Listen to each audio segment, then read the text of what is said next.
communications plan and how we talk about that. But it would be wonderful if by the end of this year or this financial year, we're in a position to have agreed to restart secondments and things like that into the EU, which is one of the things we talk about in the partnership. Ian, I know it's not always easy to come to answer questions about government policy, so thank you ever so much for doing it. I hope you can stay around for some more of the day and listen to the discussion. But for the moment, if you can join me in thanking Ian.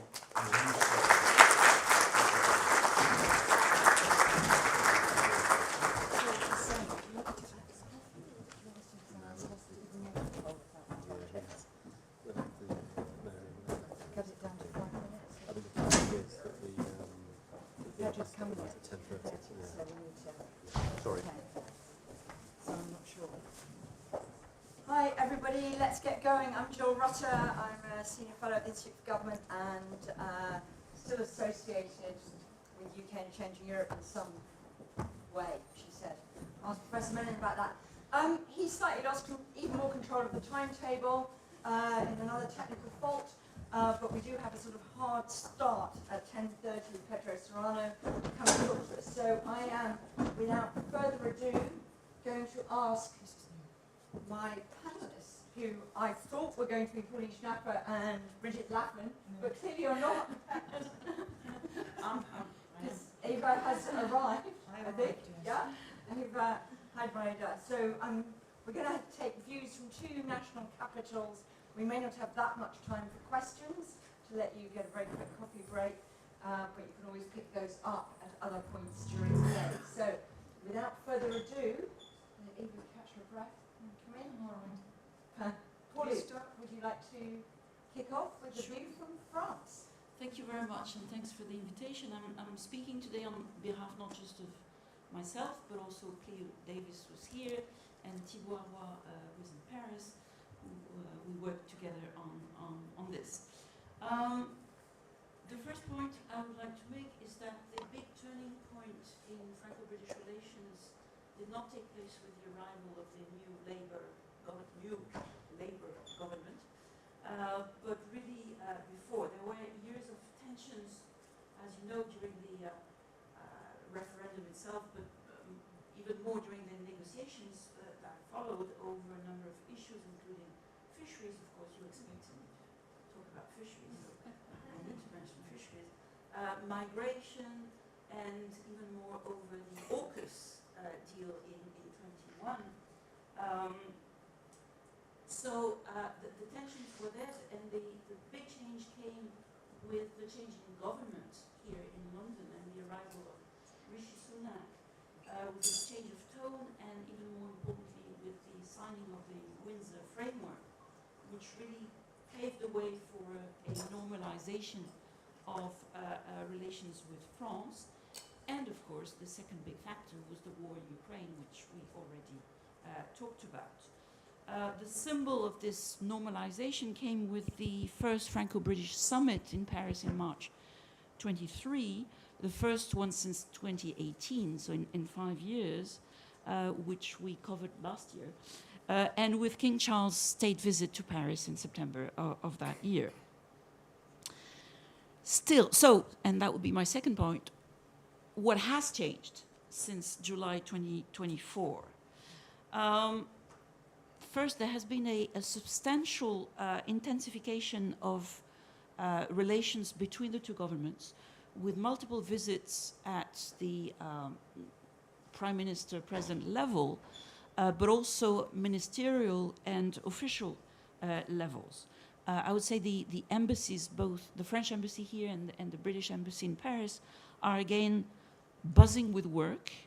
And the British ambassador to Paris said just a few days ago that it was so nice to be somebody important in Paris again. After, when she first arrived in Paris, she was persona non grata with the French government. So there's a clear change from that point of view. And just to give you a recent example, in last January, Macron became the first French president to be invited to Chequers in a decade. So that was a really important event. And looking forward, Macron will pay a state visit to the UK in early July, where he and his wife will be hosted by King Charles and Queen Camilla at Windsor Castle. So that's a big thing for the French. And of course, the state visit will be coupled with another bilateral summit here on the 9th of July, I think. And discussions will cover a whole range of topics which are now part of the bilateral relationship. And in particular, to refer again to defense and security, there will be an opportunity to update the Lancaster House agreements of 2010, which were so important for, I think, both countries. So we can look forward to important changes there. In more substantial terms, progress has been made on a number of issues of common interest, which I will simply mention here very briefly. An extension of the Sandhurst Agreement provisions, which are about the policing of the cross-channel border, cooperation on organized crime, on nuclear energy, something which is very important for France. In the defense field, which I already mentioned, with the idea of increasing the interoperability between British and French forces. There's a missile program which really was stalled at the time of the AUKUS agreement and which has now been sort of relaunched and joined by Italy as another partner. And of course, the so-called reassurance force in case a ceasefire was reached in Ukraine, which is quite ambitious, although very theoretical at this point. And we already mentioned the coalition of the willing that France and Britain have been leading with a number of meetings both here in London and in Paris in the last few months. So this is a substantial progress that has been made. My last point would be to ask aloud whether that means that everything is now wonderful and rosy in the bilateral relation. Maybe not.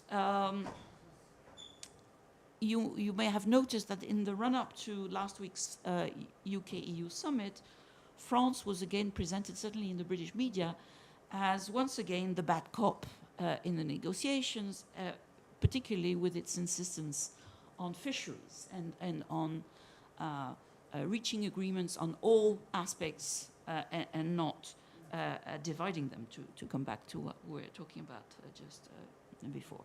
There is still this view in Paris that as a third country, the UK cannot completely enjoy the same advantages of member states.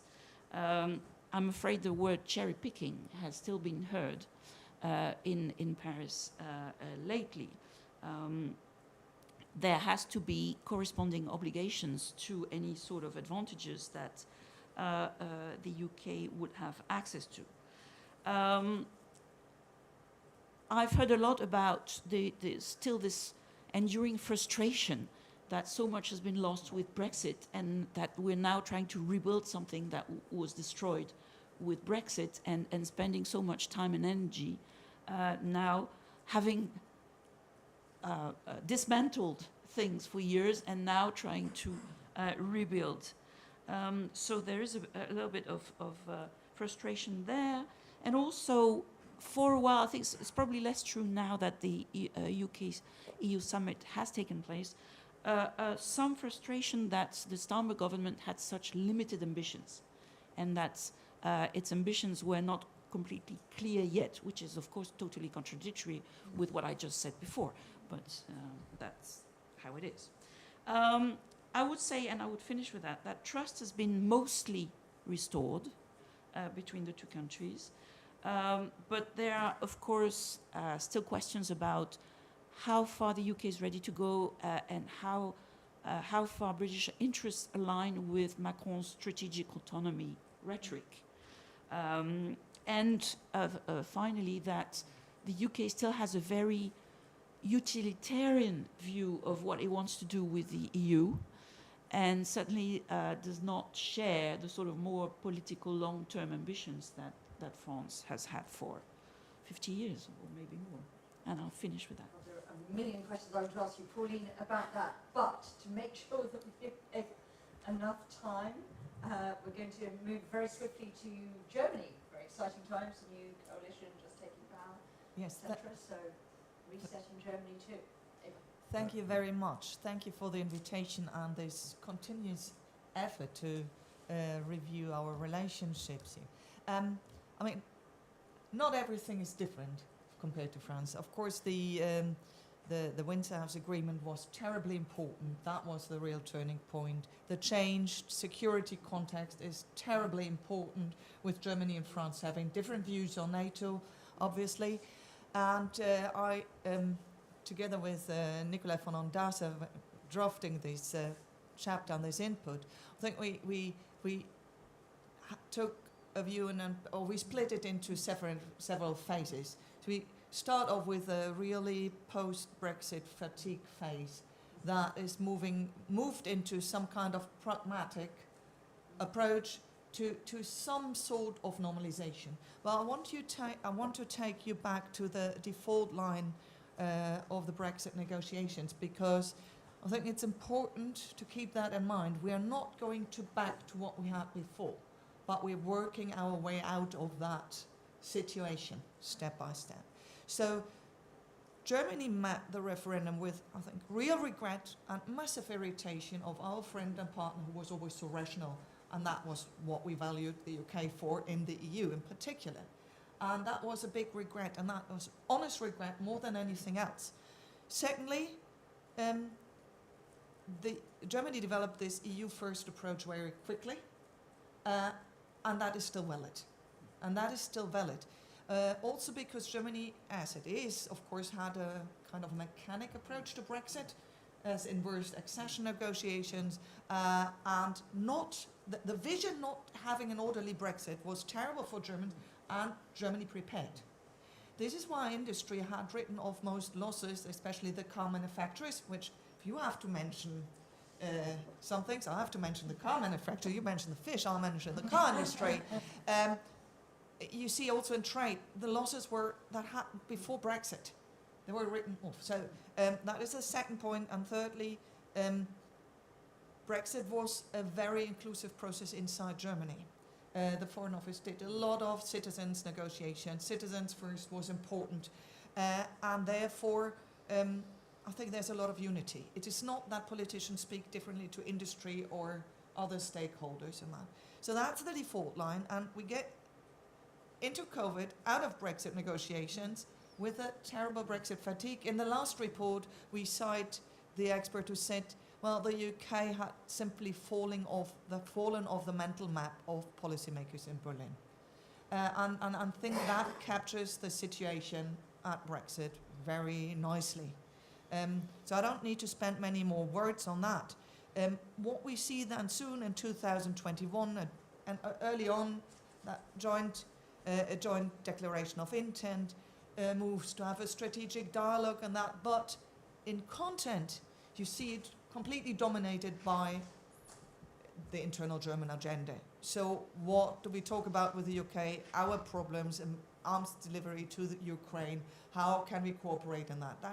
And there's not really a lot of moves. These are first pragmatic moves. And then, and you see it in defense, and I won't speak too much about it because there's a separate panel. But of course, here France and Germany are different in how we tackle defense and also how much we consider the EU as a first mover or NATO and others. Exemplary is the Open Sky Initiative, which is not an EU initiative, but important for Germany. And you see, so in the area of defense, Germany is a bit on a different track and had, from the beginning and throughout Brexit negotiations and immediately after it, say a larger picture, G7, NATO in mind. All right, but also on that, not massive moves, let's say, until the Windsor House. what was going on? Now we get to Starmer and the relevance here really. The Labour Party and the SPD, so the Social Democrats in Germany, MPs, stayed in touch throughout. And even before the Starmer government took office, there was a publication on, again, more cooperation in defence and moving forward with that. Boris Pistorius, SPD Minister of Defence in the last government and in the new government, and his British counterpart, John Healey, were crucial for signing end of last year in October the Trinity House Agreement on Defence. I think we have to move some meetings to other buildings because all these Trinity House agreements will get us confused. Anyhow, major step to have a bilateral defence agreement. It was just mentioned before, and that is significant in all areas of defence cooperation between Germany and the UK. The SPD Labour linkage does play a role. It did develop more out of that context than the strategic dialogue and these other instruments having been set up. Secondly, and you also saw it in terms of visits, Starmer's second official state visit after the US was to Germany. So there's really more than just the pragmatic moves. There's some revival. There's also a Germany UK friendship agreement in the pipeline that was derailed by the fall of the German government last November, which coincided with Trump being elected. But to the point, so two moves. The new we don't expect the new German government to change track on this friendship agreement, so that will continue. And Eva, what's in a friendship agreement? What's in the friendship? It's horizontal across areas. So will that really be a page turner? Well, to pour some water into that, and that gets me back to the default lines in the beginning. This is now, it's a bit anecdotal, but I think it's telling.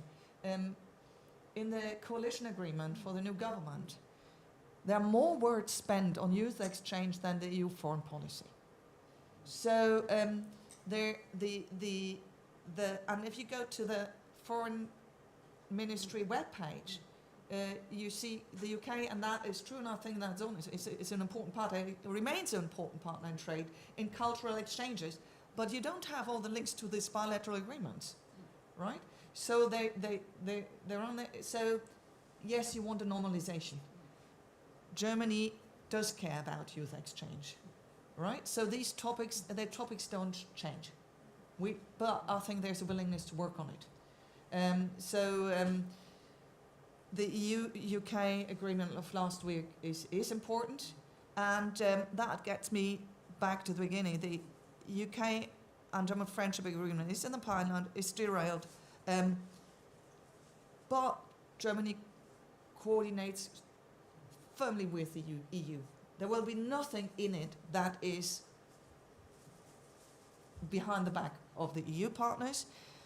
What we see as well is public opinion getting more positive. Germany is the country in the EU that is where the public seeks for closer relationships with the UK most. We see strong 45% of German support recently, stronger relations with the UK. But mind, there is above all continuity in the EU first, and actually I think also still the notion in the wider public, what happened to the UK? So it really depends a lot on the positions Whitehall takes, on where also a future friendship will take us in substance. That it's a not loss-loss endeavour, I think, is still very dominant, but honest regret and wish that we move out of that.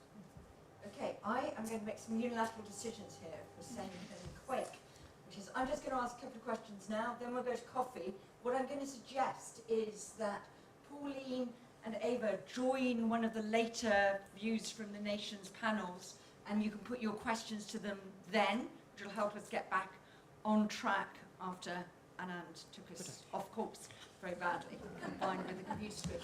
So Pauline, you said that the French, actually were very annoyed that we were saying France is standing up for its national interests on fish.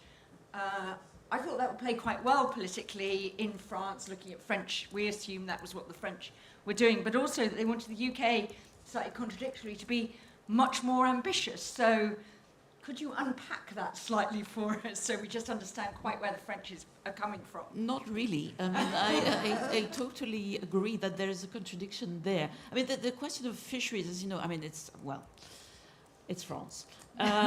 It's very small. It's you a were political sticking out issue. for fish, weren't Yeah, you? yeah. Oh, very much so. Yeah. It's a political issue. Well, you know the weight of farmers in our country. I mean, there's literally still blocking roads as we speak. Fisheries is a tiny sector, but it's really concentrated in obviously in a few coastal areas, and in those areas it's very strong. So you have elected officials there, local politicians, for whom it's a very big issue. And they have strong unions as they have as farmers' unions as well. So it is a politically sensitive area, which explains why any French government is going to make sure that French fishers continue to have access to British waters. So it was going to be important in any case. On the other hand, yes, there is this frustration, but it's not necessarily from the same people. It's more at the official level, I would say. So did they want him to say, we want to be in the customs union, we want to be in the single market, and actually we'd like to, chemicals deal, all these other deals? Quite what did they want? I think yes, they would have been quite happy with that. Or at least to have a clear view of where the Starmer government wants to go in the end. Not necessarily now, but where it's aiming to go. Okay. I would put it that way. And Eva, is there a similar frustration in Germany that's not clear where the UK really sees its end point? And as Germany is one of the big protagonists of this youth exchange experience, whatever E word we're using that's not an M word, what's the Germany trying to get on that? Some of us just thought that was an obsession of the German ambassador here because he talks about nothing else but the youth mobility scheme. So what does that need to look like to be a good deal for Germany? Well, I think I can't tell you exactly what the government is heading. Well, actually, we just had a change in government. If I knew exactly what Chancellor Merz says, what he wants and what he puts down on paper, how that match, I'd be a step further. Anyhow. But see, I think there is, I stress that there was actually very high agreement amongst political elites, economy and industry and the wider public. And I think this notion that the UK is an important, valued partner, and the fact that a lot of young Germans went to the UK to learn English, to study here and that is really perceived as a loss. And you see figures for Ireland have gone up, sure, because you want to go to an English-speaking country, so you go to Ireland, and the figures are really, and if you look at the wider migration figures, economic figures and that is considered an issue. I think it's not just the ambassador. I mean, of course, if you have it in the discourse, it may have self-reinforcing effects, but I think that really matters. I think that really matters. And go to Foreign Office website. It starts off with the cultural value on links, and that I think I remember years before Brexit, a major newspaper saying that the intellectual exchange, the Königswinter meeting, that is decreasing. So that is a longer process, I think. That also has to do with the run-up to Brexit and that. So I think therefore it does play a role. Frankly, I find it a bit erratic to have more words on youth exchange and details than on your phone. That is erratic. I mean, that is... What are we really interested in? To get our acts together in defence. Come on, right? And there, I think, there is where the music really is, because the Germany published its first ever defence strategy in 2023, It went through internal coordination through all ministries. So it's not a strategy. We speak about a European defence architecture, no clue what that is. But we have to develop, and that is where really things are happening, and I think there's room for smaller, different, whatever platforms. Germany is always favouring multilateral, but it's also going bilateral there, and that's where, I mean, that's probably more important than youth exchange still. Okay, I'm going to call it a halt there. So could you quickly thank Pauline and Ava? So hopefully with their informed consent and Hussein's masterly redirection, they'll be able to come back and you can pepper them with a million questions that you've built up, which will be much more difficult than just now. Thank you very much.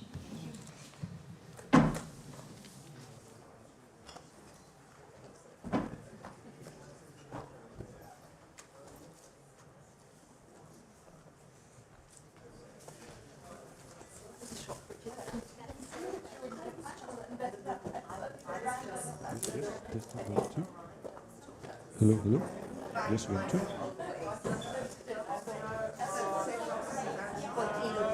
Just 1, 2.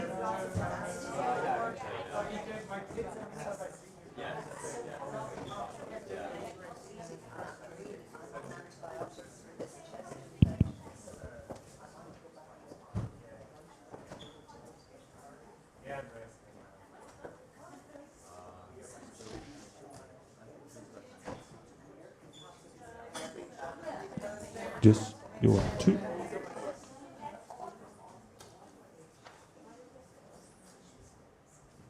Just 1, 2. Yes, yes.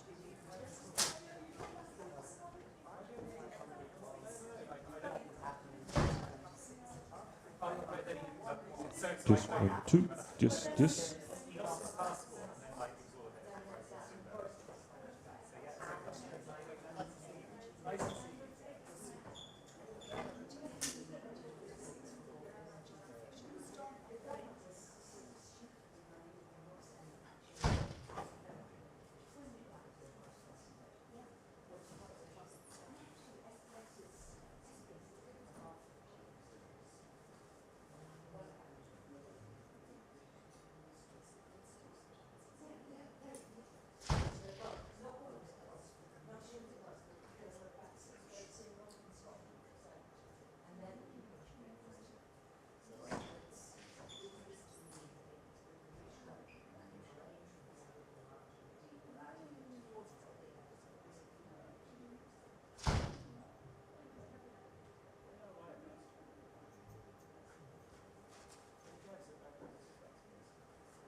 Where do you want me? Do you want to go and talk to the lectern, or do you want to just sit here, or which would you prefer? What's more formal, or what would you prefer? Nobody's been at the lectern yet. You want me so to go to? if you want to do that, you sit down, and I'll put myself there. Pedro, if you come here, and then we will. So I'll put you there, and then you can just move to there. Okay, that's fine. Hopefully the audio works there.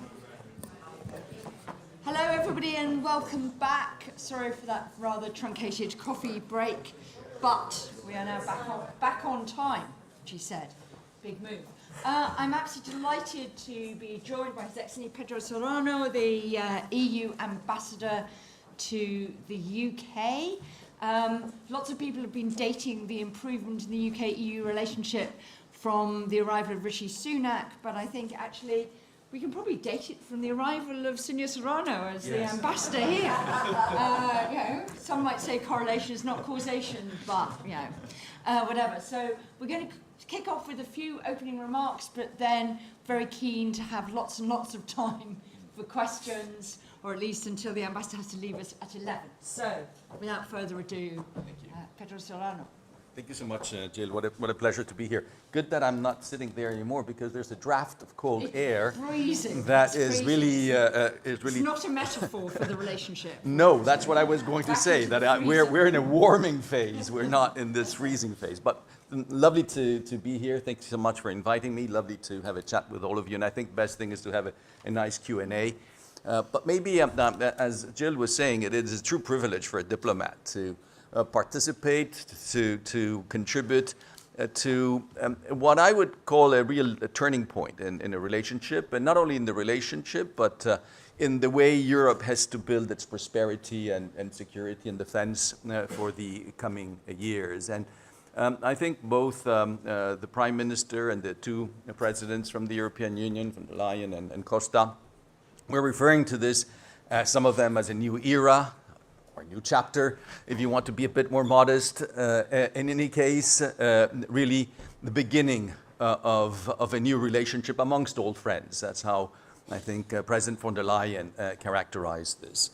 And it is a moment where we can overcome definitely negative narratives that came from Brexit, and understand that the problems of the United Kingdom, as the problems of Europe, are solved in Europe.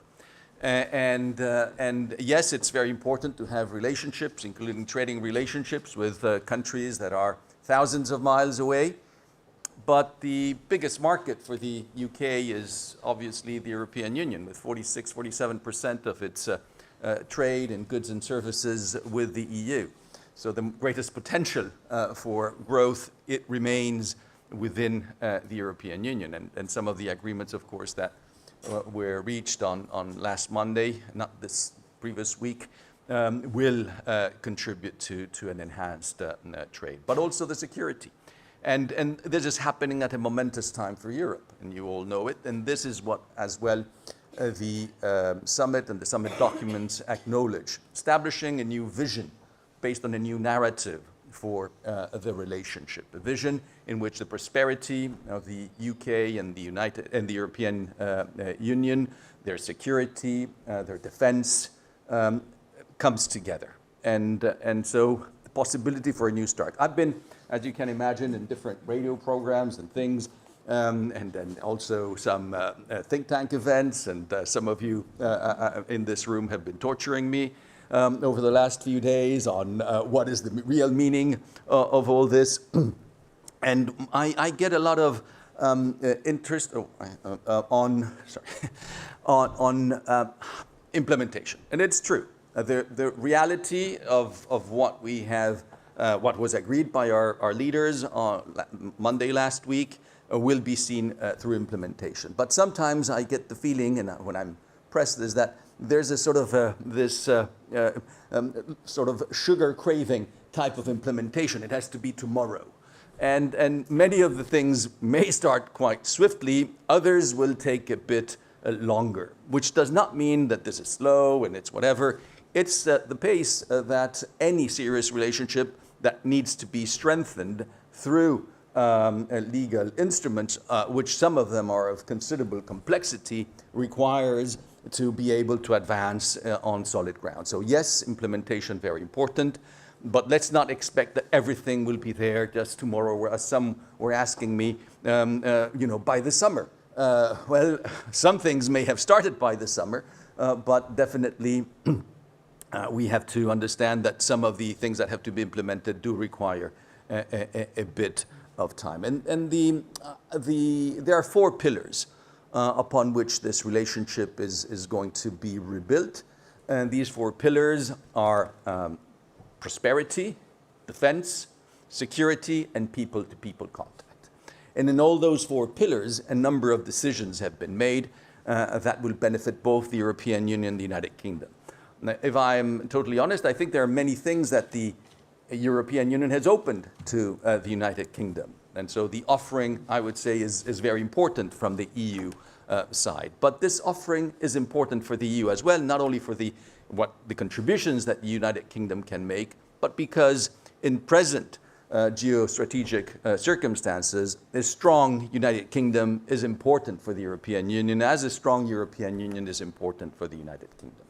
Very quickly, on the different pillars, you know them, I think, on defense, in a way more immediate progress. There was actually an agreement on a security and defense partnership.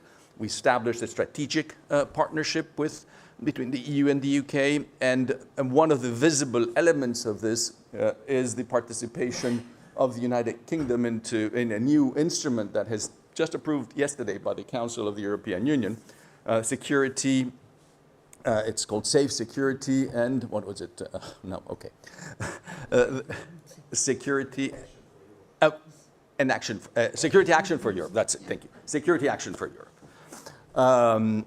So I'm old and I forget acronyms from time to time. And this one I've been saying it constantly. I shouldn't forget it. But anyhow, this was adopted. Yesterday, actually, by the Council. It will provide a facility of 150 billion for investment in defense, and the United Kingdom is going to be able to participate. There are some modalities of the participation that need further elaboration and probably another agreement, but as of now, when the instrument is fully up and running, the United Kingdom companies will be able, those based in Brussels, to participate in the tendering processes, and the United Kingdom will be, as such, able to join joint procurement, because this is about joint procurement. And it is important because it increases interoperability, lower costs, and actually helps us build the defense capabilities that Europe needs, with NATO as the structuring element, in order to be able to provide the deterrence that will make us secure, and to support as Ukraine. And actually the support of Ukraine is very much at the heart of this instrument. This is just complementary to the flexibilization of fiscal discipline rules in the EU, which will allow member states to invest in Commission calculations up to 650 billion more for defense in the coming 4 years. So very impressive effort on the side of the European Union to rise to the present challenges in the field of defense. On prosperity, there are a number of issues. There's the SPS, the sanitary and phytosanitary agreement, very important, bearing in mind that this is a sector in the UK that occupies 14.4% of the population. One quarter of that will be directly impacted by the agreement, positively, in terms of benefiting from increased exports. 58% of the exports of the agri-food sector go to the EU. So there's no more important market for the UK on agri-food than the European Union by far, and it affects a substantial part of the workforce of the United Kingdom, and the prospects of growth are estimated, at least initially, up to 22% potential growth in exports from the UK to the EU. It benefits as well small and medium enterprises. So again, very important from an economic, but also from a social perspective and job creation perspective. There's energy, and this is a huge thing as well, with the impact that can have on the economy as for defense, because defense is, yes, good for our defense, but it also has job creation and growth and economic growth consequences. But on energy, the possibility of joining the market, electricity market of the European Union, the alignment between our ETS, emission trading systems, mechanisms, which will, amongst other things, not only create a more effective market for ETS and a more powerful market for ETS, but will also help avoid additional taxing through the CBAM taxation, or not taxation, the CBAM tariffs that may enter into force both in the UK and the EU in the coming year or so. So again, a very important step there. Fisheries, again, yes, you laugh, Jill, which is very, but fisheries, 70% of anything that UK fishermen and women catch is sold to the European Union. And the fisheries agreement provides 12 years of security, of a secure market for 70% of what you catch. And in today's rather troublesome trade panorama, having that guarantee, in my view, is not a meager thing. And then the access to waters is, of course, reciprocal, meaning UK fishermen and women can fish in EU waters and vice versa. EU fishermen and women can fish in UK waters. So again, win-win as well. And last would be steel, in which the quotas of the UK will be maintained despite the safeguards that the EU has to apply in view of, again, the rather complex trade environment. So on security, I know I'm running out of time, I should have stopped already. Security, say migration, fight against organized crime, combating especially organized crime that's responsible for irregular migration, engaging with countries of origin and transit to help them channel migration in the most constructive way, helpful to our economies and our societies, and working together on this. We hadn't worked together on migration previously, and of course the position of the previous government, which was raising serious doubts on the European Convention for Human Rights and the European Court for Human Rights, made that very difficult. This new Labour government has been very clear on that, and we're now engaging on something which is of common interest and very important both to UK and societies in the European Union, and we all stand to gain by that as well.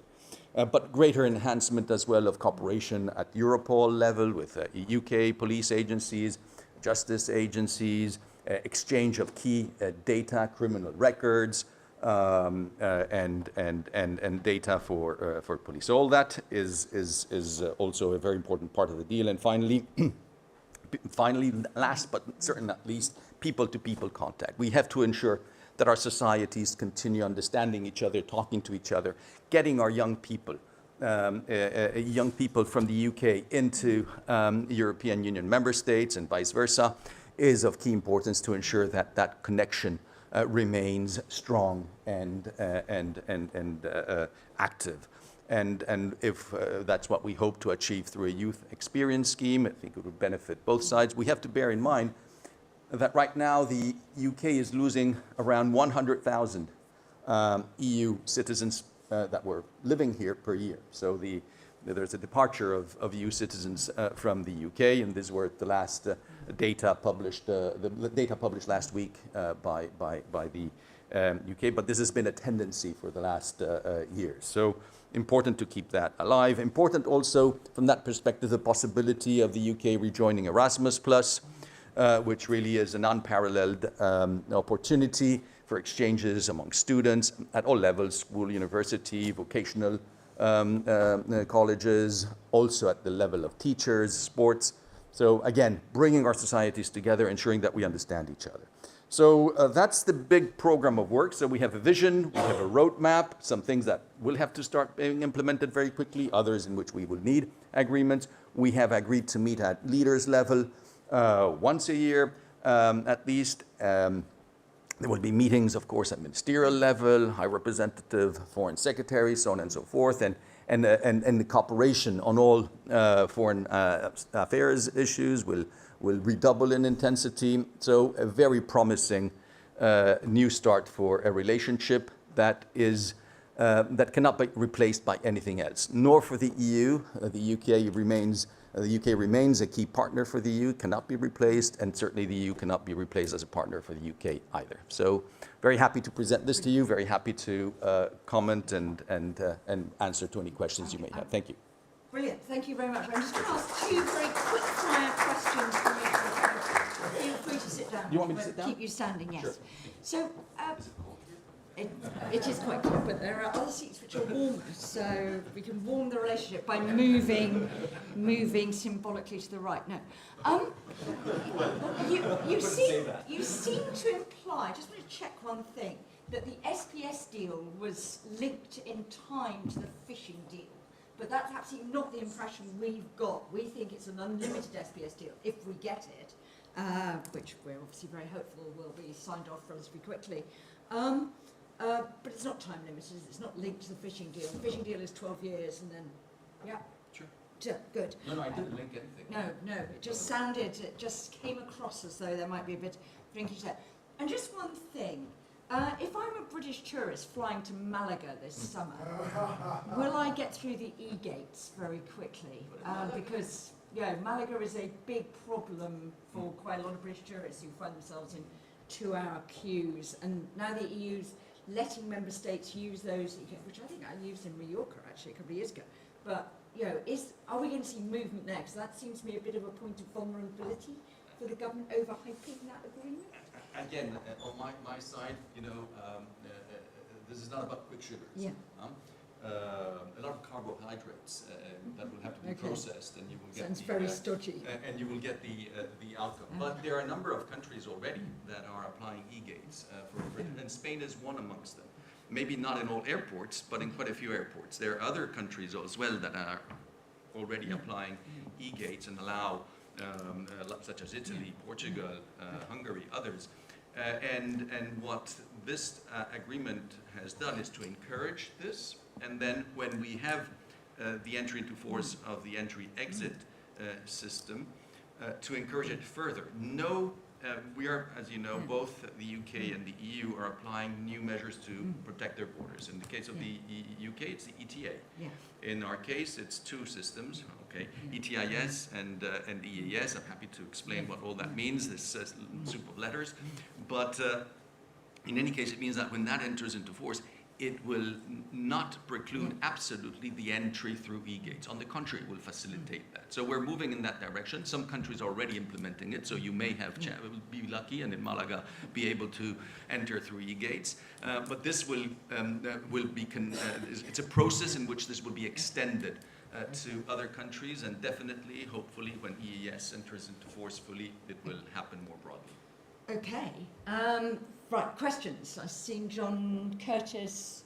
John is quite loud, so he could probably ask without a microphone. Microphone there, John. Microphone there. It's there, right. Okay, thank you. One of the frustrations that was expressed in the previous session was not knowing where ultimately the UK government would like the relationship between the EU and the UK to land. Where would the EU like this current reset process to land eventually? But this is a living relationship. Where do you want your marriage to land? Does it have a time limit?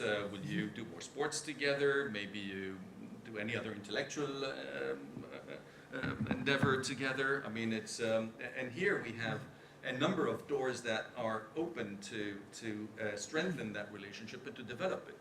The agreements that we concluded after Brexit, the trade and cooperation agreement, the withdrawal agreement, we have now another set of agreements that adds to that we will have to implement, and I think that's our main concern right now, and we're committed to this implementation. We're committed at the highest level. On the UK side, Prime Minister, on our side, the two presidents, Commissioner, and so we would be implementing all that. But is this the end of the road? So if next year we've got all these agreements done and dusted, we can have a great reveal at the next summit. Next summit, and the UK says, okay, done that now. We've accepted dynamic alignment there. We now want to move to chemicals, pharmaceuticals, not much point in us diverging there. We'd like to add a few more into the hopper. Does the EU say, oh, yeah, okay, yeah? Or does it say, sorry, those were two areas where it was quite convenient for us to do a deal. These other ones, not so keen. We'll have to see. What are the interests on either side and how we can advance? We have to protect the integrity of the single market, of course. We have to protect, but that's normal, you know. And the possibility of the EU-UK joining the single market has been open. This government has made a clear choice on single market, customs union, on freedom of movement. So it's not that we are closing anything to the UK, it's that the UK is making choices and we respect those choices. Okay, Tim. Very convenient. How much of a constraint on the future relationship is the promise by, say, the Conservatives to reverse some of what we've already agreed? And indeed, how much of a constraint is the possibility of a Nigel Farage government on the relationship going forward? Again, you know, I had one of my masters, President Van Rompuy, who said that he never answered to hypothetical questions. So I don't know what's going to happen. You don't know what's going to happen, and we don't know if anything of those, any of those scenarios that you have quickly outlined happens. What will happen then? What will be the situation? What will these persons do when they come to power? So it's very difficult. What we know is that we do business with governments and with a government that is in place. And that's what we have done. We've done business, not only business, it's more than business, it's really strengthening of a relationship with the present government, a government that has a very broad majority in parliament, and we think that was what we had to do at the time. The future will tell us what we need to do when it gets there, when we get there. Okay, Rem, I think. I don't know if there's anyone over here that I'm not spotting. Thank you very much, Ambassador. Rem Korteweg from the Klingendaal Institute in the Netherlands. What did the EU give away to the UK? And at least if you read the British press, it's pretty clear what the UK gave away. And connected to that, what are sort of elements of the bilateral relationship that the EU has now achieved with the UK, which is materially different from what it has, for instance, with Norway? So what really did the UK get in return? Well, Norway is part of the of our internal market, you know. So, and the UK isn't. And I think we should stop looking at this in terms of you know, zero-sum games. And what do you give away? I got this, you got that. I think if you look at things that are on the table, there's a very broad offer of EU instruments and policies that are open to the UK, and I think that that's very clear from you know, be it safe, SPS agreement. Well, SPS agreement is reciprocal if you want, but it's true that it allows the UK a privileged access to a market that is its main market. So I think there are a lot of things that have been open to the UK that are of direct interest to the UK. I would not say that this is what we've given to the UK. I think, again, it's a reciprocal interest, and we have to look at the relationship in terms of win-win. But the one thing that seems really firmly agreed is the fishing extension, and that all these other things are, you know, good intent, nice words, the word swift. No? No, they're not good intentions. They're commitments to advance in all these fields. And if there isn't advance, does the fishing deal come undone next June? Or is that signed and sealed? You know, that's a clear commitment to have that deal also done. So I think it's really, you know, you can try to play around with words and with commitments. In my view, it's, you know, it's okay, you want for intellectual speculation, so be it. If you look at real life, it's totally useless, and from a narrative perspective, it's not very good. Okay, Nicholas. Nikolai von Ondarza from Berlin. Thank you very much for your insights, Ambassador. I have a question on the transatlantic dimension, maybe of the triangle. In a sense, the negotiations on the EU-UK summit took place under the shadow of the Trump tariff wars, struggles, however you call it, and the UK was one of the first countries to sign an agreement, or at least strike an agreement with the US president, whereas the EU-US dimension is still very let's say, contested. And I would be interested what role, from your point of view, that played for the EU-UK agreement, and how you view coordination with the UK on trade matters vis-à-vis the United States. We started working on this program way before President Trump was elected. And we started looking at the various elements way before any of this happened. So I don't think that it is a direct outcome of the present situation. All this was in the making many, many months, if not years, before that. Definitely the trade situation and makes it even more valuable, I would say. So, and in any case, both the UK and the European Union are seeking to have the best possible relationship with the US on trade and any other matter, because the US remains a very important partner for us. So I don't think that this was conditioned by the situation with the US. It may have been facilitated or encouraged, yes, but it was there way before President Trump was elected. So there was a report by Politico that the EU was very worried, thought that maybe the UK had breached WTO rules, MFN rules, with its beef tariff rate quota with the US, that it was offering privileged things and was watching the UK. And when I was in Brussels a few weeks ago, at the end of every meeting we had before the UK deal, it was, and what's the UK going to do with the US? You know, is the EU completely comfortable with that deal that the UK did, or did you think they slightly broke ranks a bit soon? To my knowledge, we haven't raised any objections or concerns. The UK has been very clear that it thinks it's perfectly compatible, and we will negotiate our SPS agreement in consequence. So yes, you have journalists. I mean, you know, make their life out of trying to pitch one against the other. Okay. It's their job. Okay, fine. Okay, and finally, this side has broken its silence. Yes. So yes. Thank you. Ignacio Molina from Elcano Institute in Madrid. It's a question also connected to the elephant in the room, Trump.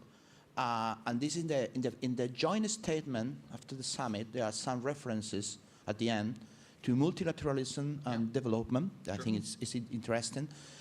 My question is, to what extent both sides, EU and UK, were thinking about the so-called Global South, considering the foreign policy coming from Trump administration, China, and a comment on that. No, thank you so much for raising that. You're absolutely right. This is a very important part again, the values and the outlook that brings us together. And multilateralism, again, we haven't been defending multilateralism in the last months. The defense of multilateralism is a very old, if you just go to the European Security Strategy of 2003 of Serrano, one of the pillars was effective multilateralism, and the UK was part of that at the time, of course. So effective multilateralism continues to be a driving force in the foreign policy of both the United Kingdom and the European Union, and of course engaging with other powers and emerging powers and middle powers. I don't know how to call them. I don't like Global South because it seems that everybody is in the South, and it's like opposition for Global North. I don't think it's a very helpful description. I don't think the countries that you may think that belong to that category would feel identified by it. I think there are a number of very important middle powers that are seeking to have their role recognized also within the multilateral system.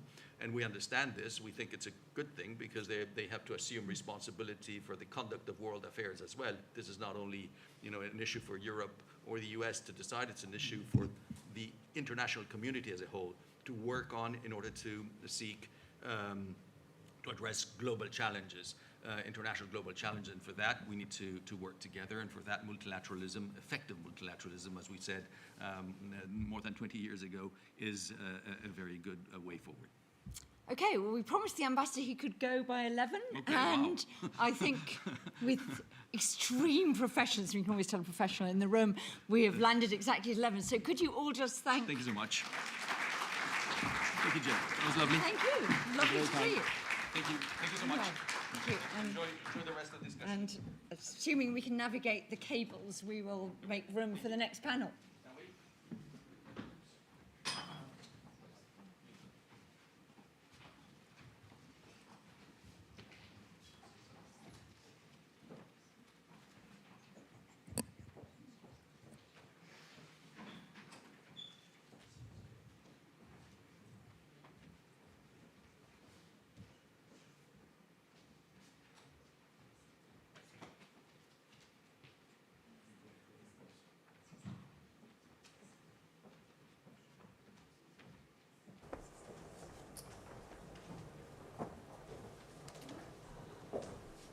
Who am I? I think we're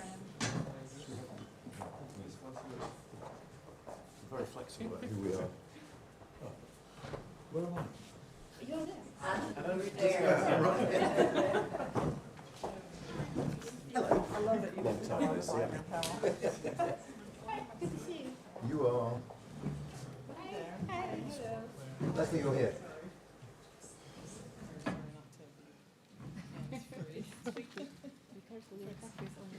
Nice to see you.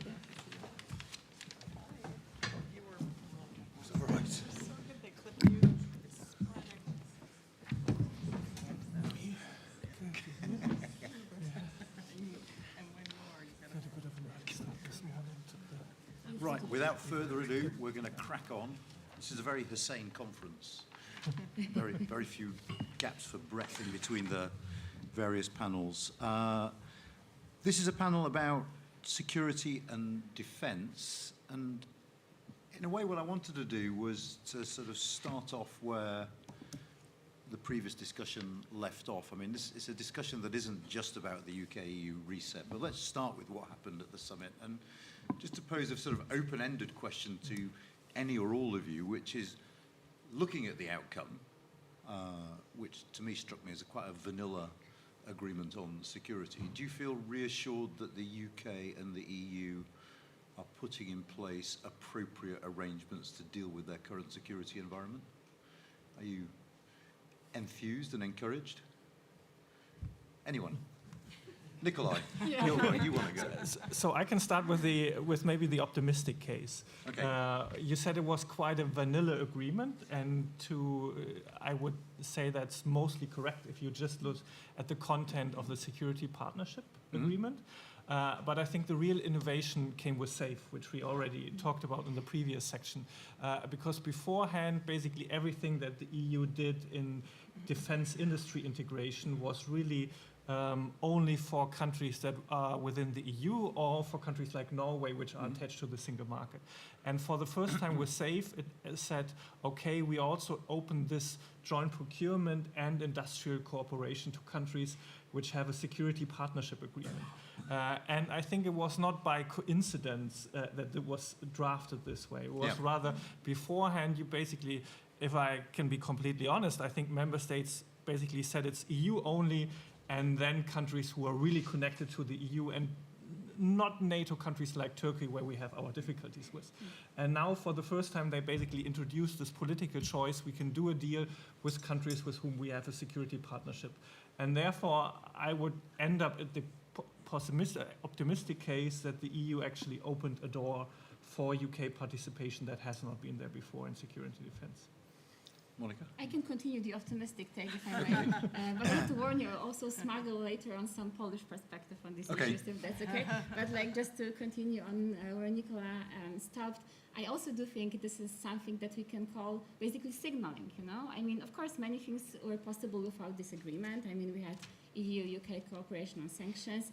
We had the reassurance force idea, and that has been already touched upon this morning. But I think it's important, you know, that we are signaling in a very difficult times with the Trump administration that UK and the EU can cooperate much closer than they used to be. So I think from this point of view, this is an important signaling towards Russia mainly. Okay, but I mean, just to be glass half empty rather than glass half full about this. Let's play. I mean, you're both sort of talking very sort of EU language, which is to say we have a process, we've shown judged against the sort of security challenges of our time and the context we're living in. I just sort of worry whether we're sort of completely sort of not living up to the pressures that we face, if you see what I mean. That is to say, it's all very well the UK and the EU edging towards security cooperation, but given the fact of what's happening in Ukraine, given the fact of what Donald Trump might or might not be doing to NATO, are these steps adequate to the security challenges we face? Ed, did you want to? Yeah, I mean, if you want some pessimism. Good, there we go. And I think you're right. The issue is it's established a process, but actually the dividing line on security and defence between the EU and UK, I think, is more about culture. You know, the EU wants more structured dialogues. The UK doesn't really like that. They just want to know in a crisis who to call. That's why we generally call the US and do things through that mechanism. So I think, yes, process is good, but it doesn't do almost anything to move towards the cultural aspect. I think the key thing for me that was lacking when you stripped out all the sort of the politics around the agreements is it still didn't answer the question of why the UK-EU defence and security cooperation specifically was vital to European security. So if you see everything that's happening in Europe at the moment, if a cable's cut in the Baltic, is that UK-EU? No. It's national under Article 3, potentially Joint Expeditionary Force or NATO. You know, Little Green Men on Gotland, same issue, you know, oil installations in the High North, Norway, etc. So outside of sanctions, where there's close alignment anyway, for me, the thing that was actually missing from all of the variety of things that I saw is saying, why is it that specifically UK, EU defence and security cooperation is vital to European security? Did you want to? You looked like you wanted to come back. Yeah. I think for me the real the real question and where my skepticism would come from is that the EU is still in the phase of finding out what its place in the European security architecture. And I think this agreement would be worthwhile if the EU is successful.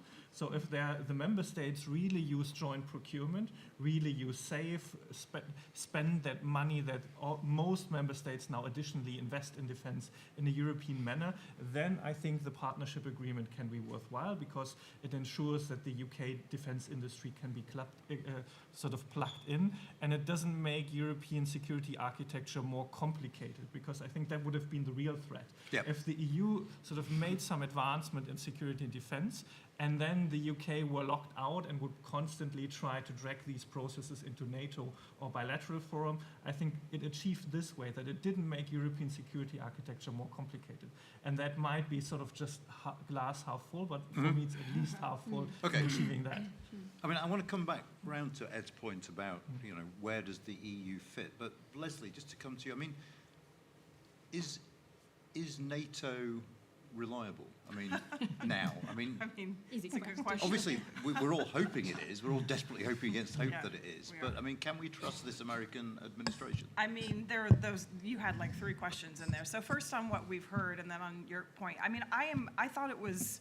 I think what we've seen is actually, I'm on the optimistic side, because it's, and I think your argument about signaling is incredibly important. It's not only signaling to Russia, it's signaling to the United States, right? It's certainly on the part of the UK that it is going to not only be supplicant to the United States, and then let's face it, the UK frequently looks supplicant to the United States.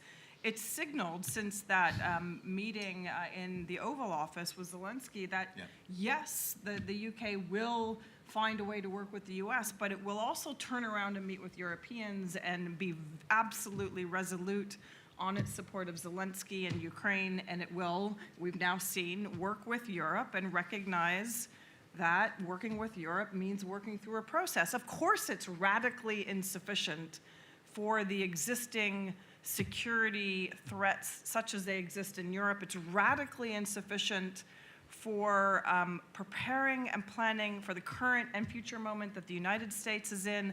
Everybody knows that. Europe knows that. Russia knows that. China knows that. The United States knows that. UK. Nobody is naive. Everybody knows that. But everybody faces domestic politics as well as geopolitics. And quite frankly, there is probably an unrecognized recognition that the current security threat is not yet urgent enough to force everybody to move faster. And if it becomes urgent enough, like truly urgent, as opposed to extremely important, I suspect we will see a huge amount of movement, and also that the United States will get on board. And we're already seeing Donald Trump, feel very differently. Surprise, surprise, about the security environment and about his ability to work with Putin. Is NATO reliable? We've never really known because it's never really been tested. Long before Donald Trump, my predecessor at Chatham House, Zenia Wickett, was running all sorts of, back theater meetings on what would happen if there was an attack on Estonia. Would the United States really? So it's not only about Donald Trump, it's also about how the U.S. defines its absolute vital national interests, and that is not only a question for Donald Trump, that's a question for America, and it's a question that Europe has always had to gauge as NATO has expanded and as the threat environment has changed. But would you agree that in the current context it's more important than it's ever been, arguably, since the creation of NATO, that Europeans get ready to take on significantly more of the burden? Absolutely. Okay, so beyond a shadow of a doubt, but you have to get there. We want to get to Z, right? Z. But you have to go through the alphabet to get there, unfortunately, unless there's a forcing event. And for whatever reason, Ukraine has not been a forcing event. That's the reality. Nicola, you're smiling at that. Would you? No, I mean, it's forced certain things, but it hasn't been the ultimate forcing event. Actually, this might be a moment after Nicola to get the Polish perspective, because the polls seem to give the impression this is quite forcing. It's been a forcing event. So Yeah, sure, definitely. maybe it's my German perspective, but I would say the Russian attack against Ukraine certainly changed the discussion significantly, but sort of the real double change comes with the US. And I think we had a situation in late February and March where there were real doubts about the US future in Europe. I feel they have it's this zigzag with Trump's sort of tweets and posts and the intelligence sharing taken back and then provided again. And I think this ultimate fear that the US would sort of very soon pull out of Europe, that has abided something. And now we're talking again, sort of in Germany, for instance, raising defense spending by 0.2% a year with a 2030, 2032 perspective. So I think we're back in this mid-term, long-term mode rather than the radical change. But I would still say that the Ukraine war made a significant change to the outlook, probably mostly to the eastern flank. Unto Germany, you might disagree, but the real turning point would have been sort of US pull out, more significant pull out from Europe. I mean, Monica, I want to come to the Polish perspective, because it seems to me that one of the paradoxes at the moment is that the states who feel the security crisis most acutely are also the states in Europe that tend to be most Atlanticist. Sure. So for countries like Poland, how do you manage that? Do you just sort of cling to the hope that you can rely on the Americans while ramping up defense spending? I mean, is there a medium-term vision there? Yeah, I mean, of course, I'm not speaking on behalf of Poland, but from my perspective, I do think that, and I would agree with you, Nicola, that, so I basically see like two triggers, that brought Europeans together. The first one was the full-scale invasion, because then, let's say, the West European countries kind of, woke up to the challenge. And then with Trump, since January, I would say that the Eastern European countries discovered the idea of European strategic autonomy, And these two forces basically brought us closer together, and I am not arguing that we are on the same page, because still geography matters, and there's a huge difference whether how Spain perceives threat perception towards Russia and how Poland does it. But I mean, talking about Poland, what has changed and what you see is, for example, our foreign minister, who, as you all know, is very outspoken in arguing different issues, especially now this week before the presidential elections. He likes to say that Poland needs two insurance policies. One is NATO, and of course the Atlanticist perspective that you just mentioned, but the other is definitely the European Union and other European countries. I mean, Poland sees UK as one of its strongest allies, notwithstanding the issue of Trump. So on that note, I think that Poland has been shifting its security policy towards much more pro-European and pro-European integration if it comes to defense-industrial cooperation, but also if it comes to cooperation on bilateral dimensions. We just had the Franco-Polish Treaty. That is a huge, change from the Polish perspective, but also with the UK, there is something, I would say, really soon to be, signed, and I mean, this is a development that we wouldn't have seen without Trump.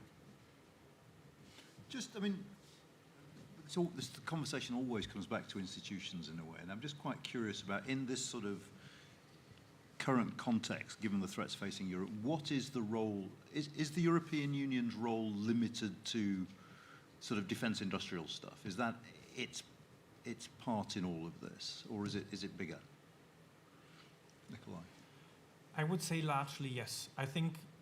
I mean, after some reflection, EU member states are making it pretty clear in every declaration they make that territorial defense is the primacy of NATO, and that the EU is basically there for, I would say, defense industrial cooperation, setting standards as long as they're compatible with NATO, and then still civilian and military operations, but they have become less important over time, where the focus is really on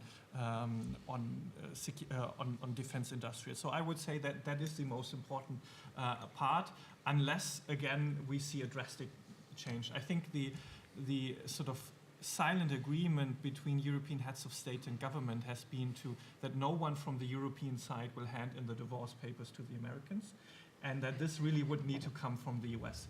And you could see, just from a German perspective, Friedrich Merz on election eve made a strong speech about Europeans need to be more responsible, and we can no longer trust the Americans, and we don't know whether NATO is still going to be there by the summit in June. And by the time he became chancellor, that completely disappeared, because he came into a different role. And I think that's true for Starmer, that's true for Macron, that's true for Tusk. So the Europeans will always sort of put their public declaration of faith into NATO as long as the Americans, as long as there's a shadow of opportunity that the Americans are there. And this is why I think this discussion about the EU taking more of an active role in territorial defense has completely disappeared. I think the issue is, less US engagement within NATO, so NATO not functioning as we know it can and we're used to doing. If that happens, the answer is not necessarily more EU, because actually there's a lot that Europeans, bearing in mind there's a very close membership, can do within NATO. And I think the issue at the moment across Europe is the fact that we're still reactive to what happens within the US. So, there's a variety of things coming out, and it's quite difficult to, as I'm sure everyone in this room knows, sort of to keep track on things. But some of the leaks through the press of sort of changing the NATO command structure and things like that seem to come out of the fact that they want cost-saving measures within Europe from the US, probably to save up lots of money for Golden Dome or whatever else that they're trying to do.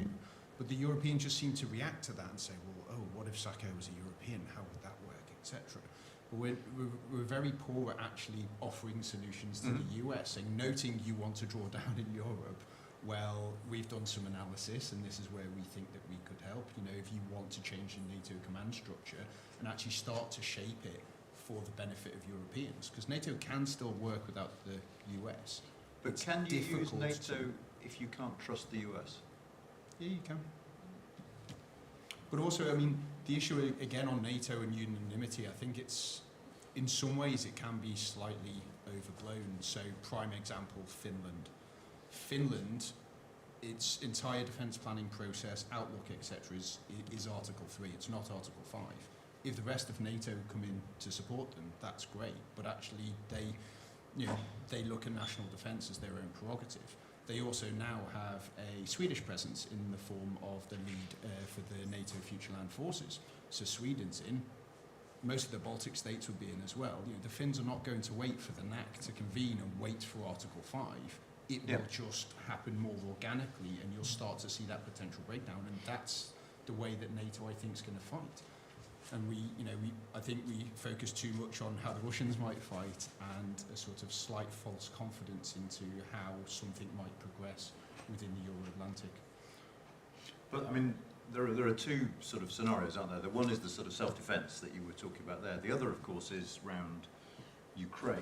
Now, obviously, we seem to be quite a long way from any sustainable peace in Ukraine. But assuming one day we get there, it is completely conceivable that Europeans will be involved in trying to sort of ensure that that peace holds. Via what mechanism?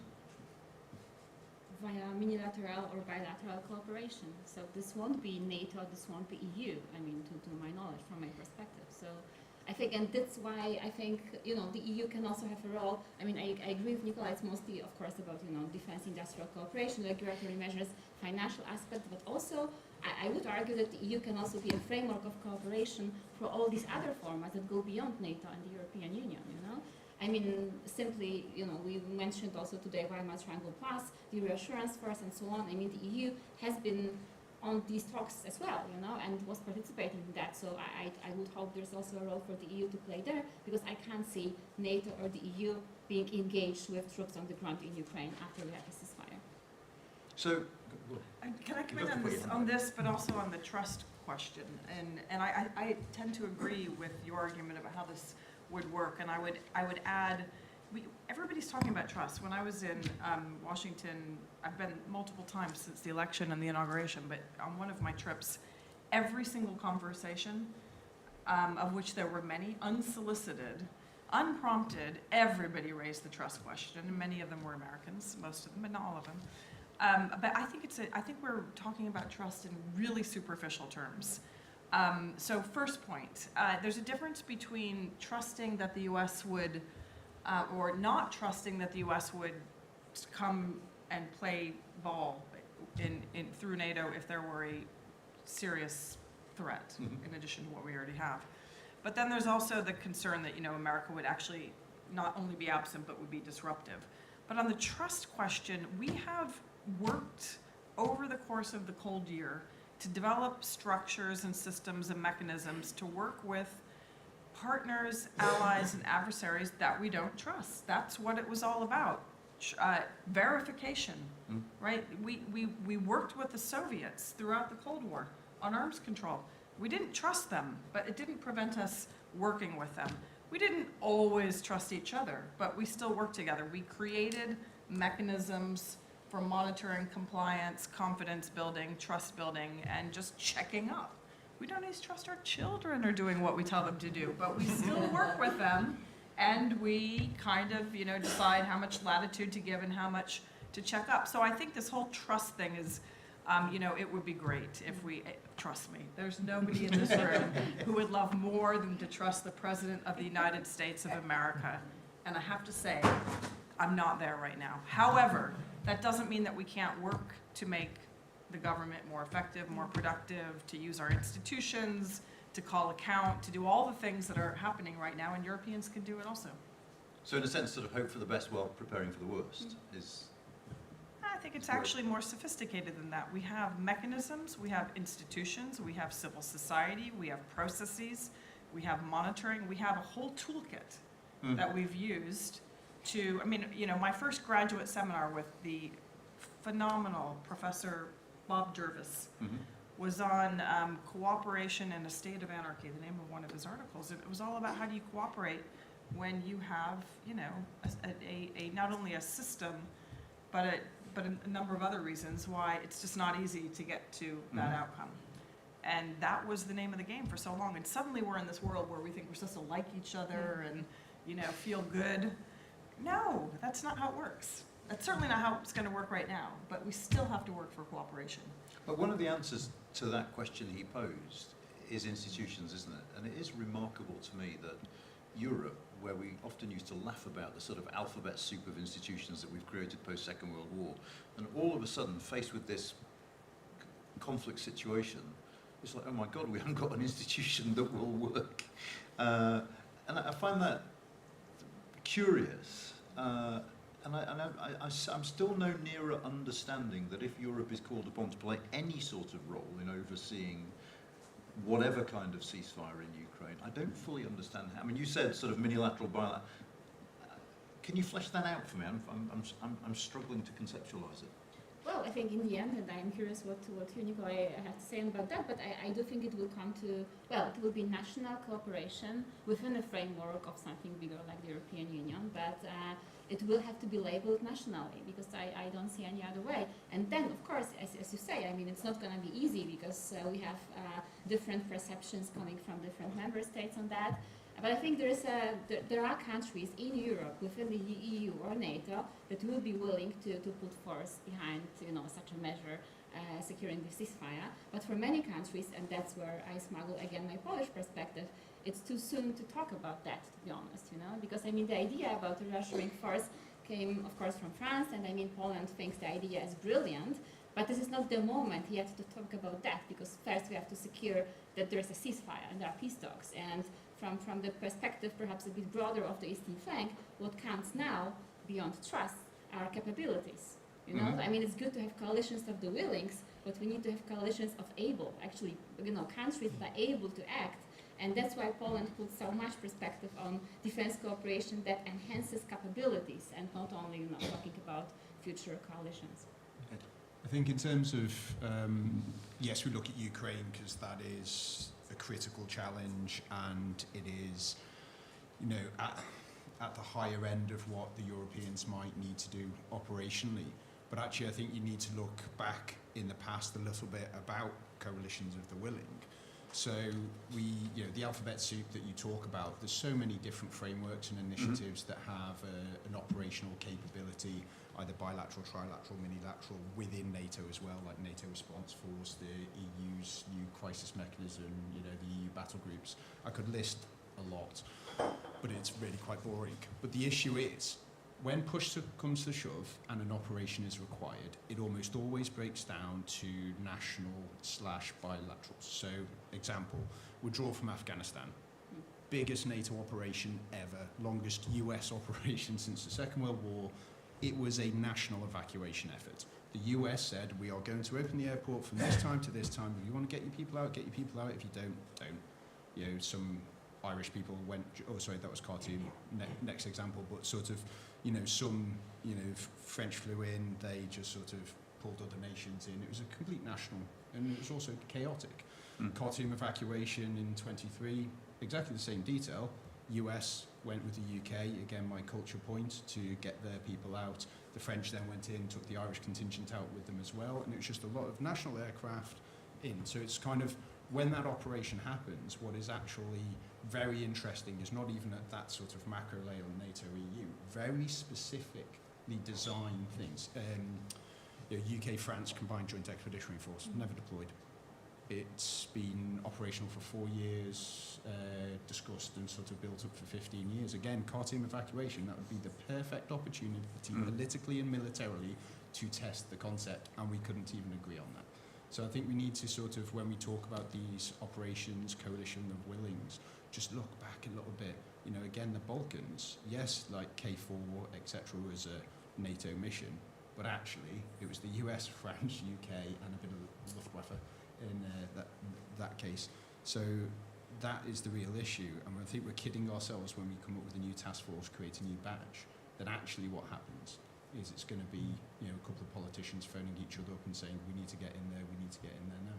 Nicola, I'm going to come to you in a second. Before that, I was going to say, if anyone wants to chip in on what we happen to be talking about, I mean, it's a bit ambitious to try and make this into a conversation for the whole room, but rather than wait till the end for sort of Q&A, if there's specific stuff we're talking about that you want to chip in on, then just wave and I'll try and include you. But Nikolai. Yeah, I wanted to turn your question a little bit around, because I think the institutional complexity of European security does make it so hard to say this is the one institution that we'll have to deal with, because the membership is not overlapping, the tasks are sometimes competing, sometimes are complementary, and I think whenever we try to sort of make a definite decision, what does NATO do, what does the EU do, it's always an intellectual trap. And so I think really the answer this time is flexibility and flexible formats. And I recently heard in Germany sort of a rephrasing of the old statement on NATO, that this Weimar Plus format is to keep the UK in, the Hungarians out, and the Russians down. And it's sort of the idea to sort of be flexible, bring the different parts together, and really sort of use that as a framework to keep the UK plugged in. And so I think this is important. And the second point that I wanted to throw in is sort of a word I'm hearing in Berlin more and more often is a transition strategy. That if you look at the numbers of the capabilities of Europeans, the dependence on the US is so high that if the US would pull out overnight, it would be a strategic nightmare. And therefore, what the Europeans really need to do is try to find some sort of agreement with Trump to give a longer term perspective, in order to build up European capabilities for a midterm future. And I think this sort of German embracement now of the 5% to say until 2030, 2032, we will go to 3.5% defense spending, we will build the largest army in Europe, and we plug it in. Maybe it's a competition with the Polish who has that, but we really sort of build up the European conventional deterrence strong enough against the Russian, but we need time for that.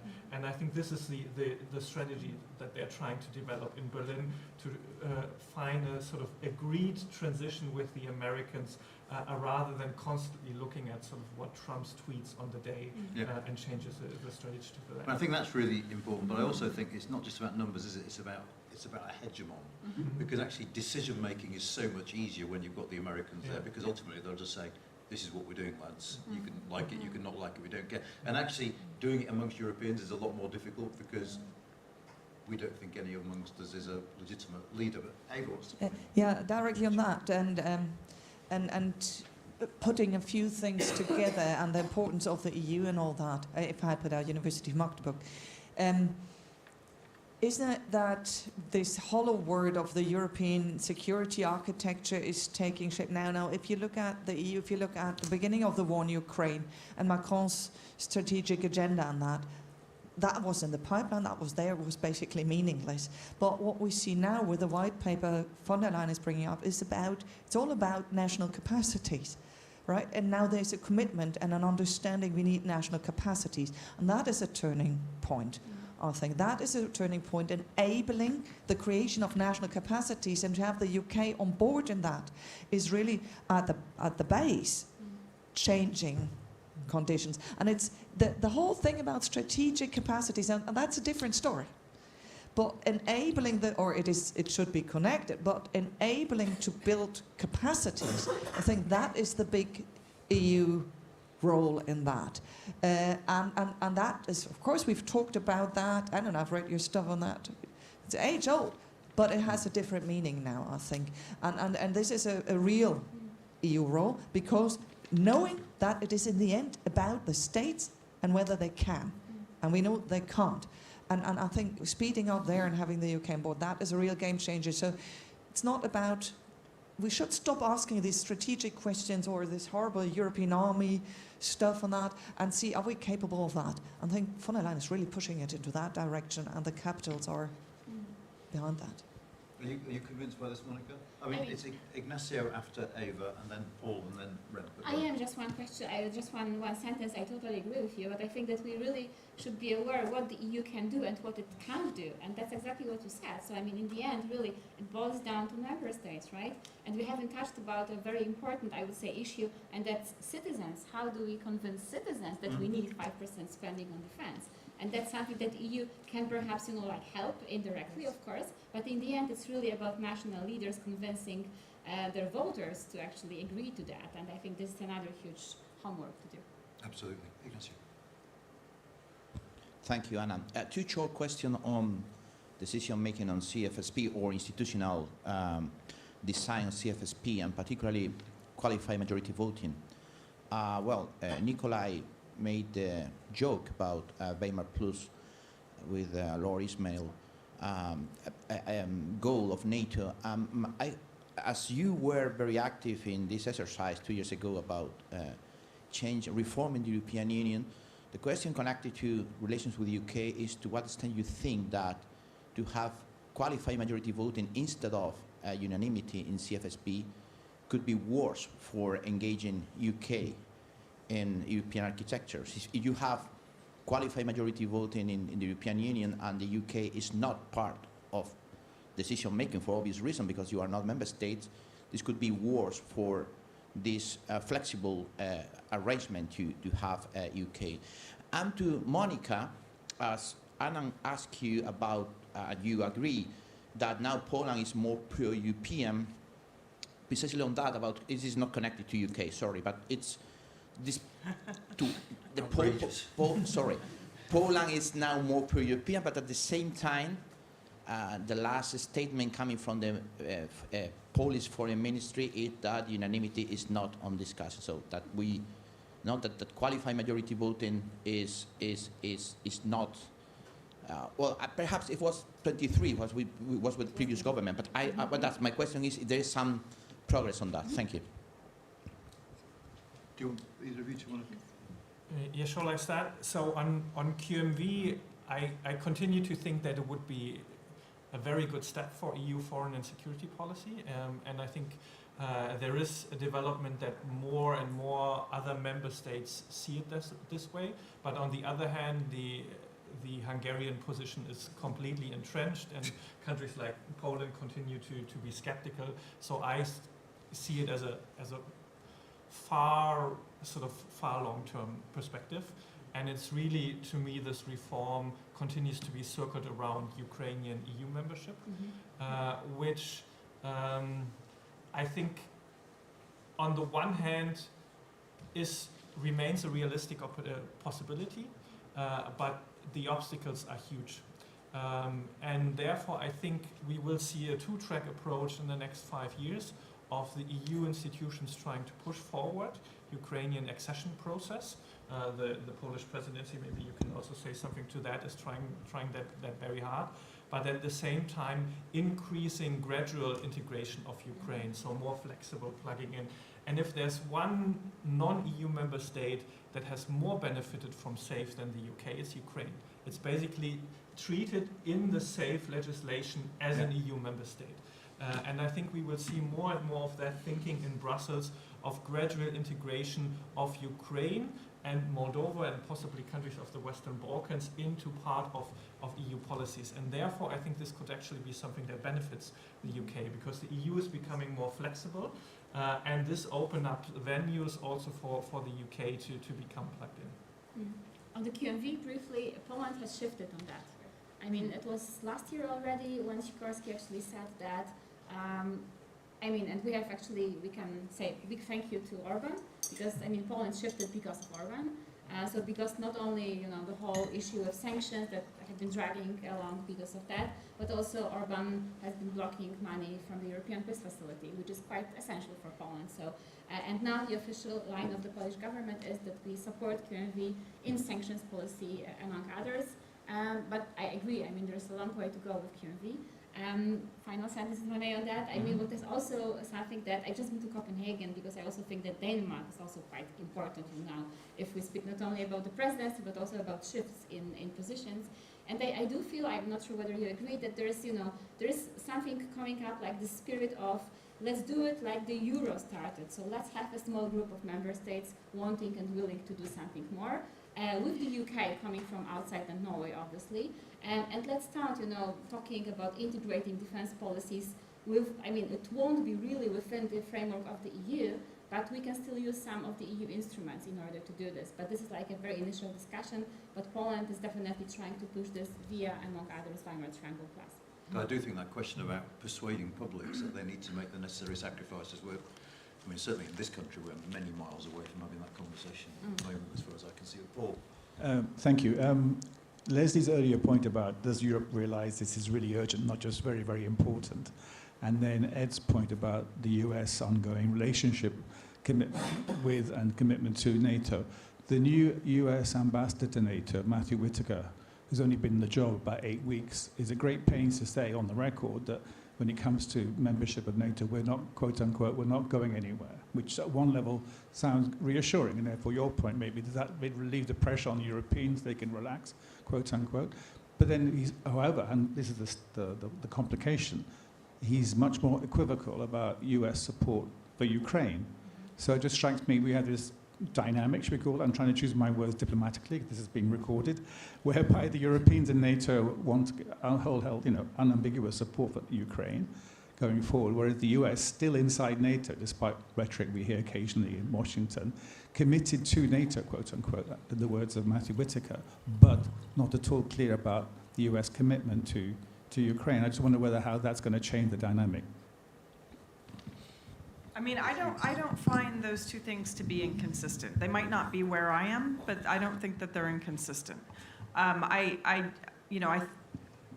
First of all, what we are hearing that the U.S. is staying in NATO. This is not just the U.S. ambassador. That's been the line. And I think that many people, and I would put myself here too, think that it's just a question of, you know, how much the U.S. commits and shifting the balance between Europeans' contributions, not only within NATO, but to Euro-Atlantic security, and America obviously moving towards the Indo-Pacific, but not exiting the institution.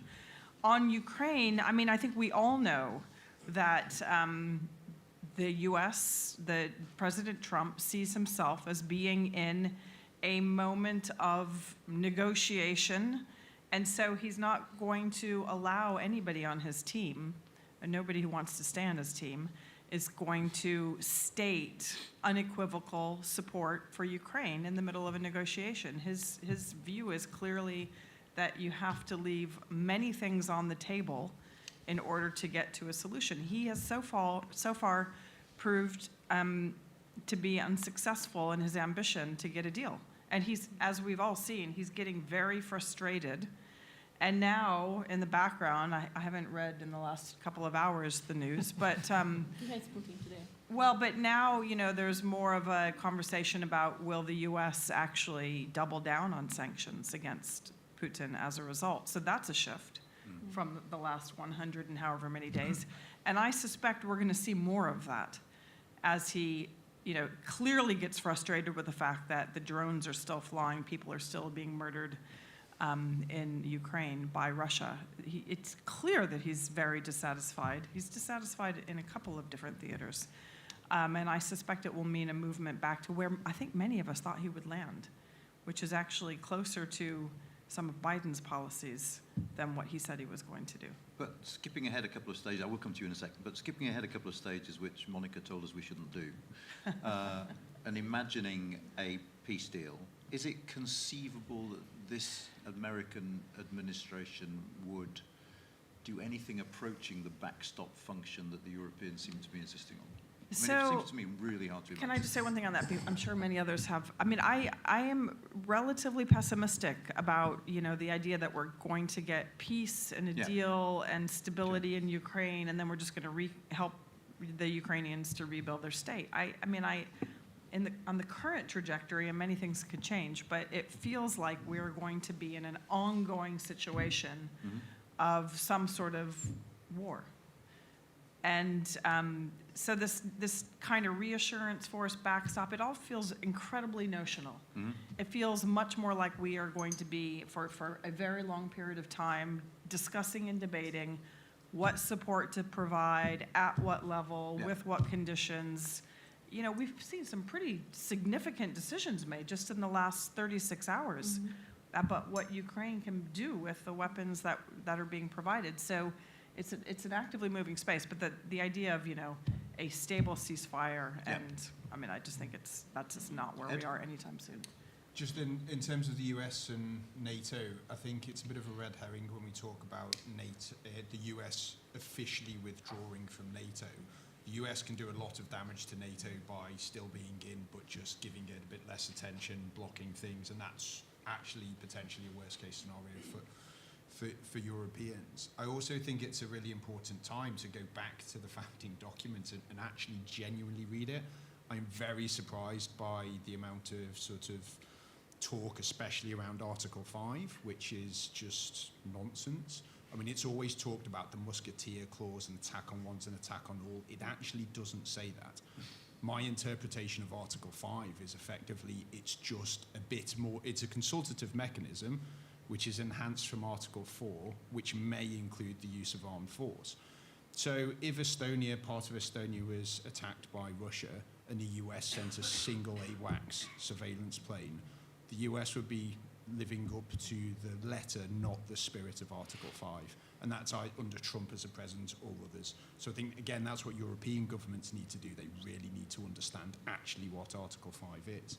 And then also in terms of the Europeans in response to whatever the US deprioritization looks like, I think the only way that NATO can really survive and close to its current form as possible is enhanced regionalization. Regionalization was part of the original strategic concept written in '49 with the 5 regional planning groups, Because actually, if you look at the totality of what the Europeans might need to do, the whole of the NATO defence planning process without the US, that looks pretty scary. But if you say, well, actually, we've got 3 regional plans, we've got one in the north, one in the east, one in the south, we're all going to split up and we're going to highly specialise and do certain things. Fighting in the Mediterranean, very different to fighting in the Arctic. And you're already starting to see that with, in the north, Nordefco, JEF, a lot of bilaterals and trilaterals. If you actually break up Europe in very, very enhanced regionalisation, I think from the Europeans it seems less of a daunting prospect, and you'd also see more routes through of how to get there to adequately defend without potentially the US. And that sort of meshes nicely with what Monica was saying about sort of smaller groups of states in particular geographic regions. Ren. Yeah, thank you very much. I have a question for Ed and for Monica. Just bringing it back to the EU-UK reset and the Security and Defence Pact. I asked the ambassador just then what the EU gave away, and he kind of danced around the question. But I think it's pretty clear, and Monica and Nikolai mentioned it, which is this is the first time that the EU is opening up deeper defence industrial cooperation with third countries in a very meaningful way with resources behind it, which is safe. And I think that that's actually a good story to tell, also from an EU perspective, like what does this materially mean in terms of also opening up the European defense market. But, and this is sort of the glass half empty, which I want to ask to Ed, is if you look at SAFE and its stipulations, I'm just curious whether the UK knows what it kind of has received, or whether it really is the goose that lays the golden eggs. It's 150 billion. I have it written down because it's quite technical, but it's 150 billion, which needs to be loaned through common debt on international financial markets, which is going to be very, very controversial, not in the least in the country I come from. So there's a big question if those resources are going to be there at all. As part of SAFE, you need to work together with at least one EU member state. You can't, get access to a full project by yourself if you're not an EU country. And at least 65% of these funds needs to remain within the EU, Norway, or Ukraine. And so I think, SAFE is a really interesting precedent. But I was curious what we check here in the UK context, whether sort of the UK knows what it's signing up to. Second is a much shorter question for Monica, because there isn't a session on Poland. And I totally agree that Poland's voice is that much louder in an EU context, and rightfully so. But we're going to have second-round presidential elections. There is at least a plausible chance that the PiS candidate will win.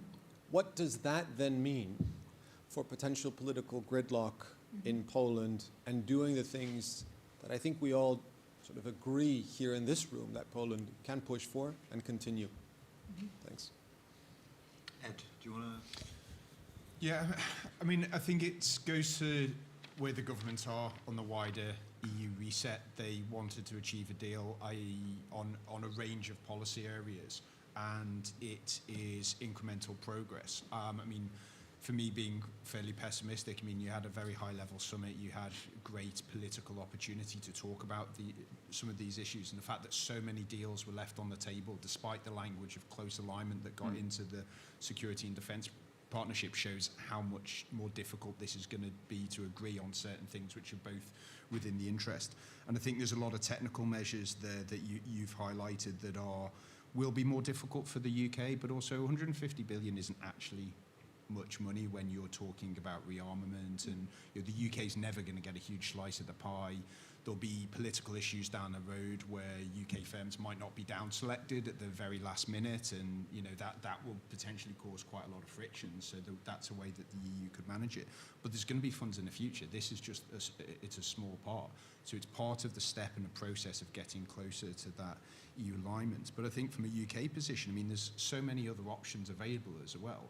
I mean, just a week before the Security and Defence Partnership, we had the first Trinity House Defence Ministerial UK-Germany on very, very high precision, long-range strike capabilities of around 2,000 kilometres. Like, the EU's not going to do that. Got the Joint Armaments Cooperation in Europe, OCCAR, which is, with 6 members, which are more closely aligned to UK on defence and security issues. It's where the A400M came. It's from where the Boxer programme came. So the UK can just use these mechanisms as well. And this goes back to my very early point. What exactly is it about UK-EU cooperation which is vital to European security from both sides? There are other options, and I think the UK are going to use them in conjunction as it moves closer to the EU. Nicola, am I detecting that you want to come in? Yeah, just because I have a slightly different reading on 2 points on SAFE. The first is sort of the question on the does the UK actually can get access to it. My understanding is that with the security partnership, the UK can now participate in joint procurement, but it would not count under the 65% homegrown EU industrial. But if they make an additional agreement on SAFE, the UK industrial participation would actually count to the EU part, to the 65%. So, and I think this is the important part that the UK government also wants to achieve. So basically not new opportunity, but that they're not being pushed out of the European defense market. And the second point is on the borrowing. My understanding is that it was explicitly designed in a way, during the pandemic the EU had a similar instrument called SURE, but that required ratification in national parliaments, which was quite tricky in countries like the Netherlands, Finland, and so on. And SAFE is connected to the EU budget, so it only needed the sign-off from the member states that we have. It doesn't need additional guarantees from national parliaments, and therefore the EU Commission can now, this is my understanding, can now borrow that money. They don't need an additional agreement from the Netherlands, from Germany, and so on. So I think actually that money is becoming real. The question for me is more whether it's going to be attractive for member states, because they don't get it as grants, they get it as loans. And so it's only attractive for member states who have a worse credit rating than the EU. So countries like Poland, Spain would be attractive. Germany, the Netherlands, not so much. And so really it's a question how really it will be used, and then how big the projects are. And this would be the final points and where it could be attractive. Again, Germany, for instance, as far as I'm aware, has said they will not make use of the loans, but of the joint procurement. And therefore, it could even be interesting in a sort of Trinity House context that some of that could be organized under this joint procurement if they want to bring other EU member states in. Monica, did you want to? In a nutshell, happy to elaborate in the break in more detail. So I will, against my nature, I will start with the pessimistic view and then end up with the optimistic perspective. The pessimistic view on the elections is that the far right is still extremely strong in Poland. This is not different in many other countries, but I think this is significant. And yes, you're right, the PiS candidate can still win the elections. My hopes are now a bit higher than on Monday, than like beginning of the week. So I think it's getting better for the government candidate, but still the risk is high. And yes, the veto power of the president is significant in Poland, not like, for example, in Germany. So this is the pessimistic view. The optimistic view is that it doesn't really concern security policy. It does concern EU as a whole, like the European policy, but I think, in Poland, simply because of the threat perception geography, the discussion about guns versus butter is not really so significant and so decisive for the political scene. So even if the PiS candidate wins, I wouldn't say that the security policy of Poland would be really different than it is now. What will be really different, and this would be really tragic on many accounts in the country, is internal politics. So migration, LGBT+, abortion, and all that. But I mean, for the security policy, for the security posture of Poland, I think it will more or less stay the same. Interesting. I mean, I'm quite keen that we try and address sort of Ed's challenge, which is why UK-EU specifically out of all the other forums? What is the particular value added out of that relationship? Does anyone have any thoughts? I mean, apart from, isn't it nice that we're getting on again sort of thing? Is there a real practical value added from the strengthening of this particular security relationship as opposed to others? Come on, Nicola, you can be very upbeat when you want to. I think the easy answer is the more successful the EU is in defense industrial instruments, the more important it will become for the UK. If we're talking about the European security defense policy between 2008 and, let's say, 2022, then I would say the value is very little. I think the importance of the EU in security defense defense industrial has already grown in the last 2 years. Mhm. And with SAFE and some of the discussions about the next multi-annual financial framework. And I think we're on the verge of a discussion about sort of defense bonds on the European level.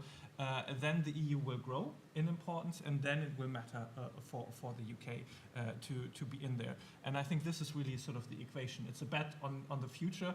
And just sort of, to be honest, I've been sitting in discussions where suddenly the UK diplomat was the most interested in EU security defense policies, where the sort of German or French representative were still quite skeptical. And I think the reason for that is that I would see maybe sort of there is a fear of being pushed out, that if the EU is successful in creating these instruments and then ties it to an EU first approach like the French often want, then the UK would be pushed out. And I think this is sort of the core reason for why that cooperation could be important for the UK. But I mean, totally agree. Yeah. But again, I think in terms of that industrial cooperation, which is by far the most productive for both sides, which was a bit confusing why sort of the agreement was only really half formulated, but I do think it will progress because the politics are better. I mean, we're effectively looking at economies of scale on mainly ammunition production and kit and equipment rather than, again, high-end capabilities. So, I mean, we're due to see the Strategic Defence Review on Monday, so we'll see what's within there. But, you know, the UK's nuclear enterprise, that's all done with the US. GCAP is done with Italy and Japan. You know, we're already in Boxer through OCCAR, Archer bilateral with Sweden. You know, we could go down the full list. Again, there is no specific sort of technical equipment at the moment where UK-EU cooperation is wholly reliant on that. So again, do not forget for the rest of the world. I mean, for the rest of the world who is not deeply embedded or embedded at all in the technicalities of the bilateral agreements that are leading to not co-production, but sharing or greater investment, as opposed to what you, I think, so brilliantly and very importantly mentioned about the EU driving now investment in national capabilities, or the UK and Poland, or whatever it is. Most people are looking to see, is the UK working with Europe? Are these guys on the same page? Are they working together? Is this a force to be reckoned with? Is this something that we want to get on board? Obviously, Trump has, a range of feelings about the UK working with Europe, but Trump is not going to be president forever. And there is a broader, global, symbolic politics, but it's not just symbolism. It becomes very real. And when the UK was seen to be going through this never-ending period of first a referendum and then negotiating a deal, and I think most people sitting here are just incredibly relieved and glad and have been waiting for the UK and Europe to get their acts back together and start playing on the same side of the field, so that there is some prospect for liberal values, for the West, for the broader commitments that we've all taken to heart for over 7 decades, and that seem to be very deeply at risk, to be kind of grounded. So, clearly this is a highly technical debate that is very complex, and the details matter fundamentally. But I think for many people, that sort of notion that people are driving towards the same objective finally is equally valuable. Yeah. Totally agree, but again, so look at the UK's relationships, the bilateral sort of promiscuity that they had from Brexit in 2016 on defence and security. First treaties after Brexit, but 2 of them signed with Poland. 15 years of Lancaster House, that's going through a big refresh this year. Trinity House Agreement, which is then follow on to another bilateral joint expeditionary force. Relations with the Nordics and the Baltics, a NATO-first strategy that the UK will unveil next week. Let's see the details. That's all UK and Europe. I know it's not UK and EU, but it's still UK and Europe, and I think we've got to understand that on defence and security. We're talking, yes, on the UK, and I get that, but this idea that sort of the UK has pulled away on terms of defence and security, especially that military cooperation. In France, the military-to-military cooperation was not dented at all by Brexit. Politically, it was. Can I add one more thing? Sorry. just one more comment on this, which is that in the in the world of Trump's America, there is not, at least in the way that people see the world, there is not a strict delineation between economic cooperation and security cooperation, and there is a very real willingness by the United States to use its power to link those things, as we've seen, right? You don't play ball on the economic side, we're going to hit you on the security side, and perhaps in the reverse. So people want to see that the UK is playing with Europe, whether it's the European Union, whether it's on security, being out on the economy, but actually participating in broader European collaborations, bilateral, minilateral, whatever. They want to see everything driving in the same direction if there's going to be some sort of prospect for a Western-focused international order, because lots of folks are willing to not separate out those different dimensions. All right, Leslie wasn't here when Jill was slagging me off for my timekeeping earlier, Sorry. which is why I was very, very keen to point to the clock and say, we are keeping to time. So can I just ask you to thank Ed, Nikolai, Monica, and Leslie, and we'll keep on going. Thank you. I learned a lot. Copious notes. Thank you. Thank you very much.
No, and the screen. Just one second. We are waiting so that the slides can be projected.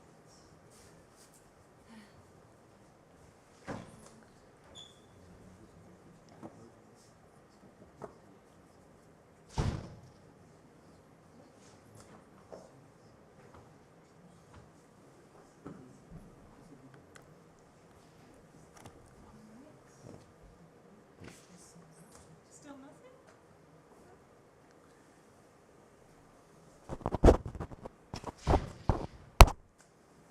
I said 1 minute. Oh, here we go. Very well. Let's move to greener pastures.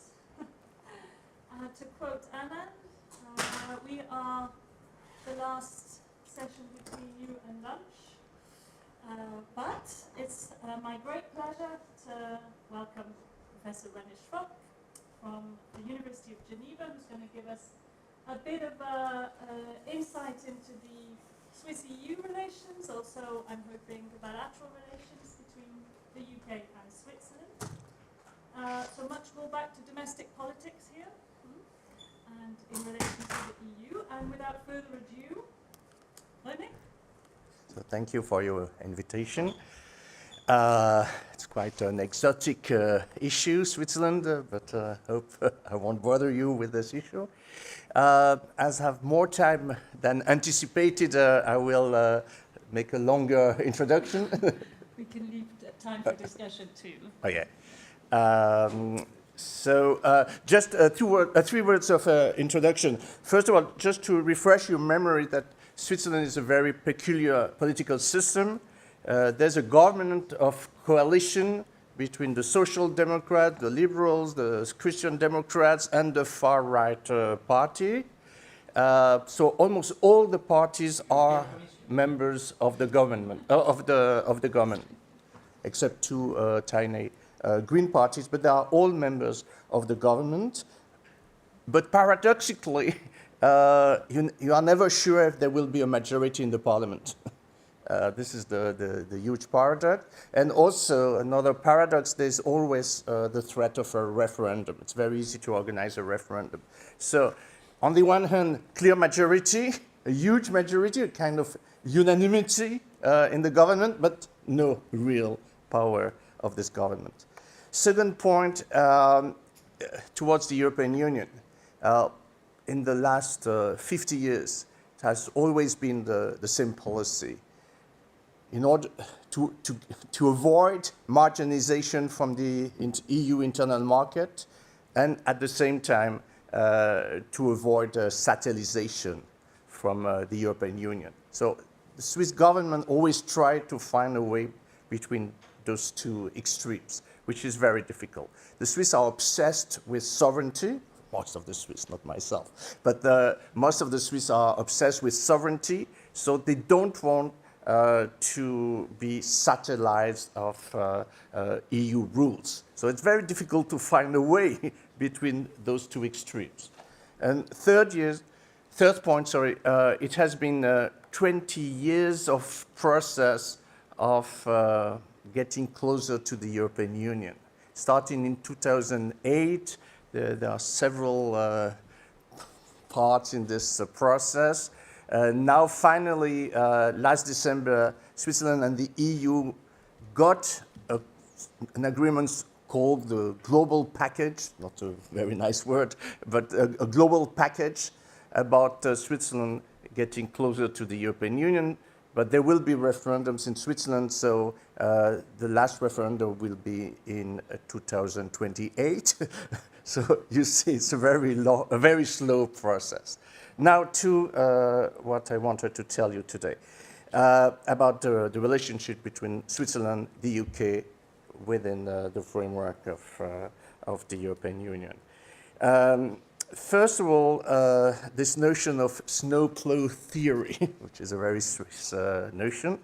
So the Swiss hoped that after Brexit, the UK would get a good agreement, good deal with the European Union. They were hoping that Theresa May would get a good deal. Why? Because the UK is a stronger, more powerful country than Switzerland, so they hoped that they could get a good deal, and then Switzerland could imitate the UK and could get more or less the same type of deal. But it didn't work, as you know, and so this snowplow theory is a failure. Now, in the meantime, very rapidly, Switzerland and the UK signed agreements. They called them Mind the Gap and Mind the Gap Plus. It's a long series of possible agreements between the UK and Switzerland. So they were quite optimistic about having agreements. The first one was easy. It's about the 1972 free trade agreement between Switzerland and the EU. It's about removal of tariff barriers on industrial goods. So this has been extended to the UK. It worked rapidly. But afterwards, we started to negotiate about mutual recognition. So the issue of non-tariff barriers. How to get rid of non-tariff barriers between the UK and Switzerland. And this is more difficult because Switzerland has accepted non-tariff rules of the European Union. So it's difficult to extend to the UK the EU non-tariff rules. And so far, Switzerland and the UK have not been successful in removing non-tariff barriers on industrial goods and also agricultural goods. I will with this later. Now, about the Starmer government, we don't have much information because in Switzerland it's very difficult to get information because the Federal Council, the government, doesn't communicate a lot, much less than in other countries, and also politicians don't communicate a lot. But there was some apprehension, some fears that Starmer could be like Corbyn, and so it could be protectionist, or that the Starmer government could demand a kind of customs agreement, etc., that there could be nationalization, etc. But very, very rapidly, the Swiss authorities understood that Starmer is not Corbyn, to put it in a nutshell, very rapidly.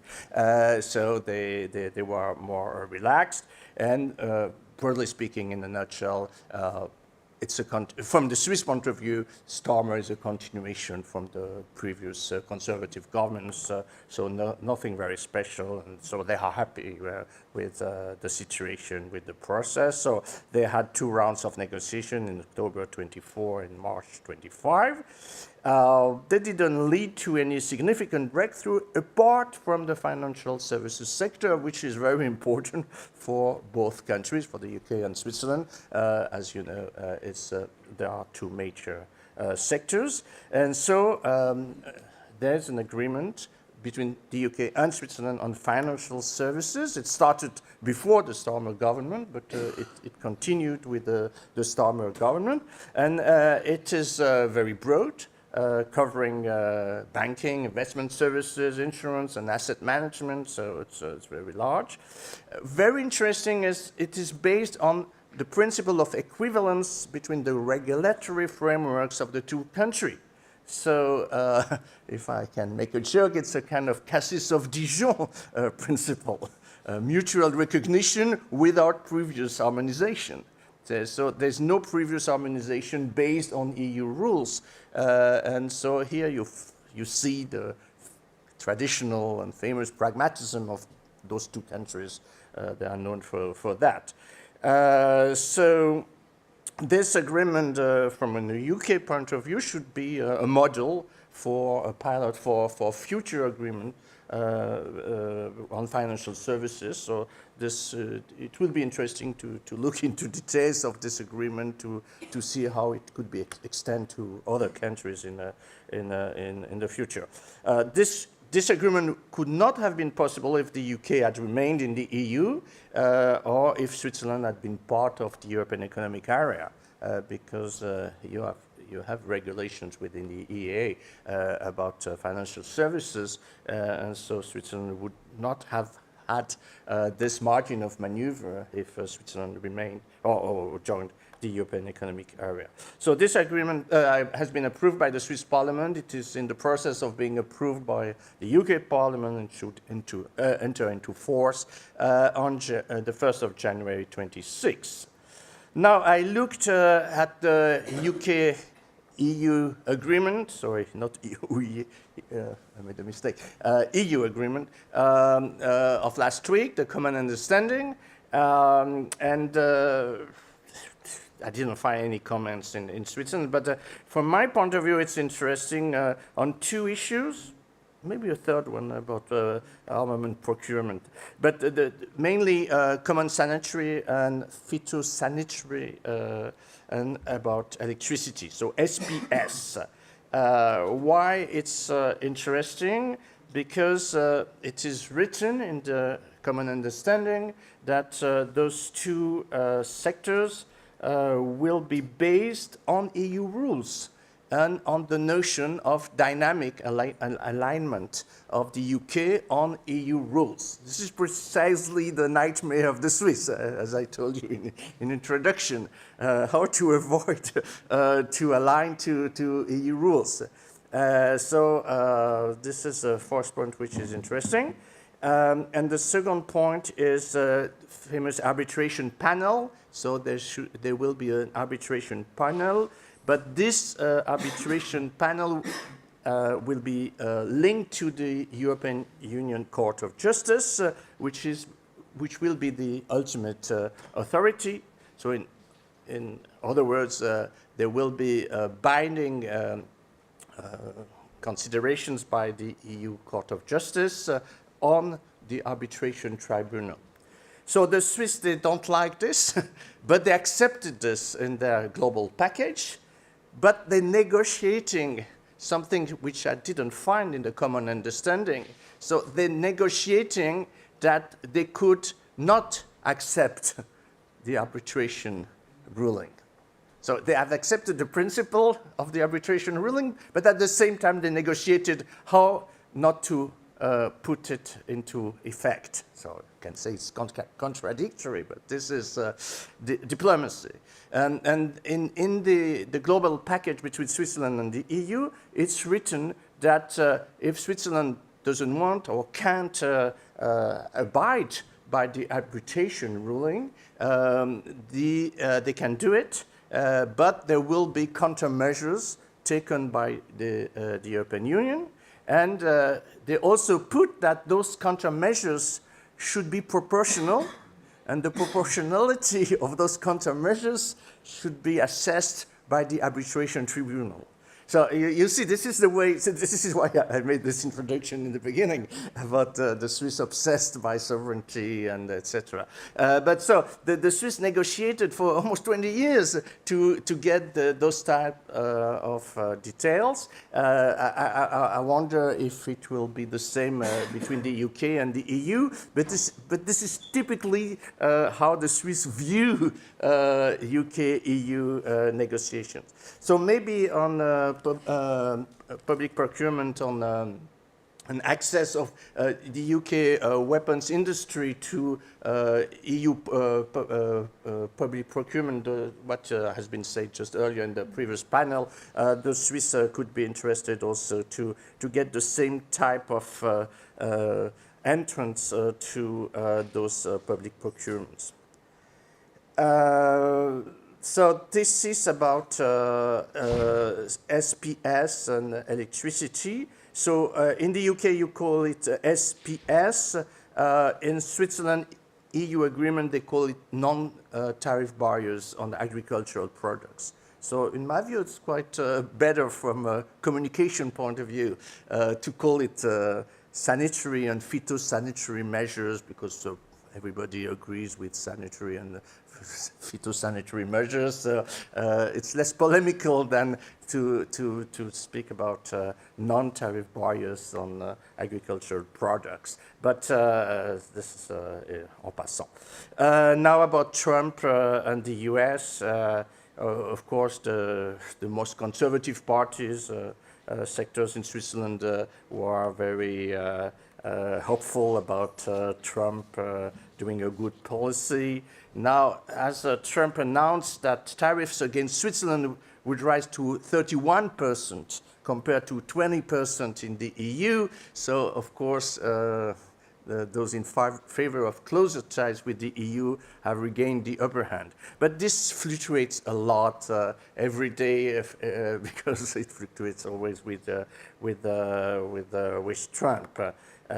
So if finally the Swiss get a better deal than the EU with the Trump administration, the view will be different. But okay, this is for the moment the view that still there's a community of destiny between Switzerland and the EU, and that you cannot put all your eggs on the US administration. Now, very quickly on the geostrategic dimension, it's not very interesting in Switzerland. As you know, Switzerland is a neutral country, not part of NATO, not interested in joining the EU. In Switzerland, you don't have this feeling you can meet, maybe certainly in Norway, threat by Russia on Eastern Europe, threat of the US on Greenland and Denmark, etc. So, but you don't have those discussions in Switzerland. So Switzerland is not very interested in improving relations, maybe a little bit with NATO and the EU, but very, very, very narrow, closer relations with those two institutions. Nobody mentions the UK, but if there are coalitions of willings, including, which includes the UK, certainly Switzerland could be interested to have more information, maybe to participate in some exercises with this coalition of willings. But that's all. Let's say we cannot expect more from Switzerland on the geostrategic dimension. Final point I just got yesterday, they decided that maybe in 5 years, 1% of Switzerland GDP will be on defense. 1%. I'm not speaking about 2% or 5%. I'm speaking of maybe 1% in 5 years on defense. So thank you for your attention.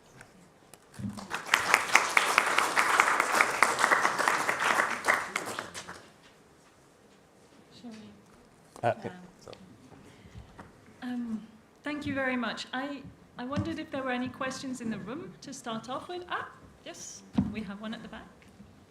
And then. Hi, it's Mark English from European Movement UK. A question I've always wanted to ask. How does Switzerland get away with this kind of negotiation with the EU? How do you succeed in getting concessions that no one else can? Can you speak up a bit? Yeah. Sorry. How does Switzerland succeed in getting concessions from the European Union that no one else can?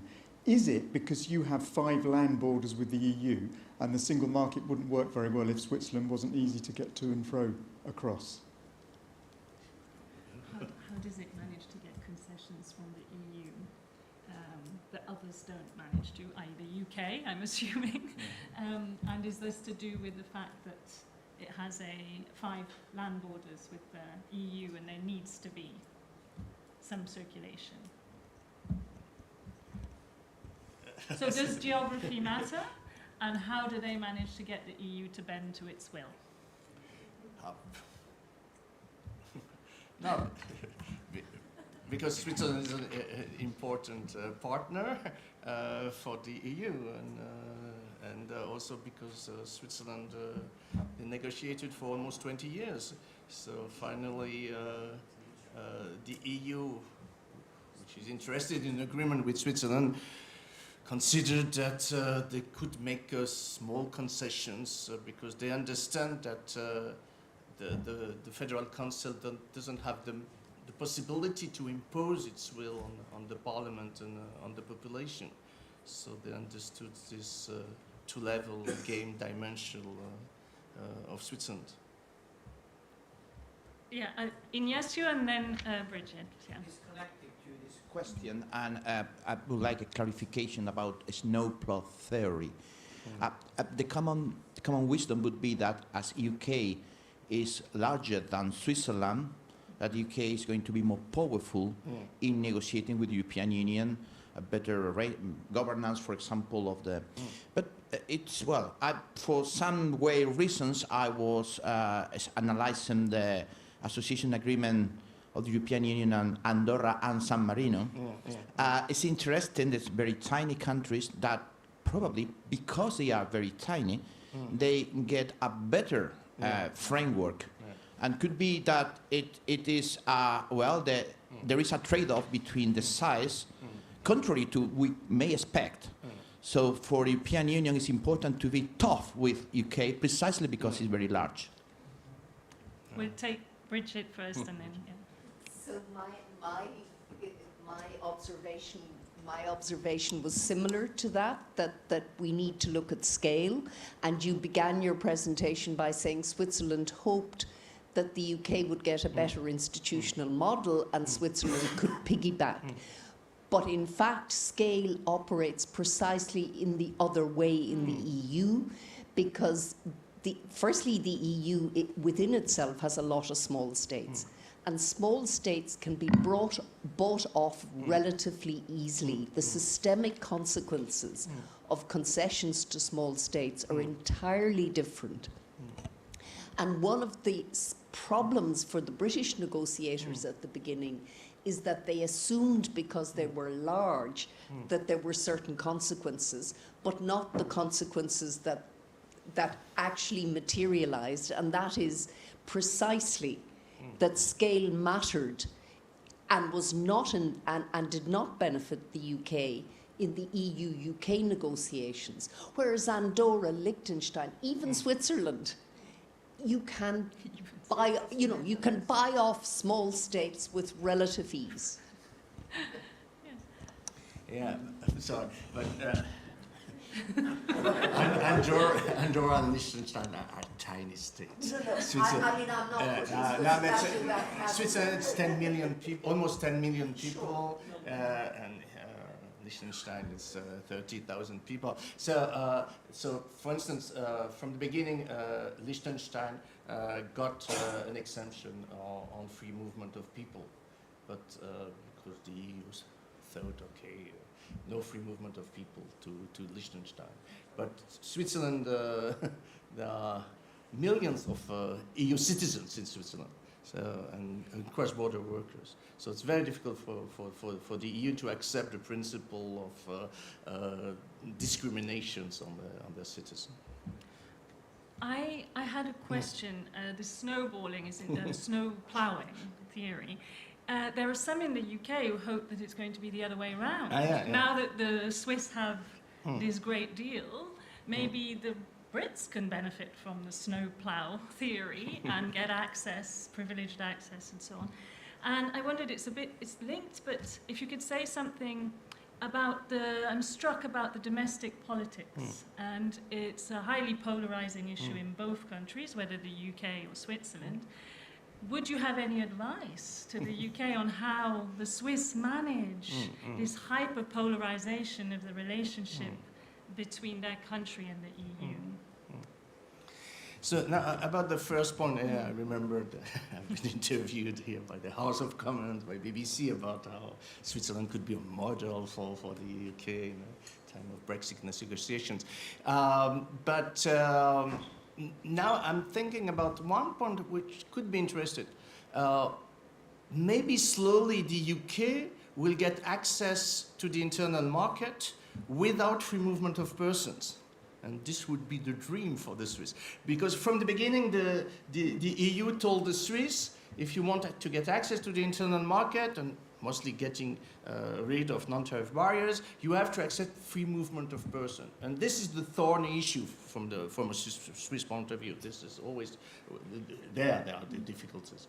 And now, according to the common understanding, there could be a slow process of removing not only agricultural non-tariff barriers, but also maybe one day industrial non-tariff barriers, and maybe agreements on services or some services.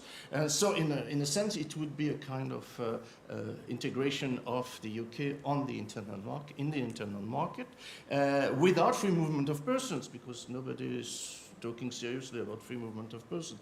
So in this sense, the UK could be a model for Switzerland, and the Swiss could argue maybe one day, so why you gave to the UK this possibility of not integrating the free movement of persons, and why not to us? So, for the future. Now, how to deal with the population?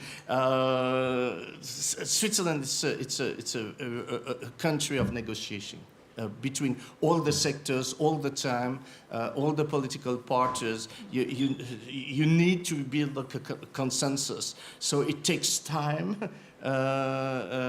It's a very, very difficult process, but it's an interesting process because in Switzerland, you deal on the issues. So you negotiate, you get crazy about negotiating with all the sectors, because all the sectors have this possibility of organizing a referendum. So you need to talk to and to convince the largest part of the population in order to avoid a defeat in the referendum. So, but it's an interesting process because, in my view, we discuss more the issues, more substantially the issues than in other countries. It's not about getting rid of the president, of the prime minister, showing that you don't agree the ruling party or something like that. It's really about discussing all the matters in depth. But it's a very long process and sometimes very frustrating process. Thank you very much, René. I think we're bang on time. I want everyone to thank René for this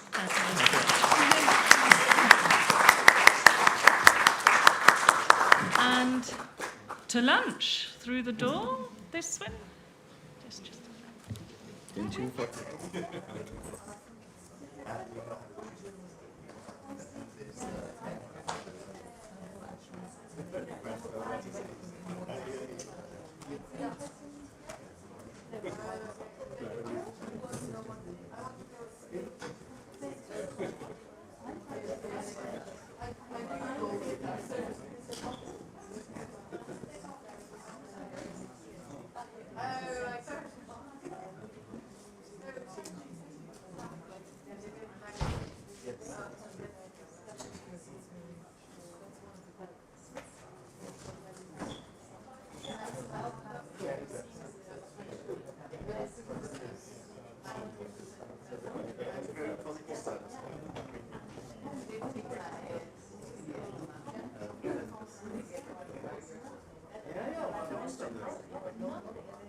Is that by and large the EU would prefer Switzerland never became a member state because it doesn't want to internalise the domestic political dynamic into the EU, because then EU negotiations would be so I also think that both sides can live. Now it took 20 years. But that is my sense. A stable relationship with Switzerland is a good thing for both sides. Now it took some time. And Brexit complicated it for the Swiss because we didn't want to concede something to Switzerland that the British would then look. So it's now both sides, but it's Switzerland. It's an amazing political system. And it functions. It functions. It functions very well. But I think it is the kind of dream that some of the Brexiteers have had about how there would be a democratic reawakening. There was not an awakening in the UK where there would be much more consultations. It has gone the other way. Inevitably, if the UK goes closer to the EU, it will be done with less transparency even than when they were member states. But also you can't transfer the political culture of Switzerland into a complex multinational state like the United Kingdom with very different history of political culture. So their way it's not going to happen. I mean, the UK has been one of the most centralised states in Europe despite the sub-states and all of that. So I think the democratic reawakening was a myth.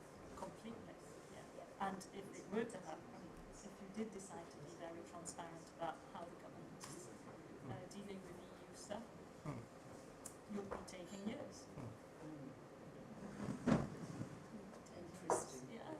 And was there relief in Switzerland finally at the conclusion of the negotiations, or was there of the EU-Swiss negotiations, or was there a sense that maybe Switzerland gave too much, or what was the political reaction to the deal? but classical far right parties, they say it's colonial party, but it's the largest party. 30% of the people vote for the far right party. So it's not a small party. And the poor EU, they say it's great. The others, they still don't know. And there's something very strange. They concluded negotiations in December, and they have not published the document. It's an 800-page document, but it will be published by the end of June. I don't know why. Some people are not happy with this. I wonder, are they cleaning it? Yeah, do they need 6 months to clean it? And they could have published it in English. It has been negotiated in English. Yeah. You translate it in German and French. They don't have to translate it in Estonian. They will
Someone's trying to get a hold of me.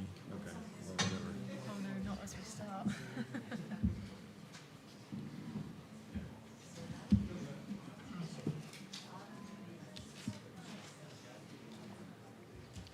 Oh, that's good. I have a terrible, terrible cough. Oh, my throat's gone very dry, but that might be the nose. Ready?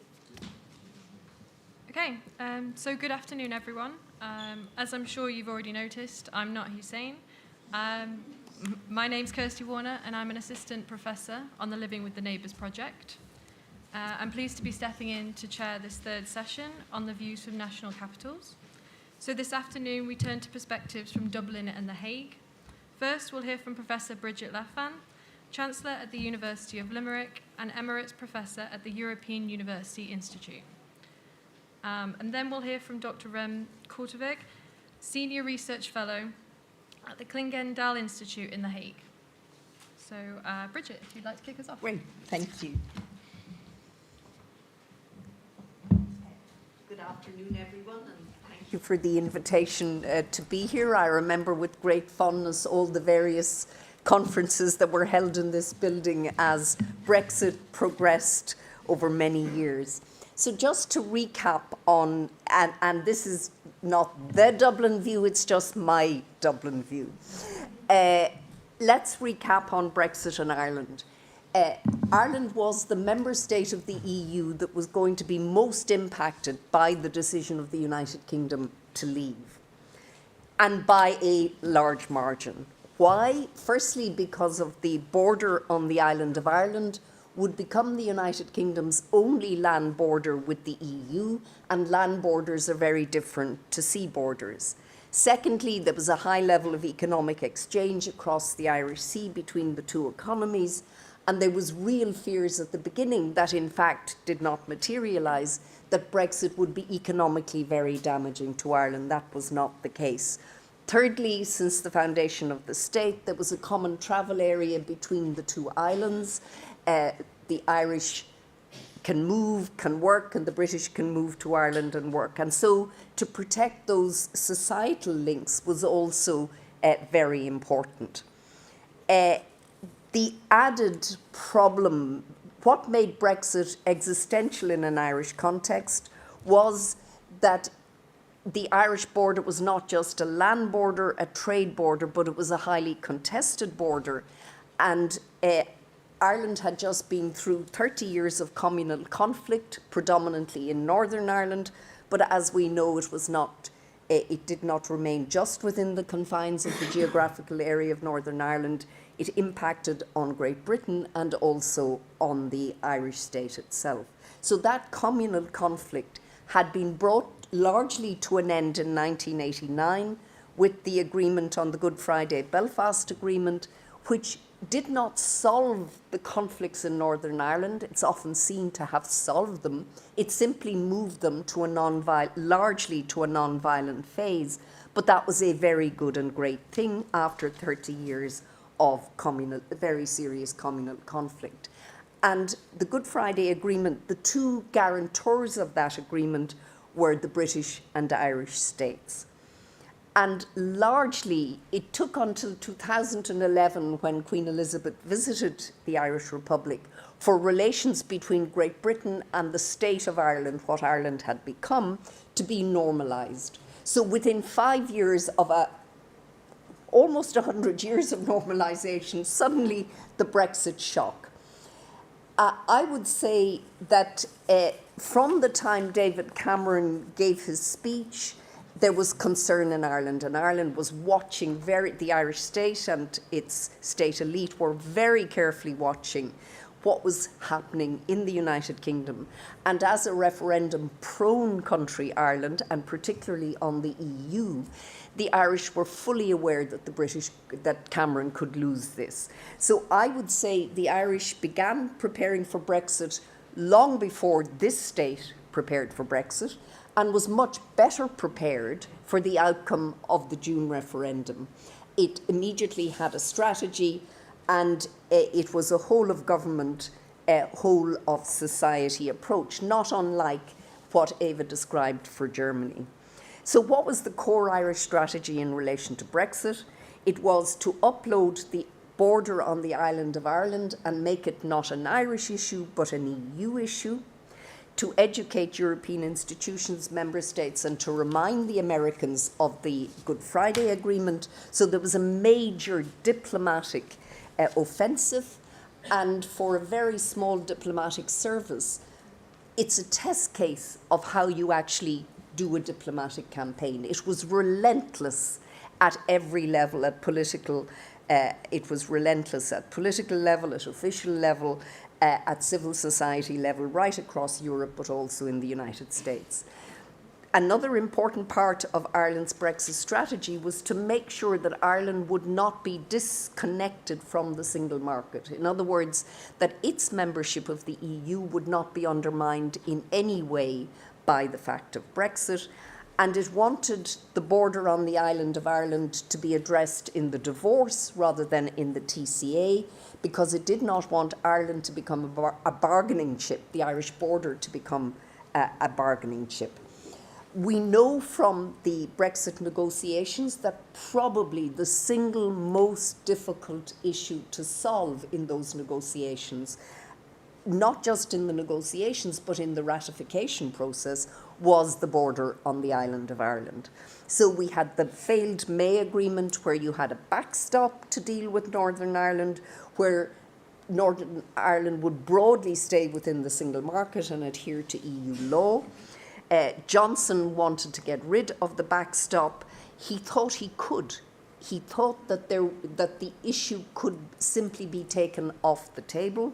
And he discovered over the summer of, I can't remember which year it is now, but anyway, he went for lunch to Luxembourg and left knowing that he couldn't get round the border issue, and then it became the backstop became a front stop, a border in the Irish Sea. But as we know, that was very problematic in implementation, because both at a technical level and a level of high politics, it was very problematic. There were very neuralgic issues. They were known as the 3 Ps: what you do about plants, what you do about pets, and what you do about parcels. And suddenly people living in Northern Ireland found that in order to move their pets or to have parcels from the state in which they were part of, became very problematic. There was issues around medicines, supply of medicines. There was an extraordinary increase in paperwork associated with economic exchange within one state. In other words, Brexit led to internal differentiation within the United Kingdom and not in the EU. In other words, it was externalized.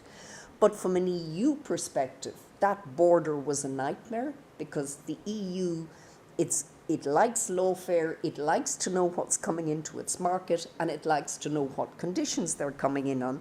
And suddenly it was handing over control of one of its external borders to another state. And so, in other words, the outcome on Northern Ireland was deeply problematic, both for the EU and for the UK. And then there was the high politics of that agreement. For the Unionist population in Northern Ireland, anything that altered their membership of the United Kingdom was a threat to their constitution, a perceived threat to their constitutional position within the United Kingdom. So high politics, low politics, technical politics, it was tortuous to implement the protocol. And there were grace periods, and there were threats on the UK, and then there were cases that the EU would take. But slowly but surely, they reached a modus vivendi. And this matters in terms of the reset, and that is, it would not have been possible for the UK to reset its overall relationship with the EU unless this border problem had been stabilised. And here, it was not Starmer, it was entirely Sunak. His negotiations on the Windsor framework that was broadly agreed in principle in February 23 and in March, it really did begin to solve the problem, or at least take the heat out of the problem of the Irish border. And so what happened to make that possible and to reduce the neuralgic element? Firstly, the Trusted Trader Scheme was expanded. For the EU, the biggest game changer was it began to get reliable data from UK customs authorities on movements of products across the Irish Sea. It wanted to know what was moving to make sure that none of it was leaking into the single market. And that actually took time to develop. Then there were green lanes and red lanes, and simplified on agri-food. There was also the introduction of something called the Stormont break. So I would say that Sunak really was the beginning of the shift in the post-Brexit relations between the EU and the United Kingdom, and addressing, I won't say solving, addressing the Irish border was very important. So that then brings us to the pre-election period.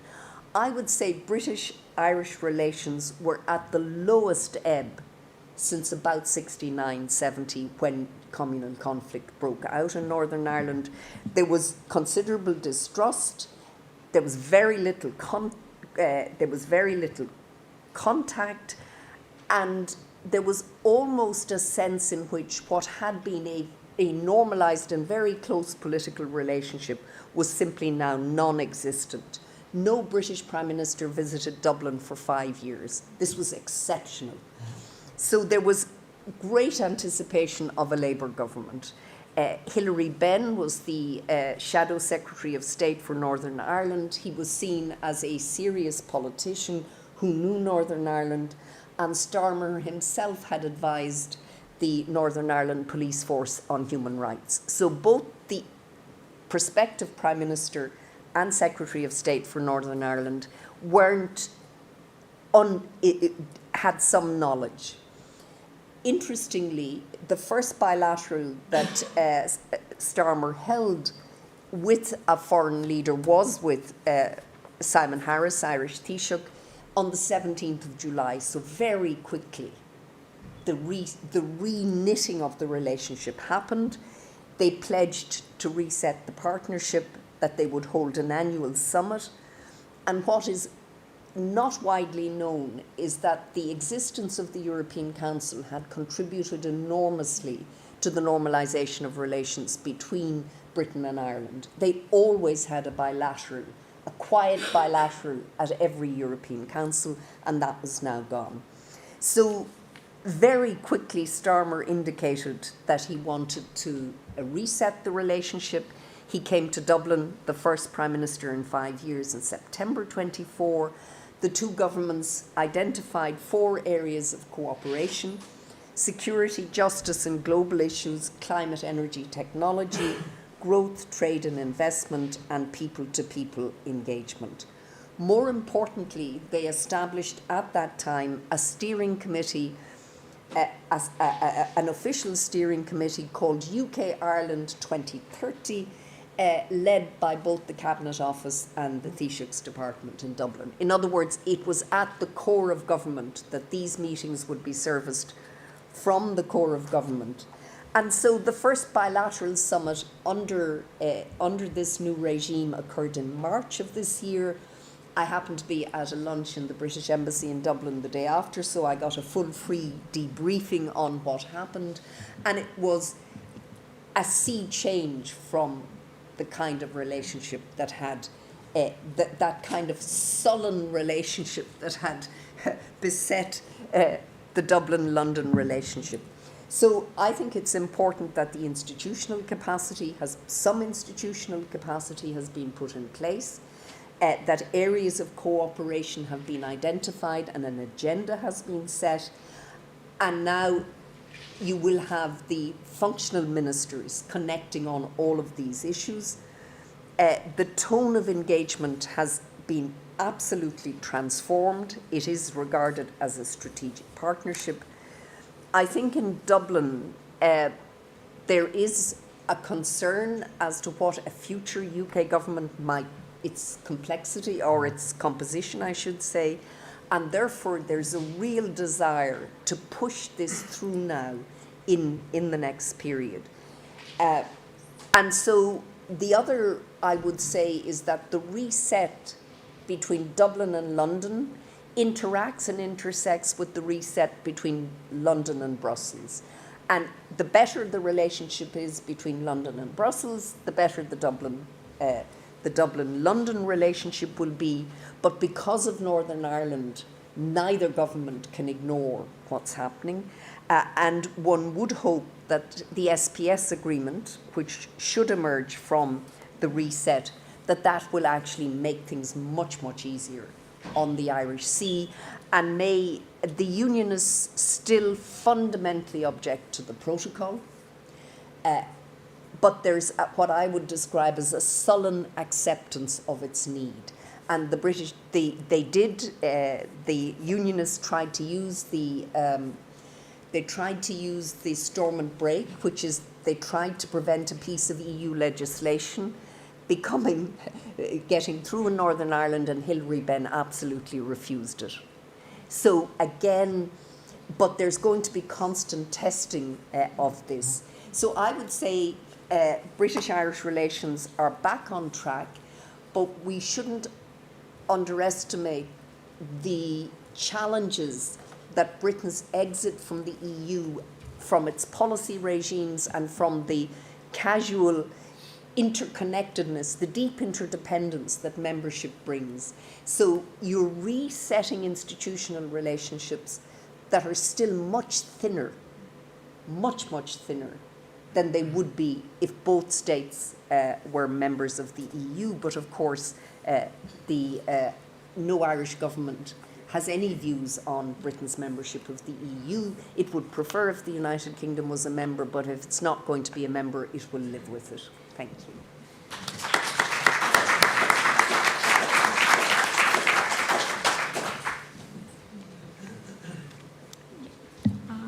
Yeah, so do you want to go ahead? Can I stay seated? Yeah. All right. Thank you very much. Good afternoon. First of all, a big thank you to Hussein, Pippa, Kirsty for putting this together. It's a real pleasure to be here again with old friends, and to once in a while check in on the UK-EU relationship. And of course, this is a much more sort of optimistic environment than it was, I think, 2 or 3 years ago, last time we had this event. It's also a great pleasure to share a panel with you, Bridget. I always learn a lot, and you've been an astute follower of UK-Irish affairs, and it's great. But I've been asked to talk a little bit about The Hague, so about the Dutch position. And firstly, let's go back 60 years, where the European communities have just been formed. The Netherlands is one of the founding states. And there is concern in the Netherlands that even though it's one of the founding fathers of what then becomes the European Union, that it might be overshadowed by West Germany at the time, together with France. Italy is in there too. And the Netherlands feels slightly uncomfortable with the fact that this nascent group of European countries that are starting to talk about pooling sovereignty, that they have a too continental perspective on global affairs, that they're too much focused on the European continent, whereas traditionally the Netherlands has always been focused to the West, to the maritime domain, to trade, to international relations. And so from the get-go, the Netherlands has always been a very strong supporter of bringing the UK alongside, because the ultimate calculation is made that the United Kingdom and the Netherlands not only share a North Sea, but also a like-minded view on the way in which the world works and where you can make your money, which is very much international markets, transatlantic orientation, focus on trade rather than developing a big political bloc. And so the Netherlands has always championed bringing in the UK, also from the perspective that with the UK in, I'm just going to ask you to indulge in a small mental exercise. If you close your eyes, you visualize the map of Europe and you draw a triangle between the 3 main centers of power. So London is now in. You have London, Berlin, or Bonn, whichever, and then Paris. You have that triangle of power, and which country sits at the center of that triangle? That's the Netherlands. And the Netherlands always figured that it had better relations with each of those three poles individually than they did with each other. And that it could live with any compromise that these three found. Then Brexit happens. And the Netherlands starts to realize that instead of being at the heart of European integration process, geographically, that it's now on the western fringe, that the center of gravity demographically, economically, is shifting towards the east and to the south. And this raises some alarm bells in the Netherlands. This is also why our Prime Minister, Mark Rutte, who at the time was already well along to become the country's longest serving Prime Minister, was very outspoken against Brexit, tried to talk David Cameron out of it, unsuccessfully as we know, but really felt that this could also set off a chain of events that might lead the Netherlands also to reconsider. And again, in 2016, we did have discussions about Nexit following on from Brexit. In fact, one of the parties that's now in power in the Netherlands, run by Geert Wilders, or actually he is the party, it's a one-member party, advocated Nexit at the time. And so the Netherlands drew the conclusion after the Brexit referendum vote that instead of trying to keep the UK close, the overriding interest was to preserve the internal market, to ensure that the 27 stay aligned, and that despite probably some suggestions here in London, that the Netherlands was not going to soften its approach to the UK. Instead, it was a rather tough negotiator. The Netherlands was very tough in terms of accentuating the point of a level playing field, of getting good state aid agreements on fish. I'll say a little bit about fish in a second. And the Netherlands really chose in favor of the EU rather than in favor of that long-standing relationship with the United Kingdom. And then fast forward a couple of years, and I would argue it's not Keir Starmer that probably set in motion a sort of thawing of the relationship with the Netherlands. I think it was perhaps the late days of Liz Truss, and definitely, or early days, you know. There were no late days. Or Rishi Sunak. And why do I say Liz Truss? Is one of the things that she, and I don't think she's getting credit for that. One of the things she did is that she appeared at the European Political Community Summit. And she signed an agreement, which was the North Sea. She rejoined the North Seas Energy Cooperation and basically signaled that the UK was back on board to talk about something that's very close to the Dutch heart, which is how do you develop wind power in the North Sea? And I'll say something about that later. So if you really want to, yes, Rishi Sunak, I think, because he initiated all these bilateral agreements that we've been talking about before, also with the Netherlands, that really materialized, say, a turning of the page in the after the Brexit wars. But it was also this little-known fact of the North Seas Energy Cooperation that at least made a difference to how the Dutch were viewing where they could work together with the UK.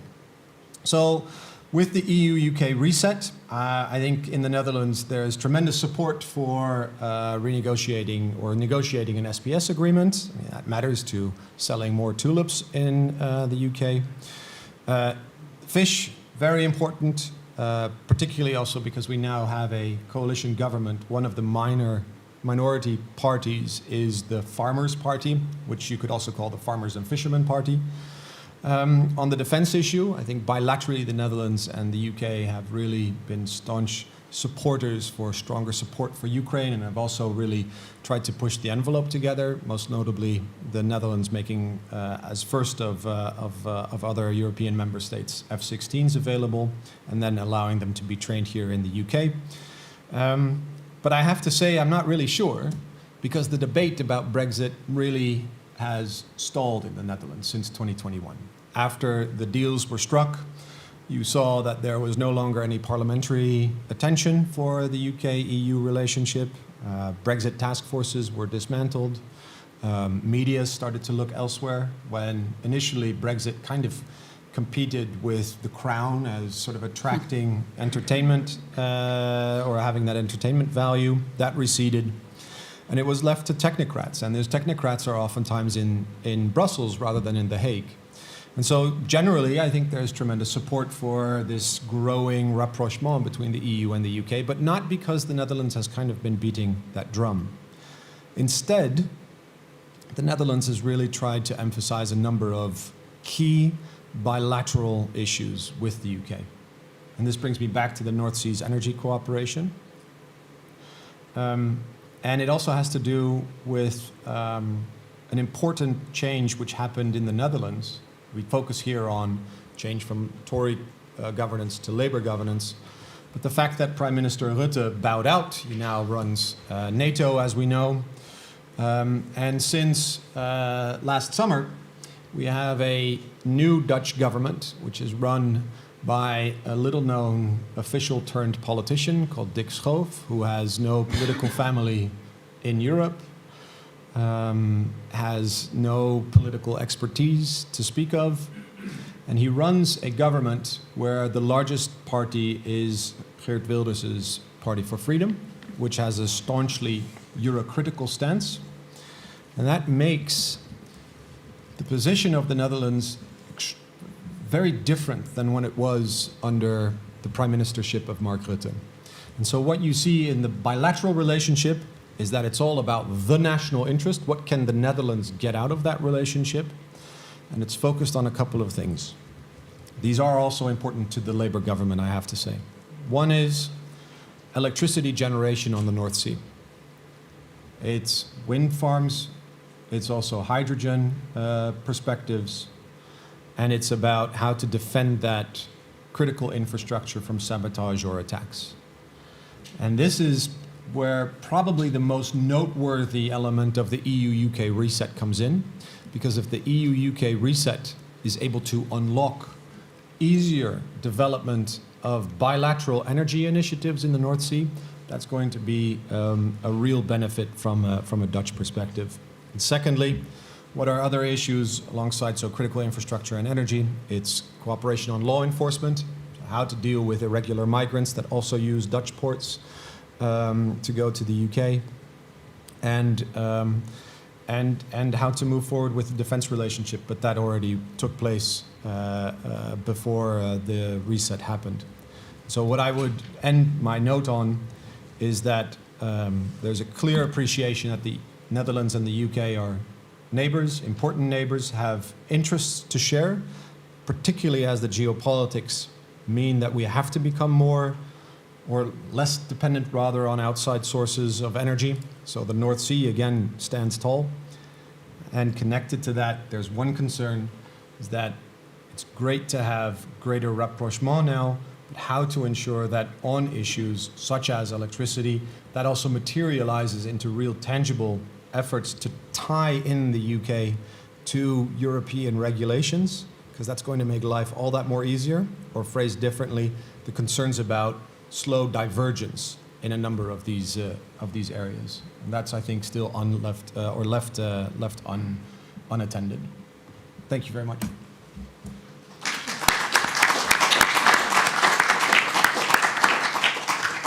Okay, so I think we've only got a few minutes, so I'll open it up to the room and see if there's any questions to begin with. Anyone?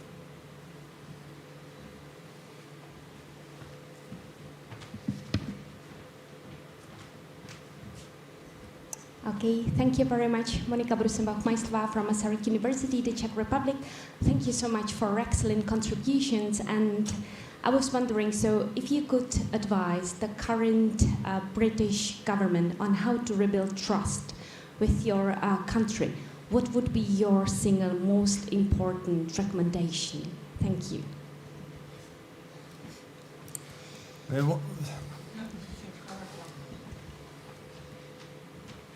So there are a couple of things that come to mind. One is, it would be great if Keir Starmer visited the Netherlands.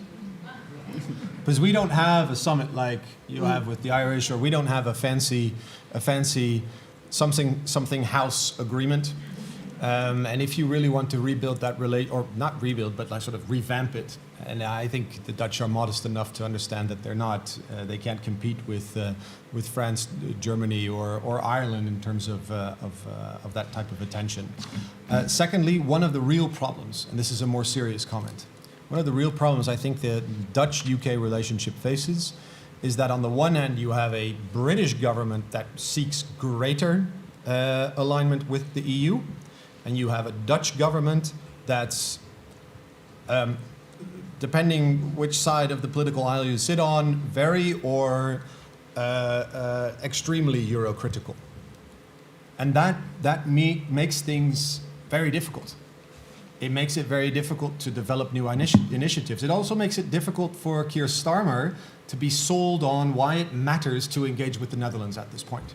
Because why be seen to cozy up to a government that's led by Geert Wilders, who's sort of the Dutch version of Nigel Farage, right? So the politics don't line up. And thirdly, we have to mention the United States. I think there are some concerns, given the transactional era in which we find ourselves, that the UK, despite it aligning now more and more with the EU, might still be trying to balance its approach towards the US and the EU in terms of its trade relations and how it deals with tariffs and counter-tariffs. I think that that's really one of the issues of uncertainty in how to build trust that the UK is firmly now part of our group, even though not a member. So I think in many ways the UK has rebuilt trust. One of the tendencies always from London as an EU member state was to try to play off member states against each other. They've decided, even with multiple bilaterals, that they can't use this against the EU because the EU membership is more important to every member state than is the relationship with the UK. And I think that lesson has been learned, specifically in relation to Ireland.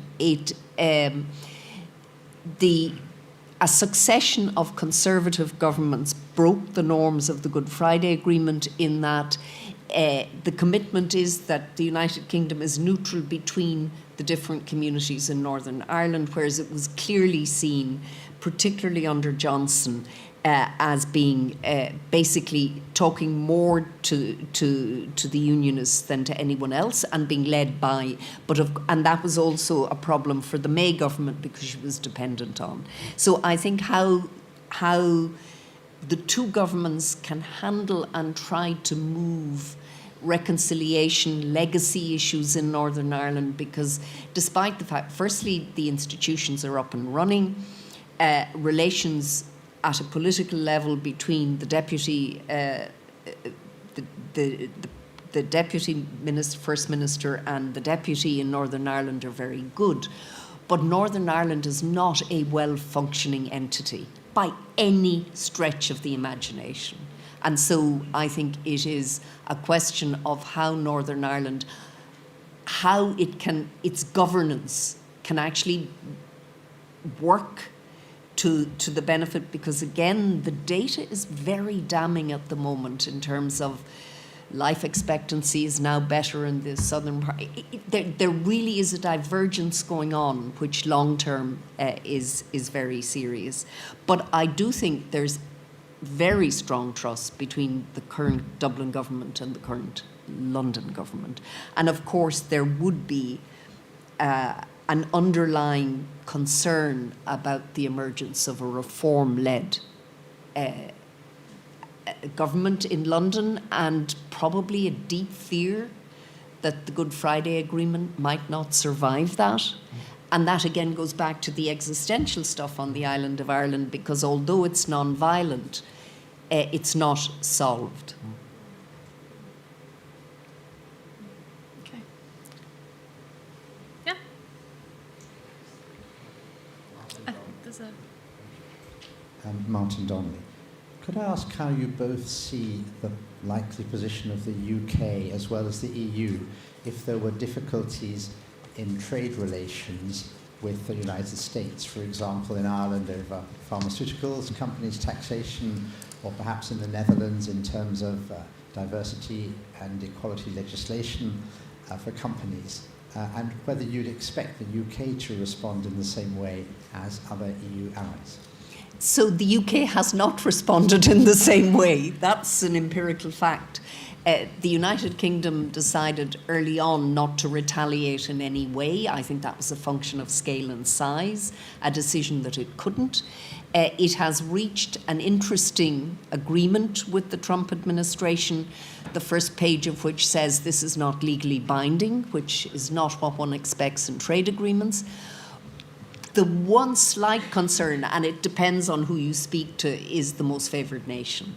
That concern that the United Kingdom might move into the camp that is not trying to protect what's left of the multilateral trading system, because that's seen as a more global public good. I think we should be concerned at the moment about the EU-US relations in trade. I think Trump is the EU's worst nightmare because he's capricious, he doesn't like law, he doesn't like documents. It's everything the EU, it's the nightmare. So the EU has clearly power in this. It's not a supplicant in this. So we will know by early July where the EU-US relations lie. And we must remember that Trump personally has a big problem with the EU and EU regulation, and it's down to the fact that he was not allowed build either in Scotland or in the west of Ireland because of some exotically named worms. But they were, a Habitats directive hit what he wanted to do with his golf courses. But I think there's a much deeper antipathy to the EU in this particular Trump administration. But again, the difficulty in you'd want to be in astrology to think what will happen even in a month's time. But I do think the EU-US negotiations at the moment are pretty critical. And it's not clear to me where the landing zone is. Just to chip in, I agree with a lot what you said, Bridget. I think what makes things complex is that on the one hand, there's this belief that Starmer might be able to talk to Trump in an effective way, and that helps with a number of European objectives, most notably on the security front or on continuing to guarantee support for Ukraine or increasing it. And so the challenge is, however, how security and trade are increasingly interconnected. And so on the one hand, there will be a reliance or at least an embrace of or support for Starmer to become a Trump whisperer on behalf of European security interests. On the other hand, and I think I also just mentioned it, there are some concerns that the UK might pursue a third way in terms of the trade relationship with the US vis-a-vis the EU. And that's, the jury's still out. You mentioned diversity and inclusivity regulations. I think this is particularly one of those issues where you would see concern on the Dutch side whether there's any divergence.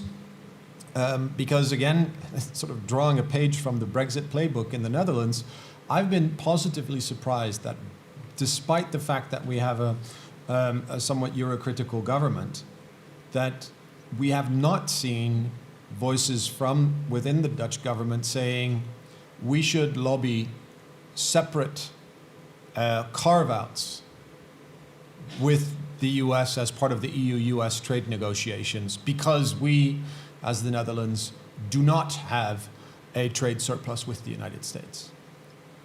Yes, and that could well easily have been the case. Instead, what you hear the trade minister who comes from Wilders's, or has been appointed by Wilders, has been saying, actually, we need to stick together with the EU. We need to support the counter tariffs, despite the fact that we have a pretty different trade profile with the US than many of the larger European EU economies. And then a question for you, Rem, as well. So you highlighted how the Netherlands has kind of shifted from trying to keep the UK close to pursuing like the pragmatic bilateral cooperation, especially in areas like the North Sea energy. And with the UK-EU like recent rapprochement, what do you see as the biggest opportunity and biggest risk for the Netherlands in this reset? Yep. So just continuing on the electricity file, because again, and that's really where I see the value from a purely Dutch perspective, is we know that the geopolitics that we currently face require us to map our economic dependencies and to reduce them. And energy is one of the key ones. So Boris Johnson famously said, we can turn the North Sea into the Saudi Arabia of wind. And in a way, he's right. But you have to be able to do that. You need the planning, the licenses, you need to have the infrastructure, you need to be able to manage that infrastructure in relation to sustainability targets, environmental goals, fishing grounds, transport corridors, military training exercises, which the North Sea is also going to demand, and be able to do that in a kind of a joint fashion that allows you to deliver on the ambition, which was signed as part of the North Sea's energy cooperation to develop 160 gigawatts of wind power by 2050. For those of you in the know, that is a huge amount of wind capacity. Up until now, the EU, the Commission, has been rather lukewarm about bringing the UK into that discussion because they say, well, it runs up against the TCA, it's about tying into, it has impacts on our electricity market, it means that we need to have details about state aid regulations, and all of a sudden you open up a Brexit can of worms. And so the real positive momentum is that now in this reset agreement, they said, well, we're going to explore how to tie the UK into the European electricity market. And that's going to unlock a number of the discussions that are now, frankly, sort of moving ahead only at snail's pace because private companies that need to invest in this capacity say it's too difficult, takes too long. So that's the optimistic sort of what I hope we're going to really tangibly get out of the reset.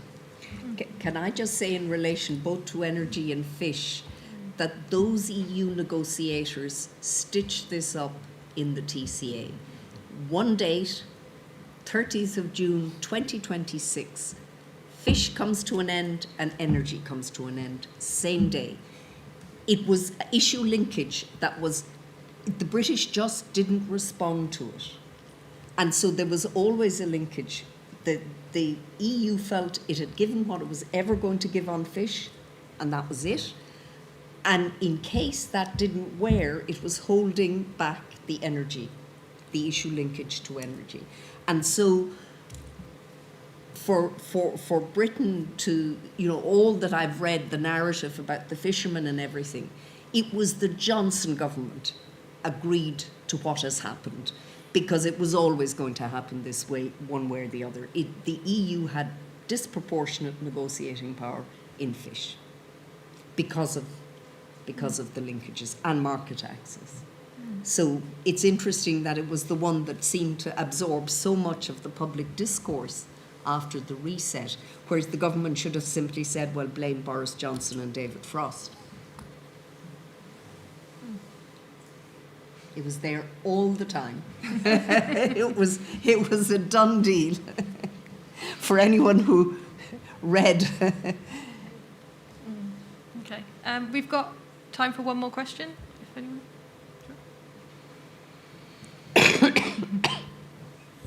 Thank you very much. Very, very fascinating. As always, I have two questions. One to Rem. You mentioned in the beginning that in 2016 there was a little bit of a discussion about Nexit. Now that the political chaos around Brexit has subdued and we have that EU-UK sort of reset, are there some voices in the Netherlands who are saying, hey, the Brits don't have it that bad? Or is that, is sort of the deterrence of the Brexit years been so strong that the debate is completely dead, even within the PVV? And my second question would be to Brigitte. From the outside, it seems that during the Brexit negotiations, the Irish were pushing or were trying to get the support for a hard line vis-à-vis the UK on Northern Ireland, and are now turning towards those arguing for more flexibility in implementation towards the Brits in order to keep the arrangement in Northern Ireland going. Would you also characterize this way that the strategy of the Irish is now to get more flexibility in implementation from the EU side to reduce the numbers of implementation problems in Northern Ireland? So, Nicolai, the easy answer is no. There's no serious political party calling for an exit anymore. And even again, Wilders has had to swallow his words and sort of realizes the value of the internal market. He's still very critical about the setup inside the EU, but he sort of takes the Orban line, like you need to change it from within, or perhaps more Meloni. You want to move more on subsidiarity. You want to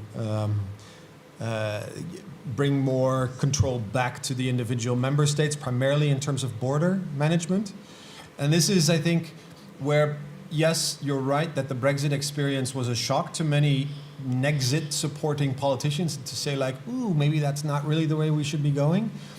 At the same time, I think people are also realizing that Brexit wasn't the solution, or didn't offer the solution to the problems that many Dutch politicians on the hard right sort of tried to get votes on. So the example is migration. So if Brexit was all about taking back control of your borders and being able to stem irregular migratory flows, well then, that really hasn't worked. And this is now a big issue in the Netherlands, and this is still a big issue for Wilders. I mean, even the day before yesterday, he said the government, even though he controls the government should close borders and stop all asylum seekers in the next couple of weeks. That could transpire into a position where they say, okay, we need to leave the EU, but the example of the UK shows that leaving the EU is not going to resolve that issue. And so it's not really a serious matter at the moment. But it might come back. So I wouldn't characterise the Irish position as looking for more flexibility. I think given that Ireland is an exporter of agri-food products, it probably thinks SPS arrangements are a very good idea, and it would help with the Windsor framework if they work in other words, if the negotiations of the SPS agreement takes cognizance of what's in the Windsor Agreement. But I certainly don't detect in Dublin a sense that they're looking for a lot of flexibility for the United Kingdom. I think they would be pretty much at the centre of you protect the single market first and foremost, and after that you want the closest possible relationship with the United Kingdom. And certainly Dublin would have regarded the TCA as a very thin agreement for neighbours. So I think, but I certainly wouldn't characterise it as you did as a search from being driven by more flexibility. Okay, great. So we'll have to close there. So thank you, both of you. Thank you.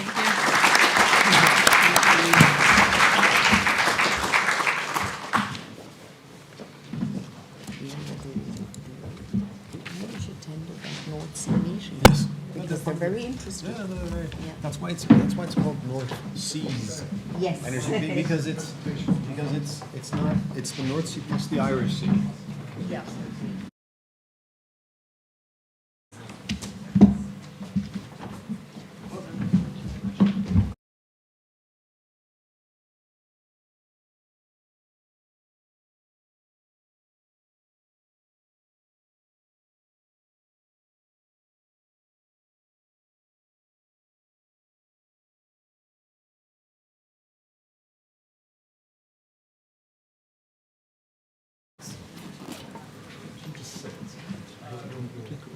Yeah, I forgot it. Yeah, sure.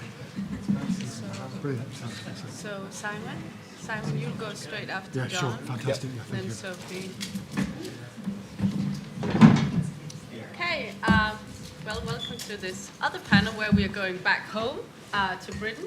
And I'm excited to chair this panel because I want to know the answer to these questions of Labour's European strategy. I'm not quite personally sure what it is, but I know that we have the best possible panel to talk about it here today.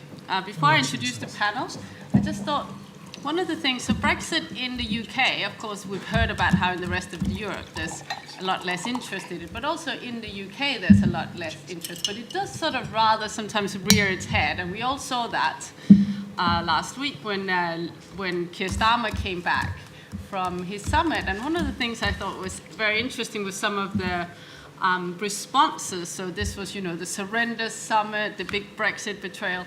And the best was from the former Prime Minister that we've heard quite a lot about in the last panel. And I had to write this down and I think even look up some of the words, because he called Starmer the orange ball-chewing manacled gimp, which I think is sort of slightly suggesting he's sort of the EU submissive or something like that.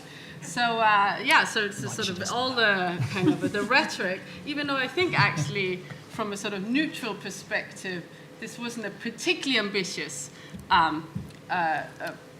particularly ambitious summit in terms of what it achieved. So on the one hand, you have this sort of, even when you have a quite modest results in terms of getting closer to the EU, you get this sort of, oh, this is no longer Brexit, we're sort of basically giving it all up. And from the other side, of course, you have Labour MPs, overwhelmingly people who voted Remain, and who was also in favor of a second referendum. Labour activists overwhelmingly Remainers. Labour voters, I hope Sir John Curtis will tell us more, overwhelmingly Remainers. And yet you have this kind of extremely, I think, from that perspective, cautious strategy. So this is something I hope we will learn more about in this panel. And as I said, we have the absolute best experts on the planet to talk about this. First, we'll have Sir John Curtis, who is, I think the BBC likes to call him a sort of polling guru, but also to us, he is a university professor at the University of Strathclyde and a senior fellow of the UK and a Changing Europe. Then after Sir John, we'll have Simon Oswald, who's professor at the Open University and also a senior fellow and former vice president, I believe, of the UK and a Changing Europe. We have Sophie Stowers, who was formerly of the UK and a Changing Europe, but is now research manager at More in Common. And last but not least, although he said he's not going to talk about Labour, which is disappointing, is Tim Bale, who's professor at Queen Mary, also an expert on all parties, including the Conservative Party, but soon they'll maybe put you out of business, I fear.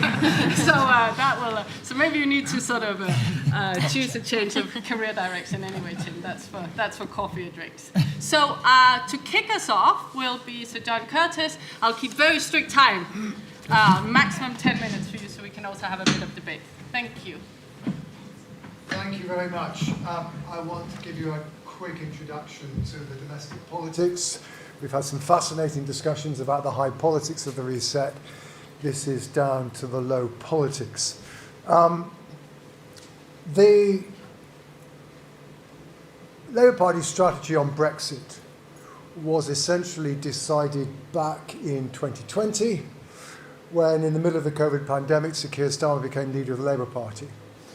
And the crucial calculation that the Labour Party made at that time was, in the wake of its defeat in the December 2019 general election, that it A, had to accept Brexit, and B, it was never ever going to succeed in winning a general election unless it significantly reconnected in particular with those who had voted Leave, many of whom were former Labour voters. So let's look to see what happened in 2024. So this is a slide showing you the breakdown of support for the parties according to whether the voters voted Remain or Leave back in 2016. And you will concede that, yes, the Labour Party made a modest degree of progress amongst those who voted Leave, whereas its vote arguably fell back a bit as compared with 2019 amongst those who voted Remain. So its support became a little bit more pro-Leave. But even so, it still was more pro-Remain than it was back in 2015 before the EU referendum. Yes, the Conservatives lost a lot of ground amongst those who had voted Leave, but it was Reform that was doing the damage, not Labour. So the truth is Labour, therefore, actually managed to win the 2024 election, even though the electoral aims of its Brexit strategy were not evidently realised in July of last year. Now, of course, actually, attitudes towards the European Union have changed since 2016, and a lot of people have come into the electorate since 2016. It is now nearly 10 years ago. This is just a running average of what the polls have said about how people would vote if we did have another EU referendum ever since the conclusion of the TCA. The grey line are those people they say they'd vote to rejoin. The orange or yellow or whatever colour you want to call that are those who say they would vote to stay out. And essentially, since the autumn of 2022, we've had roughly, very consistently, between 56 and 58% of people saying they would vote to rejoin, and about 43% or so saying they would vote to stay out. And that's been pretty consistent. And one of the consequences of the Truss administration was indeed to help to push support for rejoining the EU up a bit. But it's been very stable since then. It's certainly a consequence of two things. Partly, Leave voters have been somewhat more likely to change their minds than those people who voted Remain. But also, those people who did not vote in 2016 are very, very clearly in all the polling keen on rejoining. So, given all of that, therefore, actually looking at what happened in 2024 with respect to how people voted in 2016 is arguably a bit out of date. So what we can actually do is to look to see what happened in 2024 as compared with 2019 according to people's current attitudes towards the EU. And then you can see, yes, it's still true, Labour makes some relative progress amongst those who are pro-Brexiteers, but you can then see that the division between those who want to be inside the EU and outside the EU is clearly overwhelmingly pro-EU. And in fact, it's still the case that around 4 in 5 of those people who voted for Labour in July of last year are people who say they would vote to rejoin the European Union. So you might say, what's the problem? Presumably the reset is just going to sail through without any problem in British politics at all. Well, of course, British politics has moved on since last summer. This is what's happened to the opinion polls, and essentially the headline is that the support for the Labour Party has fallen more rapidly than that for any newly elected government inside the UK. The Conservative Party are now down at 18%. We're even beginning to wonder whether they can defeat the Liberal Democrats, and that's largely the definition of failure inside the UK. If you can't beat the Liberal Democrats, you're not serious. And we have Reform running at 30%. So hang on, where are we now then? Does this mean that Labour are losing ground to Reform amongst those who are in favour of Brexit? Well, actually, we can look to see the current relationship between who people would vote for, unfortunately not with their current preference, but we can do it for how they would vote it back in 2016. And yes, Labour have lost ground amongst Leave voters, but they've also lost ground amongst Remain voters. They've lost ground across the board. It's proportionally somewhat high amongst Leave voters, but it's not clear that, as it were, they have to reorientate themselves back again to being very reticent about the EU in order to survive politically. Oh, and by the way, just in case you think Brexit's disappeared politically in this country, Reform are by far and away the most popular amongst those people who voted Leave. Basically, Reform have taken the Johnsonian coalition of 2019, and Farage, who will claim he gifted it Johnson, has now very, very firmly gained it back. So anyway, let's look at attitudes towards aspects of the reset itself. Maybe Labour really don't have anything to worry about selling this. Well, yeah, first glance, there's a lot of evidence to support that. Here are a couple of polls that ask people about attitudes towards the SPS agreement. But notice the wording. One says we should get rid of the paperwork so we can make it easier to trade in food and drink. Paperwork, if you don't not aware of the nuances of English, is always a negative. And equally, the other poll that I'm showing you there says that we should accept the European Union rules on food and product safety so we can have special access to join the European Union. So notice that perhaps rather favourable wording, but still, amongst the public in whole, around a half say yes, they would support it. And of course, given their orientation, Labour voters are even more likely to be in favour. We can do the same thing on the youth mobility / youth experience scheme, about which a lot of Labour ministers have been very dubious because of the apparent connotations with freedom of movement. Now again, need to know about the wording. The first one here on the left-hand side is we should give all 18 to 30-year-olds the chance to go to the European Union, and equally the European Union to come back to the UK. So notice that word chance. Or actually, EU citizens should have the right to come here for 4 years, and UK citizens the right to go there for 4 years. That's the second one. Or there should be an opportunity for younger citizens to work or study freely in either the UK or the European Union. So notice that wording. It's all framed in a way that is relatively positive. And to that, the British public react favourably. But if you frame these issues differently, you get a rather different balance of opinion. Left-hand side here now is going back to SPS. This is saying to people, well, what should we do? Should we accept the European Union regulations so that we don't have to put up with their checks at the border? Or should we keep our regulations and accept the fact that we're going to be checks? And at this point, public opinion in general is slightly against, and even Labour support is evenly divided. Or if you then say to people, characterise the youth mobility scheme as that we give EU citizens the automatic right to come here, and then the same right for British citizens to go to the EU, again, you get a different balance of support. In other words, the framing here is crucial. If you can persuade the public this is about giving young people lots of nice opportunities, great, that's fine.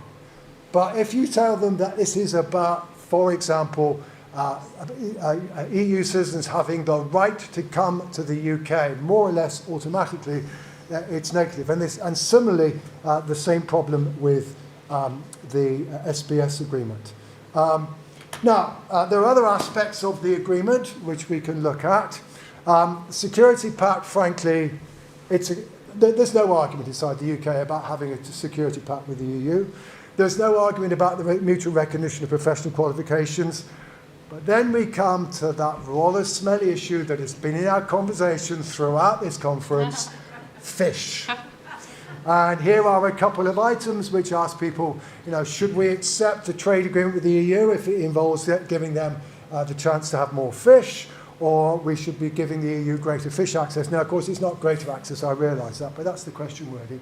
And you can see things emerge rather differently. So what would I conclude from this? Well, despite its reticence on Brexit, despite Labour's strategy all the way through to 2024 was don't talk about Brexit, in the end it was still carried to victory last year by a predominantly pro-EU coalition of voters. And although its support has declined substantially since, that decline has occurred amongst Remainers as well as amongst Leavers. So Labour can't just simply say to itself, we need to keep stum because we might, otherwise we're not going to get our Leavers back. They've also got to worry about how do they keep their Remainers. But in the end, public attitudes towards the reset depends very heavily on how the issues are framed. If we focus on rights of access, opportunity, etc., it all sounds good. But if we get to those two crucial Brexit issues of sovereignty, which is what fish is about, it's EU having their fish in their boats in our waters, and about control, it's whether we can control the number of 18 to 30-year-olds that come here, then you see the potential difficulty. So I think the truth is the current UK government can sell the reset to the public, but only if it's willing to sell it. And that means the government has to start talking about Brexit if indeed it's going to actually succeed in persuading the public that the reset is something that is actually good for the United Kingdom. And that requires a rather different political strategy than the one in which Labour has been engaged so far. Thank you so much, John. Simon?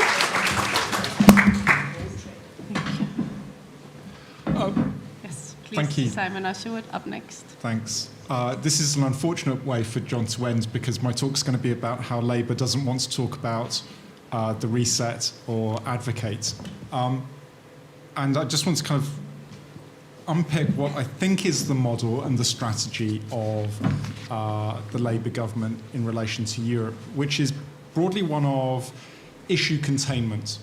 So this is a continuation of the Sunak model, which is get rid of the obvious problems and hope that we get along, and that's probably all that we want to try and achieve.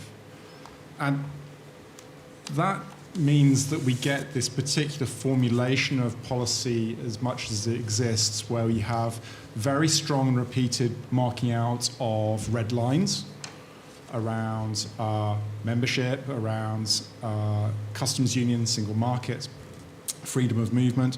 It's characterized by a lot of sensitivity towards a perception of public opinion.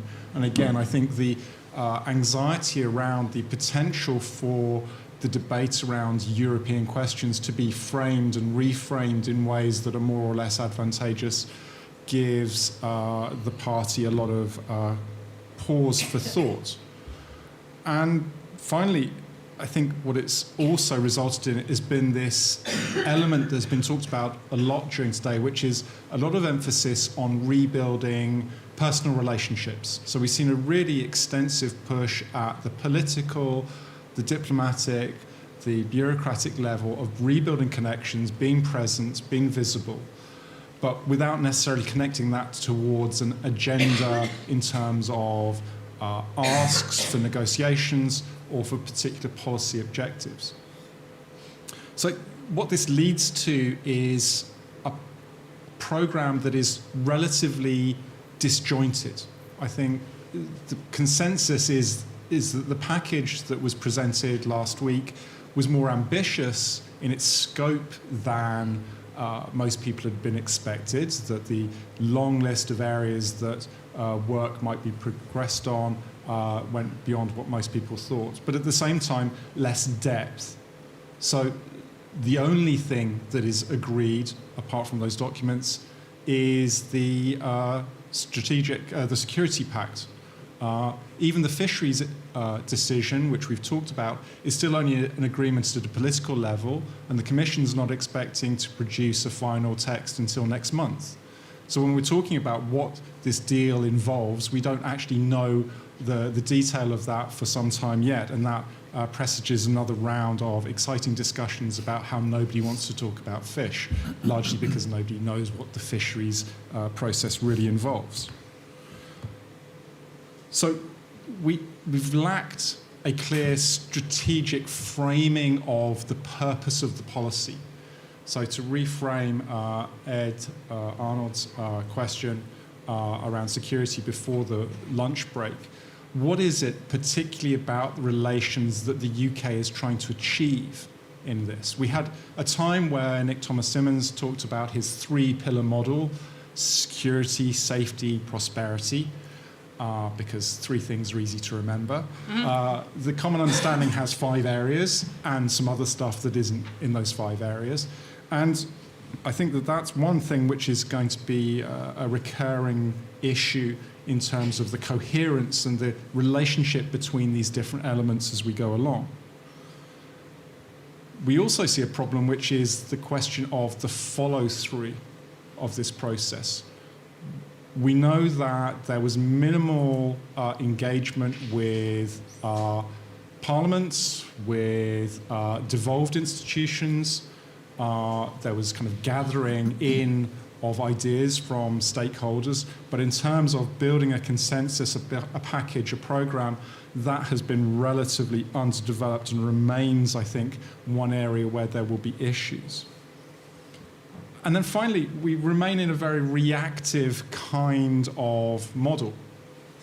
We haven't had ministers going out and selling a vision, an idea, an argument, which would carry momentum through the inevitable bumps in the road that will appear. Because one thing we know is that we have, at least for the rest of this Parliament, a process of repeated negotiations, some by themselves, some purposely connected, some incidentally connected, some conveniently connected with each other, where having a discourse about what the UK is trying to achieve would actually help move public opinion through that process, through those bumps in the road, which makes me think of Michael Gove. Happy days. So if we're thinking about the likely path for this government, I think, again, a number of things that are liable to happen. Firstly, we're liable to have periodic points where the issue comes back onto the agenda. It was quite telling that after the initial rush of media response and political response, there's been very little interest in the UK in this deal. We had a couple of days of media coverage and then nothing. You know, we didn't have a reignition over the weekend. We had a big Reform Party press conference yesterday where there was an incidental line about how this was a terrible deal, but not the most important part and not one that was followed through. But as we go through the long list of negotiations, the long list of topics where there will need to be agreements and there will be texts that can be judged and analysed and winners and losers allocated, those things are going to be real issues for a government that is not on the front foot on that particular issue. Secondly, I think we're going to see a repetition of the British mistake of mistaking warm relationships with the substance of international diplomacy and negotiation. And I think we've seen that, and certainly talking to a couple of people today, saying in the run-up to this summit, the British were very present in European capitals, in Brussels, and they're very nice. But in terms of what do they want, that wasn't always clear, or indeed ever particularly clear. And so in terms of laying the groundwork for a substantive development and advance for this summit, there was probably more that could have been done at a political level to start moving that through to set the parameters more clearly for the process that's to come. And then I think in the longer term, because Brexit never stops, we're going to come back to an increasing tension between the UK buying into elements of EU regulation, so becoming a rule taker, and the British self-conception of not being the kind of country that listens or has to follow the rules that other people set. So that old Eurosceptic trope about faceless bureaucrats in Brussels making the rules and we just have to do what they say, which was wrong, at some point becomes more true and a more accurate description. And to make the obvious point, the UK is not Norway. So I think without a discursive strategy, it doesn't have to be a strategy, because I listened to various British officials saying there's a distrust of visions and theory of integration. There still needs to be a purpose. And without that, we're liable to see this being a recurring issue, which is great for all of us in the room who work on this topic, because we can have more of these kind of events with very nice lunches. Thank you, Hussein. But it's probably not the best way of running international politics. And I'll stop there. Thank you so much, Simon. Now, over to Sophie. I think my slides. Oh, I'll start. Charge of the tech.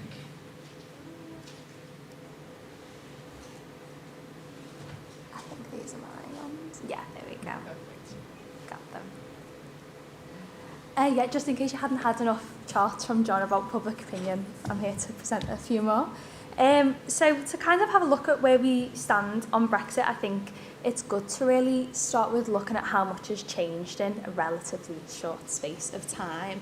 Maybe the most obvious thing is the amount of people who now say they would vote to rejoin, or that in hindsight they think Brexit was the wrong thing to do.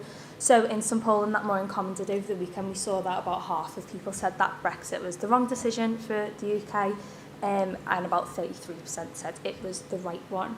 And so that does obviously give the government a little bit more space to talk about a close relationship with the European Union, with the caveat that some of this shifts is down to demographic change, so people aging out of the population, the voting population, so to speak, and other people coming of age. So we know that a lot of young voters, those who weren't old enough to vote in 2016, do tend to be more pro-European. So in this poll, about 60% of those who couldn't vote in 2016 said that they thought Brexit was the wrong thing for the country. But also, we do talk about, leavers potentially having to change their minds, regretting that decision. That is part of that shift, but it's a relatively small part of that shift. So we see about between 15 and 17% of people who say they voted Leave in 2016 say they think it was the wrong decision. So that certainly does give the government a little bit more space to talk about a closer relationship. The other thing is that, unlike all of us in this room here, a lot of people don't actually care about Brexit that much anymore, or don't want to talk about it very much. So in that same poll over the weekend, about 6% of people said that Brexit was one of the most important issues facing the country. Now, I think that doesn't mean that, it makes the government look out of touch, or like they're talking about an irrelevant subject when they're talking about Brexit, because actually people do care about it if you tie it to those kinds of issues towards the top of that chart. So, the cost of living, the economy, migration itself, the health service. If you can tie to that, then people do care. But I don't think that salience makes the government look out of touch, how kind of low salience it is, or that decline in salience. I think actually it means that a lot of the heat in the argument that was there in that period between 2017 and 2019 has actually died out. And so you can have a little bit more of a kind of full discussion about cooperation, and you can see that voters, I think particularly after the pandemic and after the outbreak of war in Ukraine, are a lot more kind of pragmatic about cooperation with Europe, because they've seen how it works in practice in a lot of cases. And so we do see a little bit more openness amongst Leavers, but obviously not to the same extent as people who voted Remain in 2016, about cooperation with Europe when it comes with kind of tangible material benefits. So cheaper food, it makes it easier for them to travel, they can fill up job vacancies in the NHS or other public sector jobs and so on. And so when we do ask voters, do you see cooperating with the EU in certain areas, maybe like alignment of food standards, for example, as a betrayal of Brexit? We see a lot of voters don't. Even though Leavers are still more likely, we do still see that a solid chunk are kind of a little bit more pragmatic about situations like that and don't necessarily see it as such an ideological decision. And so it might not be necessarily that much of a surprise that Starmer's kind of deal, agreement, reset, whatever you want to frame it as, went down relatively well when we looked at it over the last few days. So about half of voters said that it was a good thing for the UK. About 28% of people said it was a bad thing. Leavers are still more inclined than Remainers to think that Starmer's deal reset was a bad thing or is a bad thing for the UK. But even then, you see about a third still say that they think it was a pretty good deal for the UK. You do still see that kind of split in terms of when we're talking about how, even though Brexit has gone away, kind of Leave and Remain still underpin a lot of party support in the UK. So you do still see that Conservative voters and Reform voters tend to be more negative about close cooperation. Lib Dem, Labour, Greens tend to be more positive. But something that's quite interesting that we saw over the weekend, and I think kind of speaks to what John was talking about how Labour are losing both Remain and Leave voters to Reform, is that actually the voters who didn't vote for Reform or Conservative in July last year, but have since moved over, tend to be more approving of Starmer's reset deal than those who did vote for those parties in July last year. And so we do see that many of the kind of measures, this yellow colour is horrible, sorry, I can only apologise. Many of the measures that were kind of outlined in that deal, that Starmer kind of talked about earlier last week, are relatively popular with voters. So, agricultural alignment, youth experience schemes, passport gates, particularly a security pact, are all quite positively viewed. But there are still sticking points, and I was also going to make a joke about, there always been something fishy about UK-EU relations, because it always comes back to that. The public are very divided about kind of whether they should support or oppose access to UK waters for EU fishers. So you can see that split amongst all voters here. So if you look at the top, you can see it's almost kind of equally balanced between whether they should oppose or support that measure. And that is particularly strong, that opposition amongst Reform and Conservative intenders. So those, when we ask who would you vote for if there was an election tomorrow, they say Reform or the Conservatives.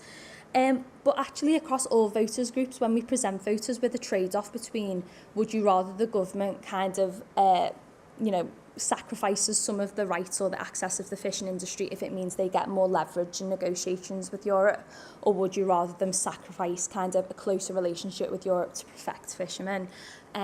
We do see that actually across parties, voters are either relatively split on that, or they think that the government should actually take the decision to sacrifice a closer relationship with Europe for the sake of protecting the fishing industry. The other thing is the European Court of Justice. So when I've just been talking about, everyone's really pragmatic and relaxed about UK-EU relations now, in focus groups that we've done over the last few weeks, we can be talking about that and everyone's very kind of getting along really well. And as soon as you bring up the European Court of Justice, it's like you're in a time machine back to like peak Brexit period in 2017. People are very much aggravated by the idea that the ECJ should have any kind of remit over UK-EU relations at all. And so that is always going to be a sticking point, particularly if it means that, the ECJ has some sort of kind of power when it comes to how well the UK is aligning with agricultural or SPS rules. And that's relatively strong across all voter groups. Obviously, it's still more kind of salient for Conservative or Reform voters, but it's still, you still see a third of Labour voters say that it's an important sticking point for them too. And the last thing I just wanted to touch on was migration. So that's kind of one of the only areas when we talk to voters where they think that a closer UK-EU relationship would be a negative thing, is that they think it would make it more difficult for the UK to control its borders. And we still see strong kind of opposition to free movement across the board. So about 45% of people say that they think any movement towards anything that resembles free movement would be a betrayal of Brexit. Even about a quarter of Remainers think that too. And what we actually see is that even when you have something like a youth mobility scheme, which is quite positively viewed by both Leavers and Remainers in our polling, as soon as you say that a potential consequence of that might be an increase in net migration, you see support drops by about 20%. And particularly hardens amongst Reform voters and Conservative voters. So although there's lots of kind of shifts and changes, which mean there's certainly room for the government to talk about and promote a close relationship with Europe, there's always going to be those sticking points that might hinder them along the way.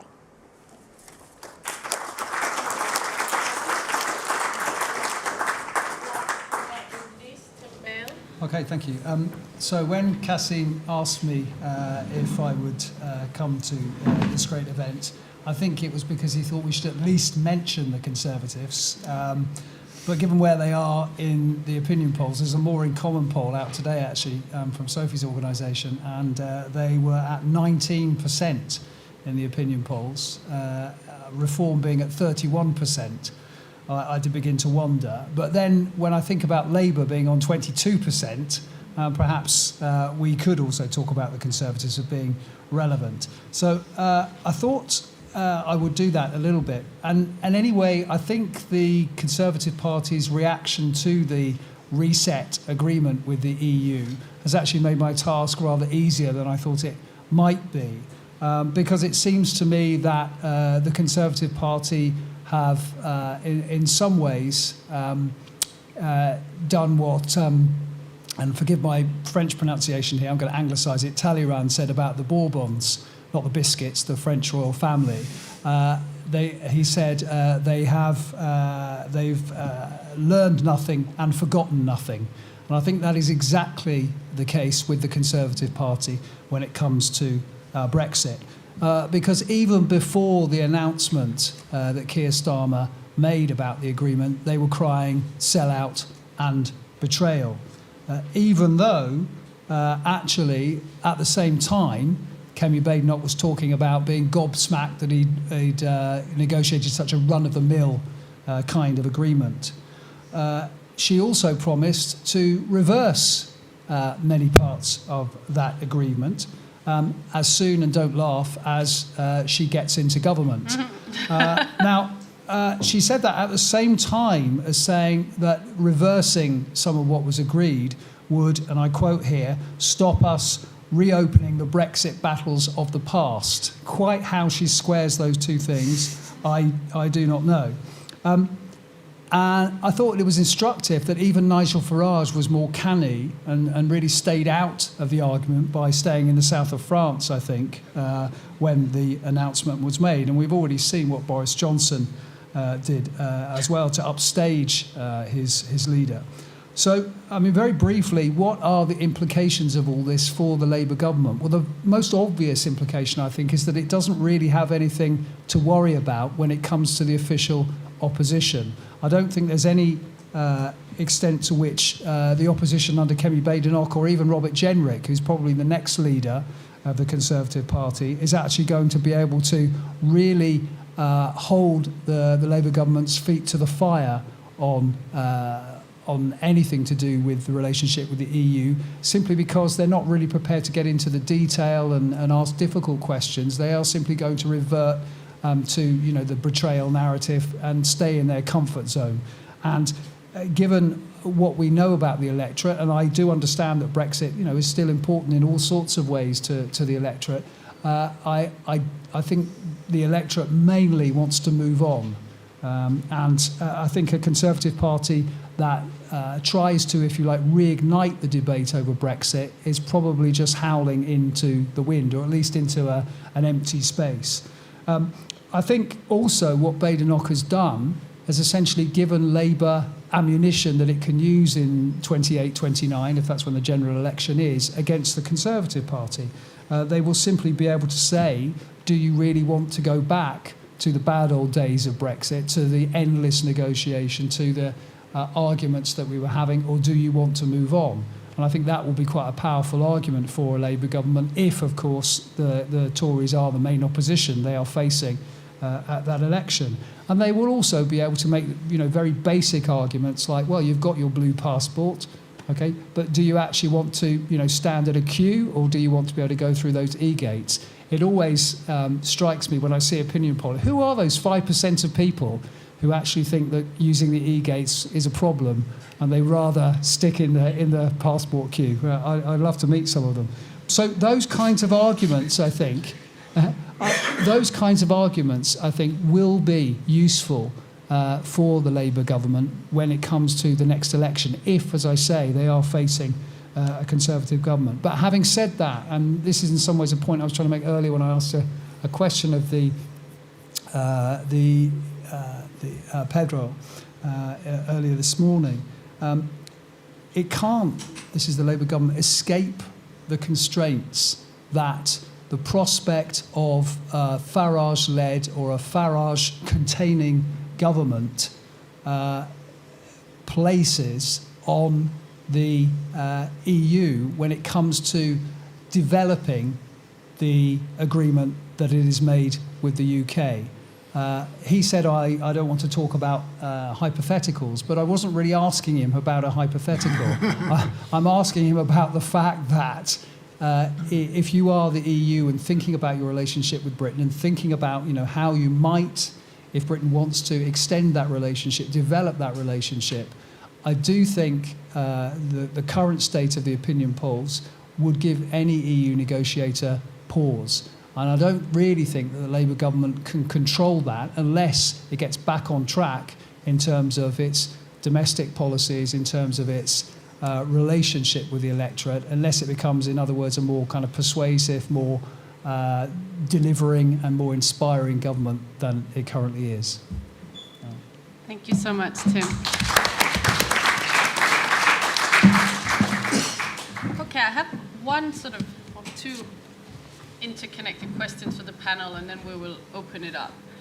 And my question is that we've sort of been, we've been talking about the reset and so on, but I think maybe if you were to just look at the polling that Sophie and John have showed us and what people's attitudes are, the general electorate are towards the EU, and also Labour supporters, you would say the median voter supports the EU and regrets Brexit, and the median Labour supporter overwhelmingly so. And yet, what you've all described especially when you focused on party strategies, is one that Labour doesn't have one, and to the extent it is say as little about it as possible, and as I would still think as unambitious. I mean, we're not talking about should we rejoin the customs union, the single market, or even should we have another referendum. I mean, they're sort of, a rabbit caught in the headlight. I mean, they're sort of like, oh, let's just sort of, do e-gates. I mean, e-gates is not rejoining the EU or like pet passports or whatever this is. So I think there's a sort of weird, on the one hand, you have this Brexit supporting population. Not everyone, of course, but that's where the median voter is, partly because some of them, I like how you're saying they were, they were passing out of the electoral, old people died, and then, and new people who came in. And the other thing is Labour supporters, are overwhelmingly minors. So my question is, this is my question, my provocation to you. What is it then, is it the electoral system? Is that the reason why Labour is the way it is? So if you imagine the counterfactual that we had PR, would Labour have then a difference? Is it all about, the red wall, we have to run 20 million focus groups in the red wall, like same with the immigration strategy? Is it the electoral system and the particular electoral geography of the Labour support that means that they have this strategy? Or tell me, is it something else? And secondly, what is the risk of this sort of, let's not talk about Brexit, let's never make an argument, that they come to the next election, they're so focused on reform that they forget about the Liberal Democrats and the Green Party, and perhaps some of their voters who still care, I would think, about Brexit and related issues like immigration get so annoyed with this sort of shift to the right and the cautiousness of Labour about things they actually care about, which they have done nothing on in government, that they'll just say, sod it, we'll vote for someone who cares about it. So that's my vote. Why is it that they're so cautious? Is it about first past the post, and secondly, is there any electoral risk to that, or are they just being brilliant strategists? So we can go this way and come back, and John will tell us the end. The actual answer. To make the obvious point, the European Union has a say in UK-EU relations.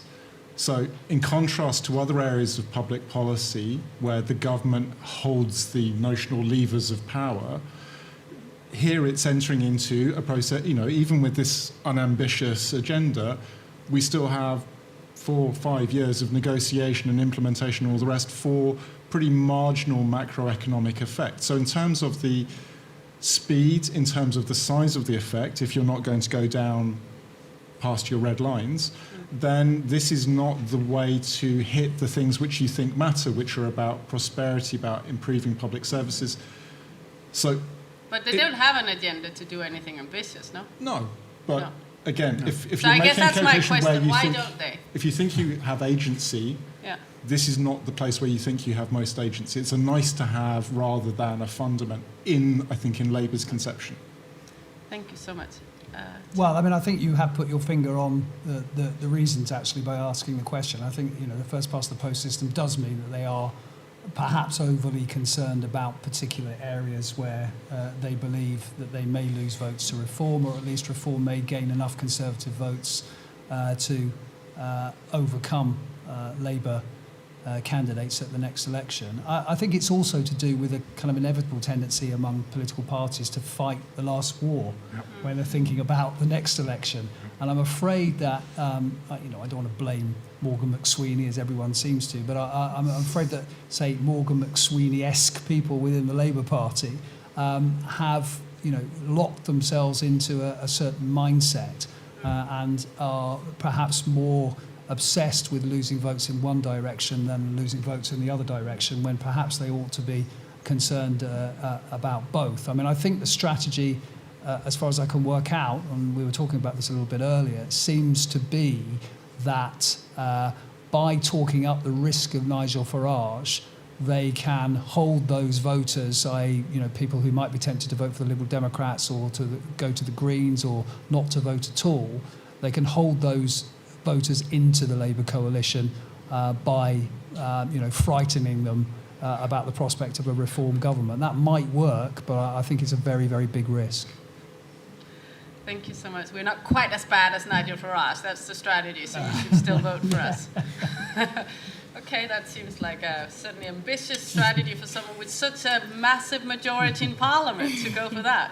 of the person. You can hear I'm like very enamored with the EU policy. Sophie, what do you say? What do you say on all your data? I mean, I think that... Is it a good strategy?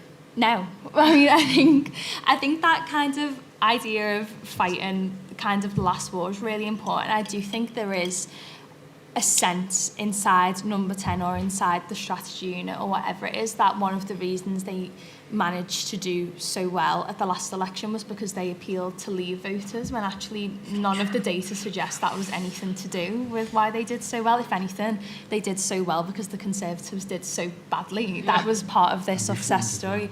Yeah, exactly. And I think, you know, there is that, I think that idea has kind of dominated a lot of their internal strategy discussions, and why that is, I'm not sure. I don't know if it's just because maybe a lot of the people in Number 10 are so battle scarred from the 2019 election that they think we're permanently in that state now. And I mean, I think the other thing about talking about, you know, if you're going to present the next election as, you know, a fight for democracy against Prime Minister Farage, I mean, one, look how that turned out. That type of frame worked in America. It didn't go great for the Democrats over there. I think that's a really important thing to bear in mind. But also, when they tried to employ that in Runcorn at the by-election a few weeks ago, it worked to an extent with Liberal Democrat voters, but Green voters weren't particularly squeezed actually by that type of messaging, because they actually don't make that much of a distinction between Labour and Reform in many areas because they're pivoting to the right so much. And so I really just don't think it's an electoral strategy that makes much sense. Thank you. John? Well, as I said in my opening remarks, the decisions, the government's current strategy was decided 5 years ago. It was decided in 2020. It was a perception that indeed, given the electoral geography bequeathed by the 2019 election and the way in which the Conservative Party, that electoral geography gave the Conservative Party, who dominated the support of those who had voted Leave at that time, gave the Conservatives an integral advantage. Well, you know, thing you have to understand about first past the post, yep, the outcome depends on geography, and geography can change, and the geography changed fundamentally in 2024, and the electoral system, instead of being to Labour's disadvantage, proved to be very, very radically to its advantage, primarily, by the way, because of the votes that Reform took off the Conservatives. The fundamental foundation of the Labour Party's majority is the success of Reform taking votes off the Conservatives. The thing that's going wrong for the Labour Party, yes, it's losing some votes to Reform, but by the way, for every vote it's losing to Reform, it's losing one to Liberal Democrats. If Labour's problem at the moment was simply Reform, life would be straightforward, because we know that's Kemi Badenoch's problem. Kemi Badenoch's is Reform, full stop. Labour's problem is that it's a centrist coalition that's at risk of losing votes in both directions. And for every vote that's losing to Reform, it's losing one to the Democrats. But the problem for Labour now about Reform is that Reform at 15% was brilliant, great news, very few seats, take all the votes off the Tories and we gain the seats. But Reform at 30%, as our local elections demonstrated earlier in the year, and first everybody else, means it's Reform that gets the seats and not Labour. And a part of Labour's problem, therefore, is actually we are now in a position that it's not under control. Because as I showed you, right, Reform are not a general protest vote. They are very, very heavily mining a niche market. And it's a niche market that you can identify by the way they voted in 2016. But one of the things you have to understand about Brexit in the UK is that it's a litmus test of a broader range of issues and attitudes. It's about immigration. It's about transgender. It's about net zero. It's about the equality and diversity initiative. It's a whole range of socially conservative issues which become politicised and which Brexit has helped to politicise. And that's therefore, although you might say we don't talk about Brexit, but we talk about a lot of the issues that are associated with Brexit. So the problem is that the world has moved on and Labour's problem is different. I mean, the only point I was simply making is that, I think they were talking about Starmer being able to say that, you know, if you reopen the issues, you can have endless negotiation. Everything I've heard today tells me we are in for endless negotiation under the current government strategy, right? And the point is, simply that if that's what you're going to do, I think they do need to be willing to sell it, because I think the point is, if they don't try to sell it, then Farage will potentially succeed in framing the issue in a way that will appeal to Leave voters. And second, of course, and we've not talked about this at all today, and I did make a joke about the Liberal Democrats earlier, so let's make a more serious point. But one thing that has changed about domestic politics, about Brexit, is that Liberal Democrats, who hitherto have been extremely Augustinian in their attitude towards the EU, i.e. we would like to rejoin sometime, but not anytime soon.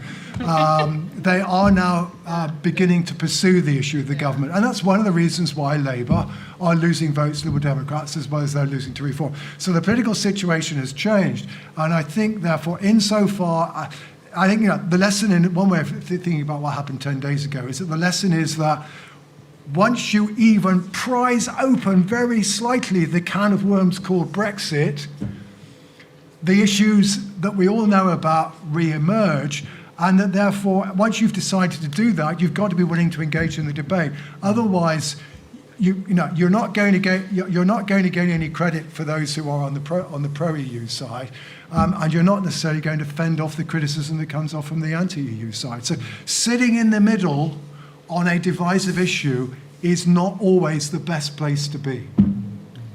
Thank you, John. I will take a few questions from the floor, and then the panel can decide which they want to. So you were first. Yes, thank you. I got very curious by your panel. Being not a party politics scholar, I've got a broader question, and that is something that we see across Europe, and that's of course the change in cleavages, right? And that occurs to me is Brexit is both part of it, speaking about Brexit, part of the answer, but it's also an additional problem, because underlying that, if you see the results with reform getting stronger, that can be a cleavage story. That was there before, and that is there. Now, following Lisbeth, Hoge, Gary Marx, you have exactly the effect, speaking about the EU split, Labour split, the Conservatives, and now you're in that situation. You can't speak about that. You have maybe a broader cleavage issue that people drift to that, but Labour and Conservatives can also not align and say we are on the other side of that cleavage, because you have this Brexit issue between them. And here I think the Conservatives are really, really super interesting, whether at 19% or not. But because where Conservative parties place themselves, and that is crucial across Europe, from Germany, where the CDU, in the European Parliament, the EPP, that's it. Now, how do you read the story from that broader cleavage perspective? And maybe it's that it's been covered up by Brexit. I mean, it's a crystallization point, but it's also covering up maybe a larger story. And to the Conservatives, what state are they in? Not. Who are the people that could place them anywhere? Okay, thank you. We'll just take a few questions and then you'll all get a chance. Back here, gentlemen. Back here. Thanks, Ed Taylor from Aston. One thing which might be lurking behind the caution is the mantra that the UK doesn't have to choose between the US and the EU, and being sort of steadfastly equidistant there. That also feels like a potential dividing line between the Labour Party and the Lib Dems and the Greens as well. So I wonder if there's anything going on there. I wonder if that might prove dynamic. And I also wonder if our pollster friends have any reflections on whether that equidistance is a good strategy or not. We'll take two more. Bridget and the gentleman.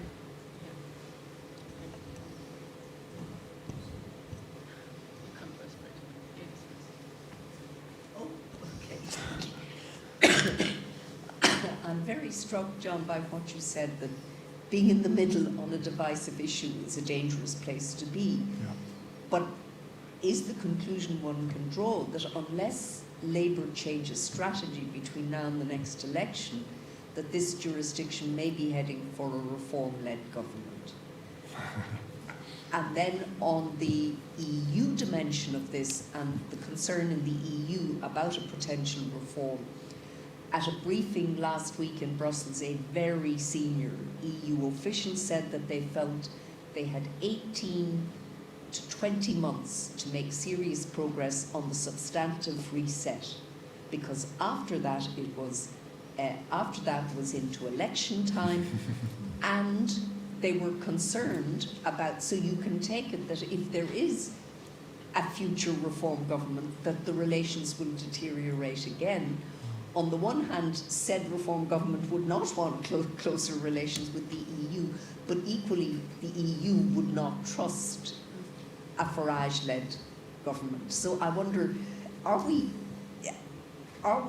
is a Farage-led government a very serious prospect for this jurisdiction if the Labour Party can't or won't change its strategy? Final question for this.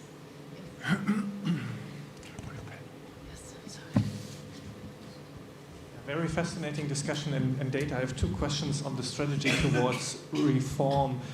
The first is, if I understand you correctly, then the biggest danger for Labour must be that there's some kind of reform, conservative cooperation or merger. Is there any kind of strategy from the Labour government to keep those two parties apart from each other? And could the EU question play a role there? And the second question is, if we come closer to an election and Nigel Farage would indeed be the primary danger to Keir Starmer, could there also be a change of strategy where Labour explicitly uses Brexit and the disillusionment of voters with Brexit to attack reform on the sort of effects of Brexit, or would you completely rule that out due to the wounds of the 2016 to 2020 years? Thank you so much. So we'll take Simon. You can start again. You have a minute each. And so just to recap, questions on cleavage, what cleavage politics you're seeing, and Brexit as a cleavage, being equidistant between the EU and the US, reform-led government, is it likely, what consequences for EU-UK relations, and the strategy Labour can have vis-a-vis reform. So you can pick and choose, you don't have to answer all of them, please. Okay, I think just on the not having to choose between the EU and the US, I think that has some theoretical value, but as you get towards harder agreements, then you start to bump up against the tensions and potentially the incompatibilities. I think the saving grace is that I can't see that there will be a deal with the US. So in that sense, fine, knock yourself out. On the question of a reform government, I think it does exercise people on both sides of the relationship, and there is a question about do you want to make commitments that might get upended? And if you do make commitments, could they be upended? Which are two slightly different questions. And I think we're on the cusp there. And I think that's part of why we've gone down this rather technical route, which is that, why would anyone have an issue around SPS when, half the people in the room think it's a piece of academic software? But fish. But again, I think for me the real concern is the not thoughtlessness. It's not quite the right word, but the thoughtlessness of Labour's comms so far. And I take the youth mobility scheme as a key point. The one thing we know, and it's been mentioned on this panel, it's been mentioned throughout today, is that it's not freedom of movement. But in the school of don't think of an elephant, all that anyone knows in the general public is that it's not freedom of movement. There's discussion about whether it is freedom of movement, which means maybe it is freedom of movement, but they're lying to us. Yeah. And even though it's not, so again, the framing has been atrocious on that in terms of setting it up. So even if you want to make more of Brexit issues and EU issues, why start from a shitty place and your opponent's place? And I think that is a real issue. That's where my concern really lies, is that your window that you've talked about is made much more complicated if you're going to be starting talking in your limited comms about the things it's not, don't worry, will make people worry. Thank you. Tim? I think you make a really good point there. If you look at what's happened to centre-right parties all over Europe, be they Conservative or Christian Democrat, it doesn't take Brexit to destroy their chances. The populist radical right in Europe has done very well, thank you, without leaving the European Union. So I think has accelerated the process for the Conservative Party. But I think the potential for the Conservative Party to fall, far and fast was always there in some ways. I think in terms of the potential for a merger or a pact between Reform and the Conservative Party and Labour's kind of reaction to that, I think the best way of avoiding that is probably for Labour to talk up Nigel Farage's chances. Because I think the only way that Nigel Farage is going to do a deal with the Conservatives is if he thinks that he is not going to be in the kind of place that he will be able to destroy them. I think if we go into an election where he's still on nearly 30% and the Conservatives are on 17, 18%, I don't think it's in his interest to do a deal. I think if we go into an election where they're both at 20-something, and they think they can carve up the country geographically, then a deal might be on. But I suspect that Labour's tactic is, as I say, to talk up Farage, to leave the Conservative Party where it is, and therefore avoid that kind of pact, which I think would do the Labour Party quite a lot of damage. But John can say more about that, I would have thought. Thank you. Sophie? I think on the point about the electoral cleavages, what Brexit did by giving us these labels of kind of Remainer and Leaver was it allowed voters, I think, to crystallise along this new cleavage, which had kind of existed for quite a long time, but just didn't really ever have the opportunity to formalise itself. And ever since, the difficulty that parties have had is that they've now got voters who are not just split along economic left-right lines, but also in this cross-cutting axis of kind of liberal authoritarian. Because Remainer and Leaver means so much more, as John was saying, than just your views on Europe. They're a proxy for your views on a ton of other kind of social value issues. And the thing that parties I think have found increasingly difficult is trying to unite voters who may share economic perspectives but come from completely different kind of social value points. And that's kind of a continuous story, I think, of the last few years, as parties having to somehow locate themselves in a way that can unite or find the issue that will unite people across all these cleavages. And I think as Reform support grows and as Nigel Farage draws in support from an increasingly kind of diverse array of voters, he will eventually have to confront that choice as well. I mean, you've seen it already in the last few days with him talking about how much he loves trade unions and how much he wants to get rid of the two-child cap. Like, that's not something I think 2014 Nigel Farage thought he would be talking about in 10 years' time. So, we've seen that kind of shift in that parties have to appeal to sometimes quite distinct electorates and figure out how to unite them. And then just quickly on the point about the UK and the US, I think for quite a long time, your views of whether we should align with Europe or the US have kind of been your general proxies for kind of general party support, and it's been quite predictable. But what's an interesting kind of nuance to it now is the Trump question, because voters on kind of both sides of the political aisle are a bit more, well, obviously Labour voters are very unsure, but even Conservative and Reform voters, a lot of them are quite unsure too. And so I think that's made the dynamic of what side, so to speak, should the government choose a lot more complicated, particularly because on a question like security and defence, I think a lot of voters, particularly on the right, used to just kind of naturally gravitate towards, well, we should work with the US on that more than Europe. But since the outbreak of war in Europe with Ukraine, that I think that people's views on that have become a lot more nuanced and difficult, so I don't think it's necessarily as kind of a good proxy for wider views on foreign affairs and international relations anymore. John. Let me take Bridget's question because I don't think any of my colleagues have dealt with it. So the first thing I would say to you, Bridget, that if anybody should have learned anything about British politics in the last Parliament, it is do not attempt to try to forecast the outcome of the next election on the basis of where we are 12 months in. Roughly 12 months into the last Parliament, those inside stories on the Sunday Times, which you get every week, were full of stories about how Boris Johnson was planning to be Prime Minister for the next 2 terms. And then along came Partygate and the rest was history. I certainly wouldn't... I think the point is that Nigel Farage, it's already been alluded to, Nigel Farage only said he would come back into politics if he felt that he could destroy the Conservative Party. He came into politics halfway through the last election campaign when the Tories were failing to depress the Reform vote, and he has so far made a remarkable degree of progress towards his objective of destroying the Conservative Party. And to that extent, at least, the possibility that they may be the principal competitors to Labour has to be taken seriously. That said, I would not in any way suggest, despite my earlier remarks, suggest that Labour's answer to its electoral difficulties is to lie into banging on about the European Union.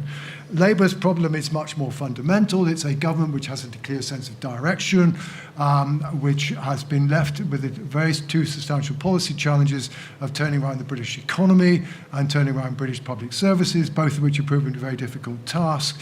And the government's lost support very quickly. What you have to understand about Nigel Farage is that Nigel Farage is absolutely brilliant at articulating the concerns and the deep... You're talking about a country which is deeply despondent about the abilities of the British state and about the future of the country. And Farage is very, very good at articulating that concern, particularly for a certain section of society, the more socially conservative end of our society, in a way that no other politician can do. And to that extent, at least, therefore, unless and until, I think the answer to Labour's problem is, well, A, it would be nice if it could work out what it's all about, and that's lacking. But beyond that is actually much will depend on what happens to the economy, what happens to the public services, a little bit about what happens to immigration, and therefore whether or not the despair and despondency of the British electorate becomes rather less by 2029. And frankly, none of us knows what's going to happen. Thank you so much. On that note, we still, I think, know a little bit more than we did at the beginning of the panel. And now it's tea time. So thank you so much to the panel. Thank you.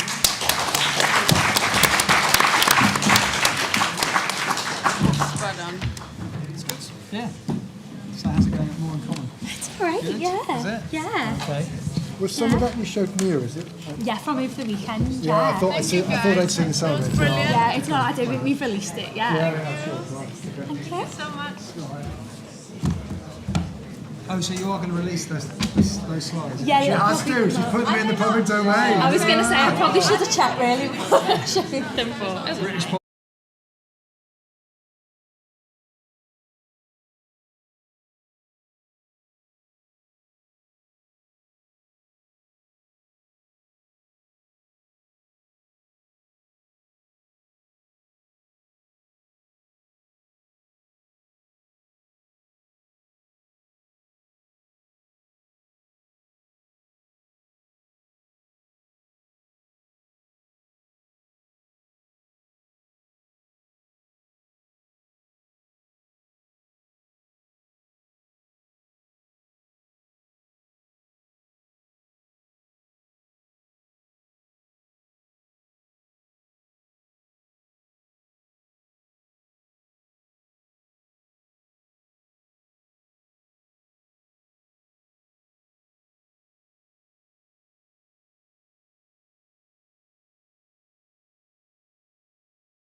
I know.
there anything you can do about it? Nope.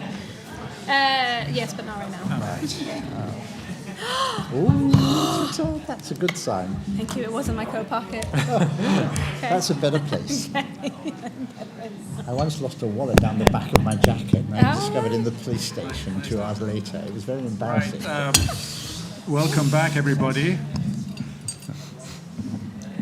If I can ask you to finish off your conversations and settle down. Hope you enjoyed your tea break.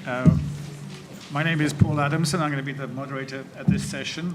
I think Hussein, who's been the mastermind behind today's conference, has been very clever by calling this one UK trade, economic policy, and EU relations options in the era of Trump 2.0, a very all-encompassing theme. So anything we haven't covered so far today can be covered in this session. And to help me in that effort, I have 3 experts, recognized experts, not just recognized by me, but widely recognized experts. Ali Renison, Director SEC Newgate, and former UK Government Business and Trade Policy Advisor. Sir Martin Donnelly, former Permanent Secretary of the Department of Business and Trade. And Anton Spizak, who's an Associate Fellow at the Centre for European Reform. How we're going to proceed is I'm going to ask each speaker to say a few words by way of introduction, very brief introduction, thing they want to get off their chest, and in short order I will engage in some kind of conversation with all our panelists and ask lots of questions, and I'll try and steal an idea that Anand had this morning, which is to try involve you in the discussion, not just at the end of the kind of more formal Q&A session, but in the discussion itself. So when I finished asking questions, initial questions to the panelists, please sort of make yourself known if you want to make input rather than wait for the formal Q&A at the end of the session. We're going to try and stick to an hour, but if we find ourselves running out of steam, either you in the audience and or us on the panel, we may finish a tiny bit earlier to keep to the strict program timing of today's conference. So I think it's about time I passed over to Martin, and let's hear your introductory remarks. Martin, over to you. Well, thank you, and we've really heard a lot of fascinating insights this afternoon. I just want to comment briefly on the UK towards the EU, and then towards the US, and then maybe a word about China. And just starting by reminding ourselves, what are we trying to do in this reset? Well, you covered security and defence this morning, and I'm not going to talk about that. But from the point of view of economic growth, the relationship between the UK and the European Union really matters now, and it really matters for the next 10 years. If you look at the figures, 2/3 of UK trade and investment is with the European Union, the United States, and China. And that is not going to change, barring even more dramatic events than we've so far seen. So from a UK point of view, the relationship with the EU, which is the most important of those trading partners, as you know, roughly 50% of imports, bit over 40% of exports, are massively most important for our service sector, which is the growing part of our economy.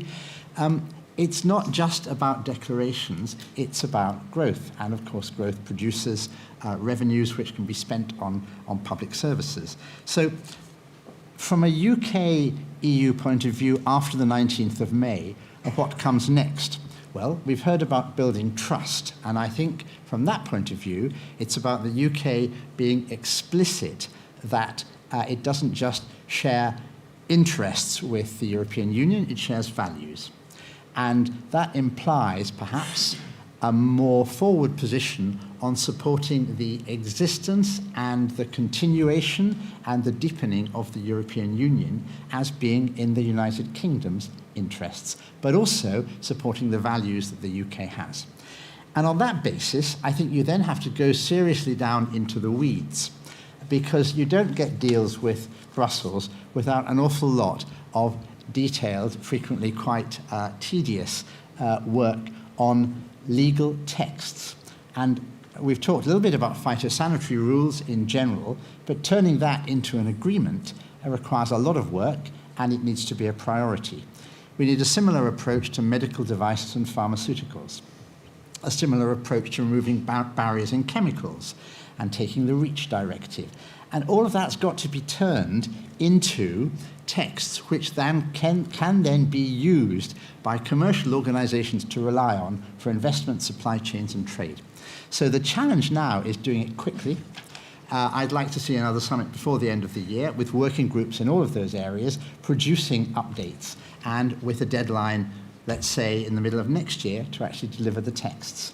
That's ambitious, but if we don't start setting those sorts of deadlines and getting the detailed work done and supported, which will require a lot of resource, it's not going to happen. On the US side, I think we have to say that the step change in uncertainty since January with the Trump administration is the new normal. And there's no point in kidding ourselves about that. This clearly is one of the objectives of the current US administration. To keep people guessing would be a nice way of putting it.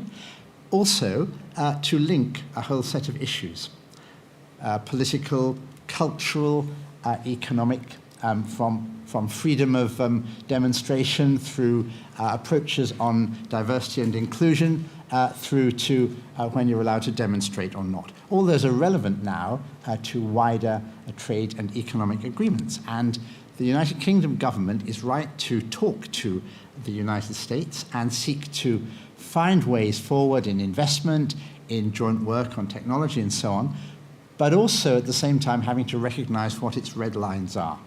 And my analysis is those red lines are actually quite close, if not identical, to the red lines of the European Union. So it's very important not to be seen as, in some ways, looking for tactical advantage which could undermine the hard-nosed, required strategic alignment with the European Union.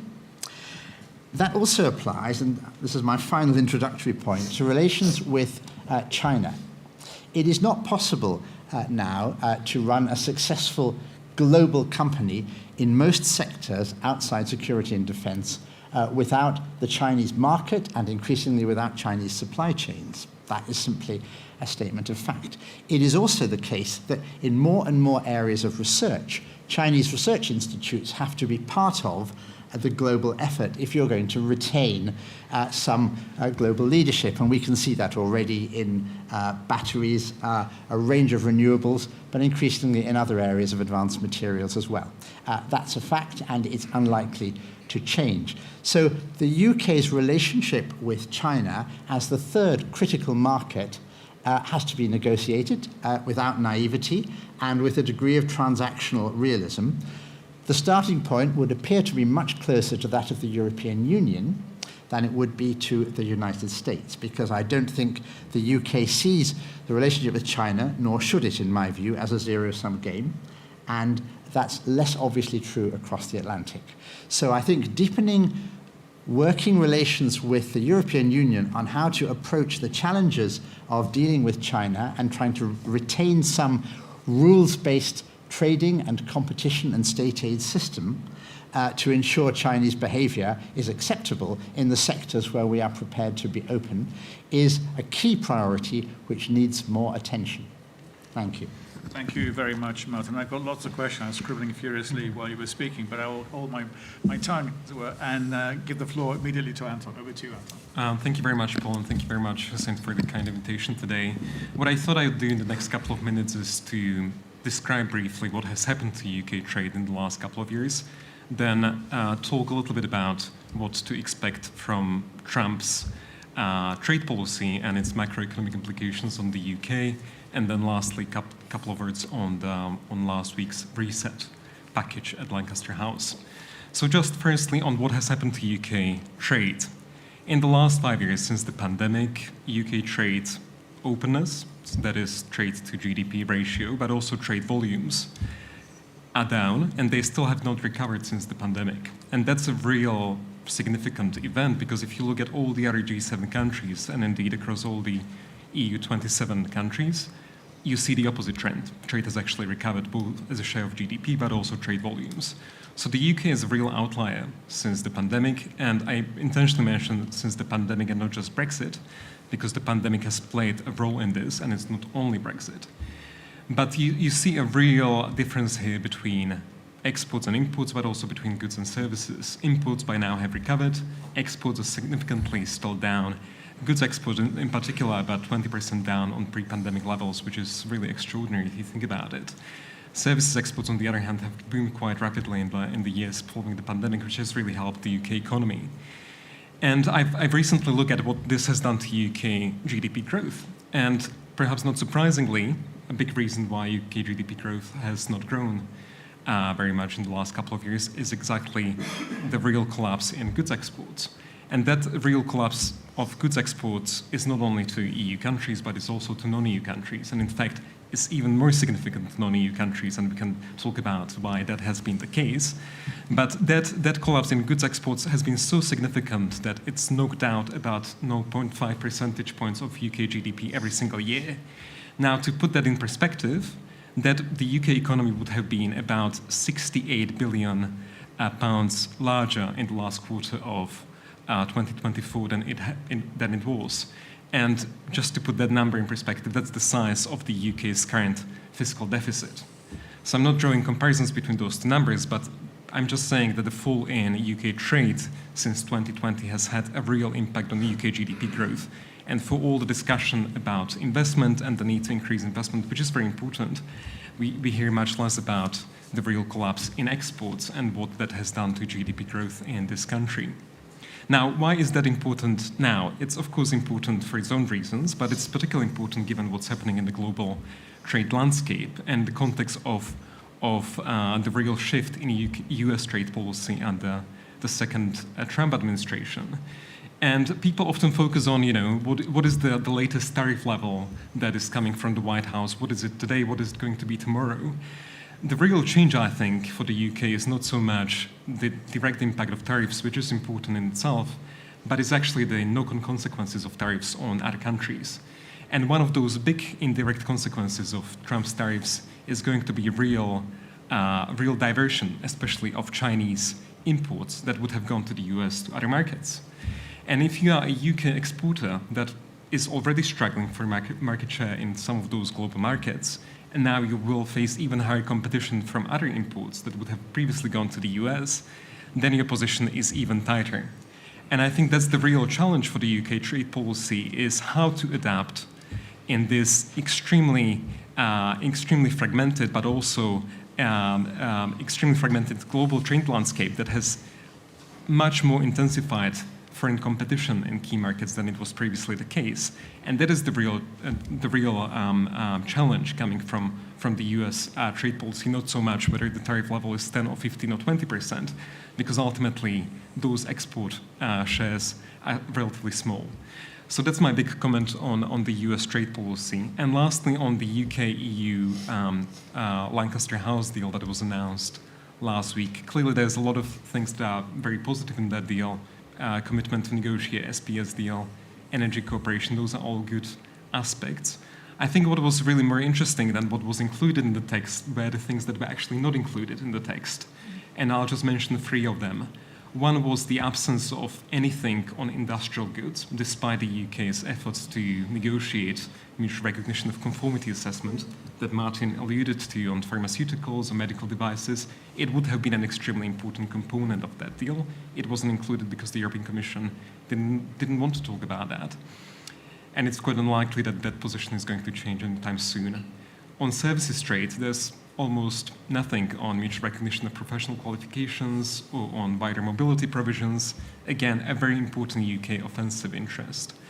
And lastly, on economic security, despite, if you talk to people in DG Trade in Brussels, all they will want to talk about is economic security and what to do about competitiveness and supply chains and technology leakage. Again, you would not find a single reference to any of these issues in last week's documents. So I think that tells you quite a lot about where the priorities of the reset have been compared to quite a lot of discussion happening in Brussels on many of the current trade policy issues. And I think it's a real problem in the structures that have been set up, that there is simply no place to talk about any of these issues in the UK-EU context. And just one final thing on the reset. I actually was surprised the government here in London hasn't really made a bigger deal out of the fact that they secured some concessions from the Commission in that negotiation. And that's not only on the economic front, but also on the ECJ and on some of the governance issues. Because unlike all the other previous administrations, actually the Commission for the first time agreed that the ECJ can be involved in an indirect way and as part of the dispute settlement system through the arbitration panel. And they also granted the UK some decision-shaping rights, very similar to Norway's. So again, that has been a big shift in the Commission's position, I think largely influenced by the fact that they concluded negotiations with Switzerland over similar issues in the past few months. But again, that was a big concession that the Commission gave to the UK government. You would really struggle to find any reference to that in the UK government documents about the deal, probably because of the sensitivity around some of those issues. So I'll just stop here. Thank you very much, Anton. Again, I got lots of questions, but I will not waste my time now. I'll hand the floor immediately to Ali. Over to you, Ali. Hi. I mean, it's interesting, just as a quick aside, that I think, I mean, you kind of pointed to it, Anton, some of the sensitivity around communications of concessions, and we've obviously seen, you know, as recently as the India deal, the way in which I think some of it's inevitable and then maybe some of it's preventable, and maybe why you didn't see the UK government doing it, although it did list a kind of bunch of things that the deal wasn't, so there was some kind of proactive defensive sort of framing, but you know, it was amazing to watch people absolutely pick apart everything that the Indian government said that it got, particularly around obviously sort of social security coordination out of its deal. So I think the UK government is trying to kind of learn as they go.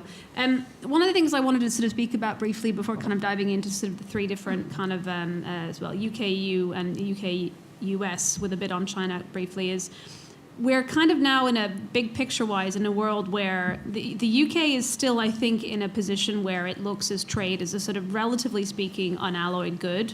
That distinguishes it from certainly the US, but from a lot of other countries who are very much kind of well into the sort of down the path of what is trade going to be used as a means to what end? You know, that's not to say that trade hasn't been hyper-politicized by Brexit, of course, but I think that there is still a fundamental belief that, you know, while we may not criticize what the US is doing overtly, it is not where we want to be and not where we want to go. And I hope that sort of continues. I think it will still be politicized, but I think the concept of looking at it as sort of an end of itself still remains. However, I think the UK government is starting to recalibrate some of kind of how it positions what trade should also be for, in addition to retaining a belief that it is sort of an end in and of itself in terms of trying to get the UK as a sort of maintain its position as a sort of global trading nation. And I think that's an interesting point for where the trade strategy, which, yes, there's a lot of noise about it's going to be kind of high level. I don't know that I would want or expect the trade strategy to try and start talking about specific markets and more about kind of where it sees sort of trade policy and the sort of trade from a practitioner's perspective coming together, where it connects into the industrial strategy. Actually, the industrial strategy talks a fair bit about kind of the sort of exports piece as well. So I think that will be an opportunity for the UK to try and spell out where it sees its competitive advantage, not by region or by market, which is something I think George Osborne liked to do a lot of, but more about kind of where it sort of fits into the puzzle of what it's trying to do, more kind of big picture-wise. And you know, it's interesting to look at the debate going on in the US about, you know, genuinely, I think in some ways Trump is far more transactional than forces in Washington, including his own sort of USTR chief at US sort of trade reps office.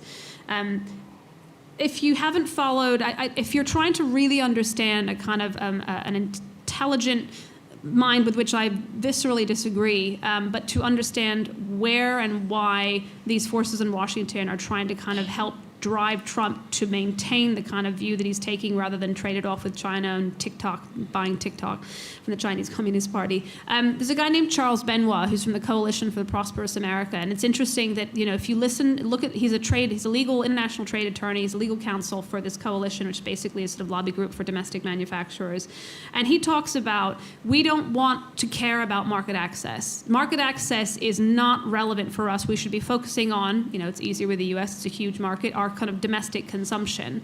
The exporters are a sort of small share of the of sort of the overall kind of pie, and frankly, we haven't had that much delivered in terms of commitments on market access. And it made me think a little bit of the argument that we've seen over the years with Brexit that I think is now coming back with the SPS agreement, which is this sort of division between what is important for our exporters and what is important for our overall kind of business. The business is driving the economy, this whole idea of regulatory freedom versus what do the exporters care about? And obviously there's a lot of interlinking between the two of those things. But I think that I think business is in a different world right now compared to where they were during Brexit, where a negative change scenario is going to make them very much focus on kind of what they're potentially going to lose in terms of market access. And now, there are some benefits to it. No, they're not big bang. If it's not the single market and the customs union, we know it's not big bang. There are some benefits to sort of removing trade frictions, and I saw the host of kind of trade organizations that came out, very kind of vocally. I think I counted ministers mentioning Salmon Scotland's reaction at least 10 times to try and offset the kind of fisheries point of view. But I think that business and industry, while it could do with a lot of reduction in the trade frictions, and obviously there's some concern about really having to fully take back control, because in many ways we haven't. We're still effectively taking a lot of EU rules at the moment. I think there's a split in industry across the board about, what do we care more about? Is it kind of regulatory autonomy, or is it kind of access to the EU market, quite frankly? And I don't see that debate kind of going away, and I think from the government's perspective, they probably would like to sort of keep quiet and carry on, which seems to be the Prime Minister's kind of approach, having made a big deal about the reset as a sort of manifesto commitment. Now probably wants to see as little discussion about it as possible to get on with it and then be able to announce X, Y, and Z. And it's interesting having seen this sort of debate happen when I was in the government and seeing it sort of now. Many things are very, very sort of similar. The way in which the retail argument for what we do on trade is kind of, your comms narrative is very retail focused about kind of what sectors might theoretically benefit. And one of the things that I'm very quite keen to see, to try and I think take trade policy from an abstract, because for a lot of businesses, you think it's abstract for sort of, average punters. It's very abstract for a lot of businesses and big, busy CEOs who don't have, 5 years to sort of constantly get to grips with the sort of nitty-gritty of sort of trade negotiations, is a little bit more bite-sized approach to kind of how we do our trade policy. And I would include that with the EU. I think, that horse is bolted now. We've made a big deal about the reset. Everything has had to be tied up with a bow, where my approach probably would have been, if I were Labour, let's try and really frame this about problem solving, because a lot of the things that are coming up, whether it's security and sort of defense cooperation, but also, whether it's sort of CBAM and the sort of development of kind of investment across the North Sea in terms of our electricity markets, there's a lot that we actually have to do together. Otherwise, you're going to get sort of frictions arising as they go. And I think it would have been nice to have seen the government try and pick off bits of this and sort of separate them. But we are where we are. It's a big reset. Looking at it from a US versus EU perspective, yeah, it's a balancing act. It's definitely a balancing act. But I think that what the Prime Minister is doing, at least in terms of the language framing, is probably kind of the right approach. I don't know if that's absolutely sustainable going forward. But I think, interestingly, you can put what the UK government is doing with the US and the EU, because they are new things, shall we say, some driven by kind of events of what's coming out of Washington, whereas India, the Gulf, South Korea, these are continuity kind of negotiations. But I kind of see it as a sort of an extension of the bucket of kind of friendshoring. And it's interesting that like friendshoring has become a very controversial term amongst trade purists. I broadly consider myself to be a trade policy purist, as sort of seeing trade liberalization as a sort of unalloyed good and an end in itself, as well as sort of a means to an economic policy end. But I also see sort of friendshoring as something that can make a real difference to, let's say, our sort of cooperation on trade facilitation. I'm the kind of person who thinks that when we're talking about how we can, let's say, remove safety and security declarations, there was no mention of customs in the agreement. I'm not surprised. That may come, better cooperation on customs may come through any kind of maybe TCA review next year, potentially, or get wound into the UK-EU reset. But I think that in terms of its overall trade strategy, I think the government has to really kind of try and go from trade policy being an abstract thing to connecting it more to how are we actually driving our kind of market access opportunities with the rest of the world. Spent lunch today with someone who basically is trying to take UK produce out to international markets and is very frustrated that DEFRA just does not have the capacity to do a lot of technical work that DBT wants it to do, but ultimately has to be done by DEFRA to unlock markets for fresh produce around the world. And I think that sometimes taking a slightly more bite-sized approach to trade policy and problem solving, whether it's with the US, the EU, or the rest of the world, is easier to actually get things done than putting a huge bow around things. So I'll leave it there for now. Thank you very much, Ali. Right, I think before we start talking about maybe some of the specifics of the reset and last Monday's summit, I'd like a very brief discussion about the process. Martin, in the beginning of his remarks, talked about what's next, and he talked about trust. Obviously, it's not just in our interest, but also our values. And none of us are in the room, so we're not quite sure what happened. But I'm just intrigued whether there was not more in the deal, as you were suggesting, Anton, because they simply ran out of time, or because they just focused on what seemed to be apparent low-hanging fruit. And now, because very contentious issues like fish seem to have been sorted, we'll see if that happens in reality for the next 12 years, that now there's more space to be creative, more space, especially with this new so-called tone of conviviality to make serious agreement which are mutually beneficial to both sides, not some kind of classic trade where you give something and I take something back in return. So do you have any idea, or the three of you, why the communiques on the economic trade stuff? Obviously we'll leave the security defense partnership stuff to one side, that's not the theme of the panel. Why there was not more in that? Is it a question of time? Is it a question of goodwill? A question of something's just too complicated, we push the can down the road, or what? Do you mean depth or width? Because I think it was pretty wide but not very deep. Okay, well, maybe that's also the thing about maybe to rephrase the question, what can we look forward to? What needs to be done? Martin talked about we need deadlines, we need to have sort of working groups, we need to have a new summit to work towards, but what can we expect to happen now that the summit is out of the way? Martin?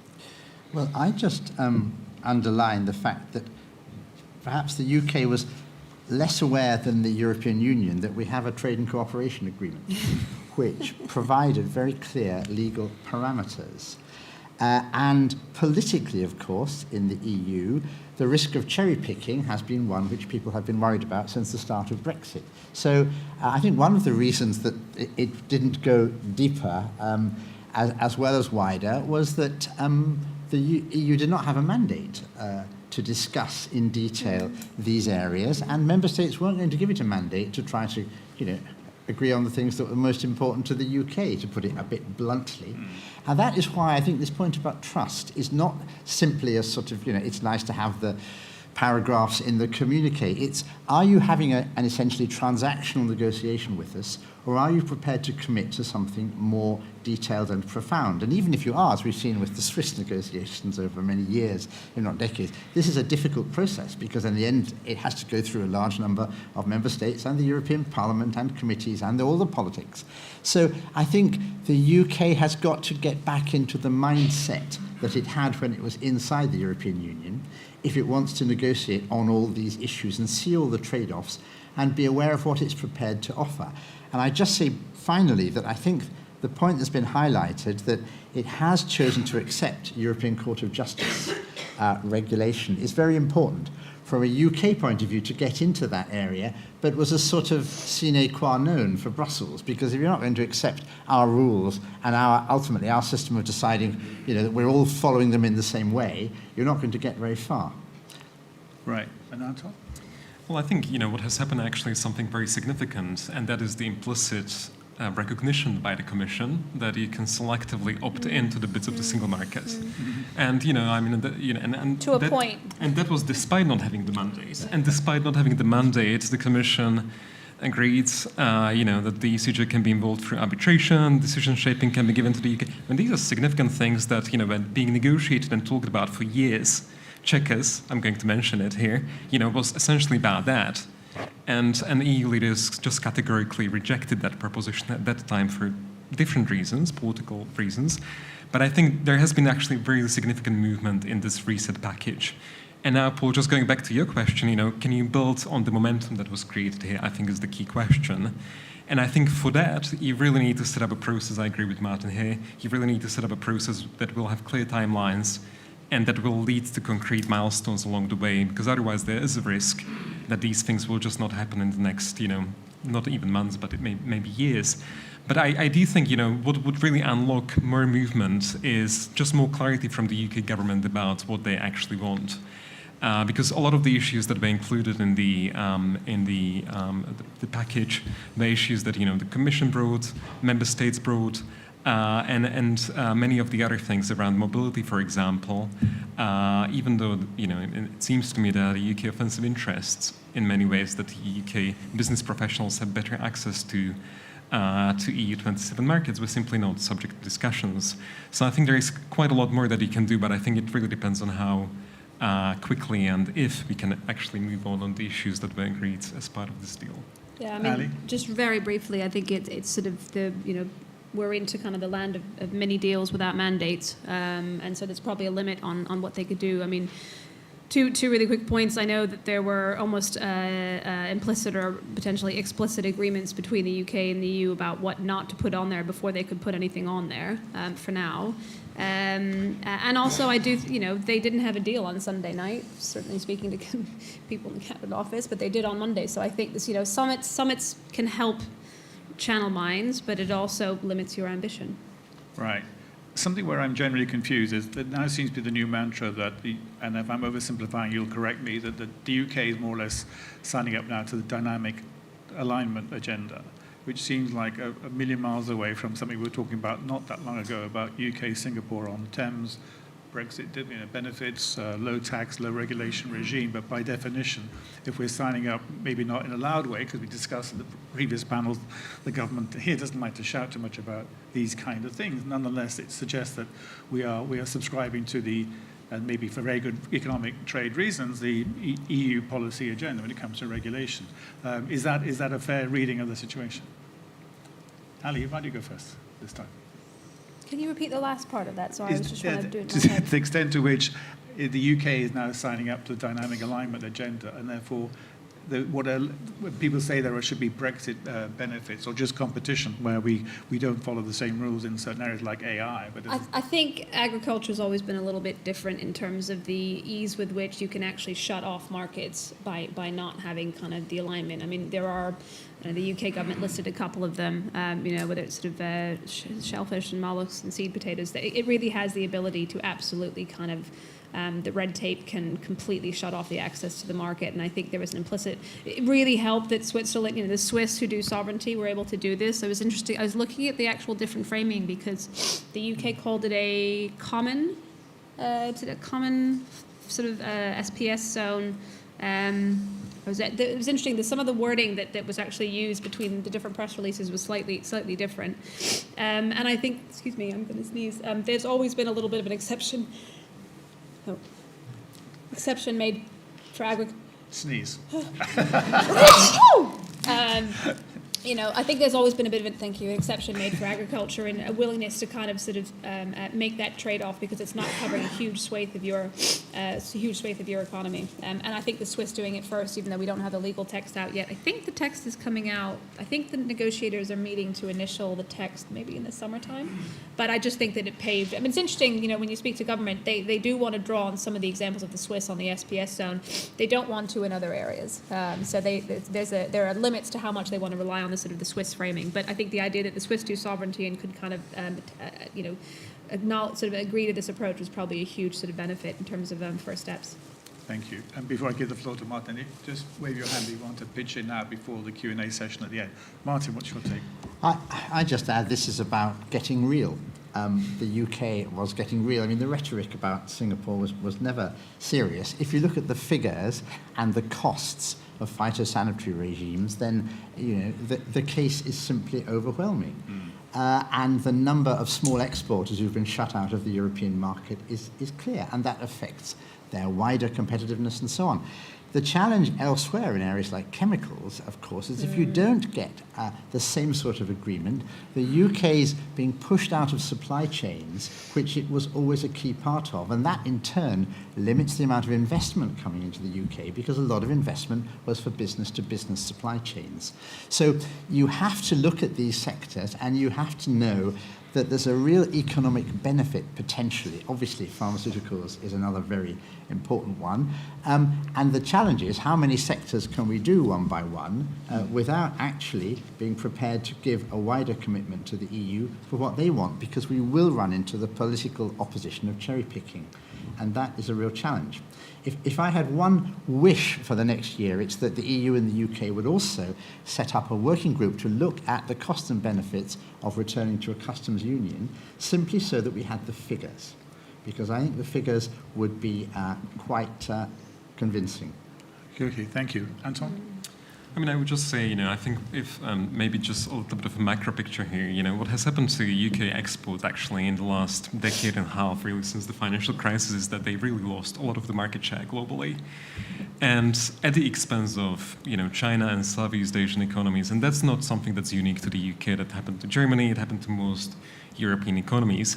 But really what has happened since Brexit and since the pandemic is that loss of market share in the UK has actually been faster than, for example, for Germany, which is really surprising given how export-dependent Germany is. And a lot of that is driven by industrial goods.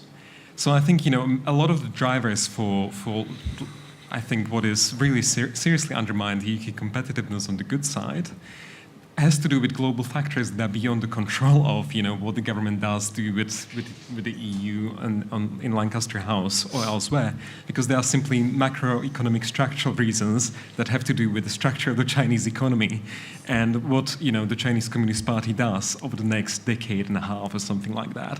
So I think I'm a little bit skeptical about the real ability to actually change the big picture here. A lot of these things can be practical on everyday level, as Ali has mentioned, in terms of actually dealing with the practicalities of trade, but will it actually change the macro picture here on exports and how they matter to GDP growth? I don't think it will, unfortunately. Okay. Julie, you have a question? Yeah, I'm just intrigued that Martin keeps on going back to this idea on chemicals and pharmaceuticals, sort of as though it's on the table. I mean, Rachel Reeves mentioned chemicals last year in an article in the FT, but the UK didn't appear to ask for it in this.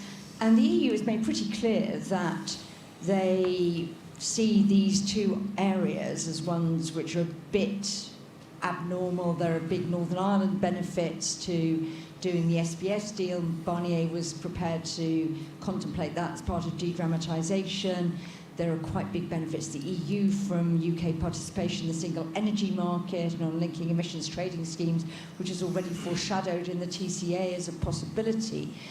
But I'm very unclear why Martin thinks the EU is anywhere near the sort of market for offering this on chemicals or pharmaceuticals, being prepared to talk about it, because a sort of briefing we had last week on the deal, it was very clear that they weren't going to go towards that. And ditto, I don't quite see what's in the EU's interest to explore customs unions with, maybe a joint think tank reports, or the EPC could do that with somebody and stuff like that. But Martin seems to be running his sort of preferred agenda through lots of people who I don't think are anywhere near the same page as he is. But Rachel Reeves did mention chemicals a couple of months ago. Rachel Reeves mentioned chemicals, but there's absolutely no sign that the Commission It was out of thin air. It was out of thin air. Right. Well, Martin's been put on the spot, so Martin, you have a right of response. Well, I think the point that I'm making is simply that from a UK commitment to growth, changing the rules in these sectors is very significant. And the Prime Minister has said a lot about growth as the primary goal of this government. Now, I absolutely agree that in the current structures that we've got, these are unlikely to be agreed by the EU. But going back to the point about trust, if we're talking about a real reset, and the UK saying, as part of everything else we're doing on defence security, our commitment to the values of Europe, we want to look again at how we can work in these areas, which we know will benefit the UK more than the rest of the EU, though it will benefit the rest of the EU as well. And we're prepared to talk about other areas of importance to the EU. And that isn't going to happen overnight just because you say it, but it is actually in both the UK and to a lesser extent the EU's interests, and the EU has interests that it wants to pursue, including obviously free movement for youth, but in other sectors as well. So it's a question of whether you're prepared to actually really reset and look at what makes a difference on growth. And on the customs union, of course, it was briefly an issue in Theresa May's period. That was a long time ago. But it does still have massive resonance for what happens in Northern Ireland and the border there. And it would be a major issue politically now for the UK, given the trade agreements we're meeting. But just having an agreed analysis of the benefits that would or would not come out of it to work on is a step you can take before deciding to do anything about it. So I think it's a question of where we go now and ultimately what we want. To broaden this out slightly, I mean, if you live in Brussels as I do, the mantra is competitiveness, and our Bible is Mario Draghi's report, which was finally published, as you know, in September last year, very much informed the van der Leyen II Commission in the job specs of every commissioner, so-called mission statements. They are competitiveness, as mentioned very clearly, maybe not Draghi by name, but certainly competitiveness. And then it was followed by something called the Competitiveness Compass in January, which is very extremely detailed, a roadmap, as Brussels likes to call these things, about, and quite sector-specific about how to improve competitiveness going forward. And then very recently, again, there's something called the Omnibus, which is an attempt by the European Commission to roll back regulation. And I just wonder whether, to what extent, that could be, even though Draghi was not reporting to Starmer, he was reporting to Ursula von der Leyen, there's a common agenda there as well that can at least inform the negotiations happening from now on. I think we called it, during my time, smarter regulation. We didn't want to go better because we already had the better regulation executive. I mean, interestingly, there are areas provided for that were not fully and still haven't really fully been leveraged under the sort of the various trade specialized committees, the TSP under the TCA. I also don't think you need the TCA to do regulatory cooperation, quite frankly. That we do have some sectoral dialogues, actually the EU and the UK, similar to the FMRD between the US and the EU and the US and the UK itself. There's a financial services regulatory dialogue. Interestingly, one of the things that I saw it was not Labour's manifesto, but it was in their financial services review sort of document. It talked about trying to create a more sort of stable framework for things like clearing, derivatives clearing.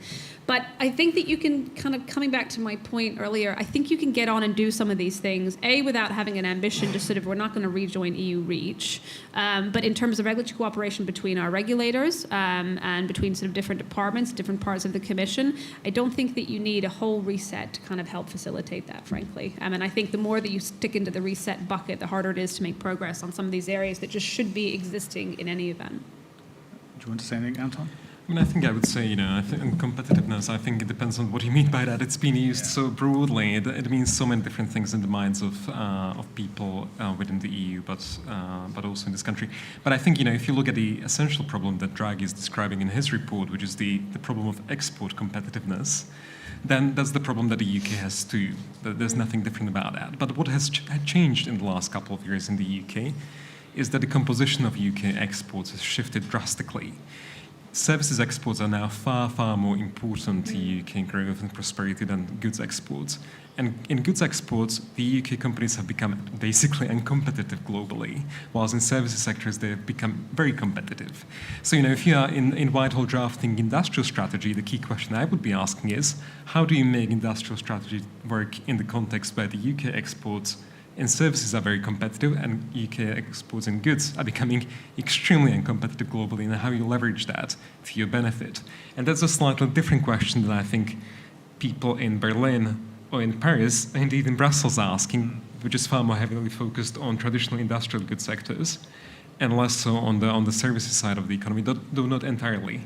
So I think there are some differences, but I think the shared ambition and the shared challenge, which is how do you deal with the macroeconomic context in which you have the US market, which is becoming more constrained, and the US less reliable as an international partner, and equally China, which is which has its own macroeconomic problems that it is externalizing to other countries. How do you deal with that context? I think is a shared challenge for the UK and the EU alike. And could I just add, picking up on Ali's important point about regulatory dialogues, we've gone from a situation of sort of nuclear winter where there was almost no contact allowed between regulators, which was extremely damaging to the UK and not good for the EU in areas from aviation through to medicines, to a basis where we can seek to build this up. But it will raise the issue of ultimately whose standards are you prepared to accept. And I just go briefly back to chemicals and pharmaceuticals because the Swiss have managed to do something quite clever in those areas. In the UK, we have a UK REACH equivalent directive, which is simply more bureaucracy for the companies involved. What they want is a single regime which doesn't require them to get things revalidated in Europe. And it's not impossible to agree that, but it will only be agreed as part of a wider balanced deal. And I think that's where the challenge is. What's the balance that works for both sides that we can be imaginative about in the way we already are now, because we have to, on security and defence. Right. I've still lots of more questions, but anybody in the audience want to pitch in at the back row? Mark, wait for the microphone right behind you. Didn't work last time. Is it working this time? Yeah, it's a question that's probably Could you stand up maybe so we can hear? Thank you. It's a question that's probably more for Martin Donnelly as an ex-top civil servant. There's a lot of talk, and there's just been some more talk about dynamic alignment. But how did it actually work in practice in the UK? Presumably, number one, you need some kind of parliamentary process with scrutiny, which could lead to pitfalls politically and with the media. And secondly, and perhaps more importantly, how on earth do you align with an EU directive, which is implemented in 27 different ways in 27 countries? Who wants to try and answer that one? Martin, you've been volunteered. I don't claim huge expertise. I would just say I don't think the last part of your statement is quite correct. It's meant to be implemented in the same way in all the 27 countries. That's broadly how the single market, however imperfectly, But directives and regulations, Martin. Yes, well, they are. That is true. No, that's a very good point. At least we've got rid of recommendations, which used to be another level of complexity. It is, I mean, that is a very clear example of the gap that we have between where we are and where we would need to be. If you want to, you can set up technical arrangements, but the Norwegians have done this for many years. The jokes are you photocopy what comes from Brussels. I'm sure it's not a photocopier anymore. So politically, it raises challenges. I don't think administratively it does in the same way, because certainly in those major sectors and also for agriculture, phytosanitary and all the health areas, the regulators have to be in touch to understand what's going on and make sure that they are managing this in an equivalent way. So I say a lot of it comes back to effective regulatory dialogues, but it does require political will, and you can't get away from that. I actually think, ironically, to take strike a slightly more optimistic tone than some of what I've been saying previously, that looking at and we still only have the outline, and some of the food safety stuff from the Swiss side is in German, which I don't speak, rather than Swiss and German and French, which I could understand. But looking at the way that they've outlined it, at least the sort of the common food safety area between the Swiss and the EU, they do talk about these decisions going through joint committees. I don't know if those joint committees, Anton may know better, already exist, or they would have to kind of beef them up as part of the sort of institutional mechanisms and package for what was agreed in December. But I would like to think that actually potentially, because very often when the kind of when the sort of the council members are sort of and their perm reps are sort of getting together to discuss directives and regulations, it's very often obviously a negotiating process on the substance of it rather than about implementation. And my perhaps overly optimistic view is that because this would be discussion in the sort of equivalence of the joint committees between the UK and the EU and their regulators, that we'd actually might get a better approach to implementation than we might otherwise, even within the EU, across the EU 27. Do you want to say? I think, what you will need to do is to create a new legislative and institutional apparatus to be able to dynamically align, which is missing at the moment. And you will need to introduce legislation in the UK. I don't want to mention Section 3 of the 1972 European Communities Act, but something equivalent to that in the UK law to be able to do exactly that. And you will also need a process in Brussels, and this is, what the common understanding envisages, is for decision shaping on draft EU laws. And I think that's a really good thing, but you need to have the resources and the institutional capability to be able to do this well in practice. And which is why it talks about paying towards these, making contribution towards this there's work. a real tension between, between slashing 20% of the Foreign Office budget and being able to influence draft EU laws effectively on key areas where you have a constant stream of EU legislation, as people in this room know very well. So, and then I don't want to add additional complications, but since we are talking about this, what do you do about Northern Ireland? I mean, all of this is great for Northern Ireland because it avoids a lot of the regulatory friction, but you also have the same kind of arrangement in the Windsor framework. And unless the UK-EU SPS deal is exactly the same as the Windsor framework in scope and in the institutional structures, and we know it won't be exactly the same, then you create additional complications. So there's a lot of unanswered questions that will need to be ironed out at some point. Yeah, I mean, it was interesting to notice I had a bunch of panicked businesses calling me who were involved in sort of logistics in particular, the day after the sort of deal was announced, saying, why does it say EU sort of GB SPS zone? And I was like, and I remember there were discussions with sort of government in the run-up to the summit where I think they knew they were probably going to lose the argument to have a UK-wide one, but that the idea was going to sit on top of rather than kind of parallel alongside to. And there's going to be, I don't know if I sort of trust the political forces in Northern Ireland to take the long view, the big picture view, but, there are going to be quite a few other deadlines coming up for Windsor Framework implementation, including the extension of not-for-EU labelling, that will have to go ahead because yes, the sort of trust is a big part of it, but everyone needs to sort of, the Windsor Framework exists and you can't not have these, extension of kind of effectively controls and paperwork kind of eradicated on the promise of an SPS agreement. So, I would say that, Northern Ireland is probably not going to feel the benefit for they're going to take down. It was interesting that looking at the point about kind of concessions you were making earlier, sort of Anton, that some of the things that the kind of EU wanted sort of earlier on about this sort of the time-limited sort of SPS agreement, or to have that linked to sort of the sort of the fisheries piece. I think there was a very valid point made by HMG to the sort of the Commission to say we cannot sort of take down and erect border sort of control posts and sort of infrastructure. That's just impossible both for sort of UK and sort of the EU side to actually sort of be able to do going forward. But I do think that there's probably, I would like the UK government to be a bit more open and honest about its time frame so that people aren't thinking that, all of the sort of controls associated with the Windsor Framework are going away in the next 12 months. Thank you. Any more questions from the audience? I've still got my questions. No?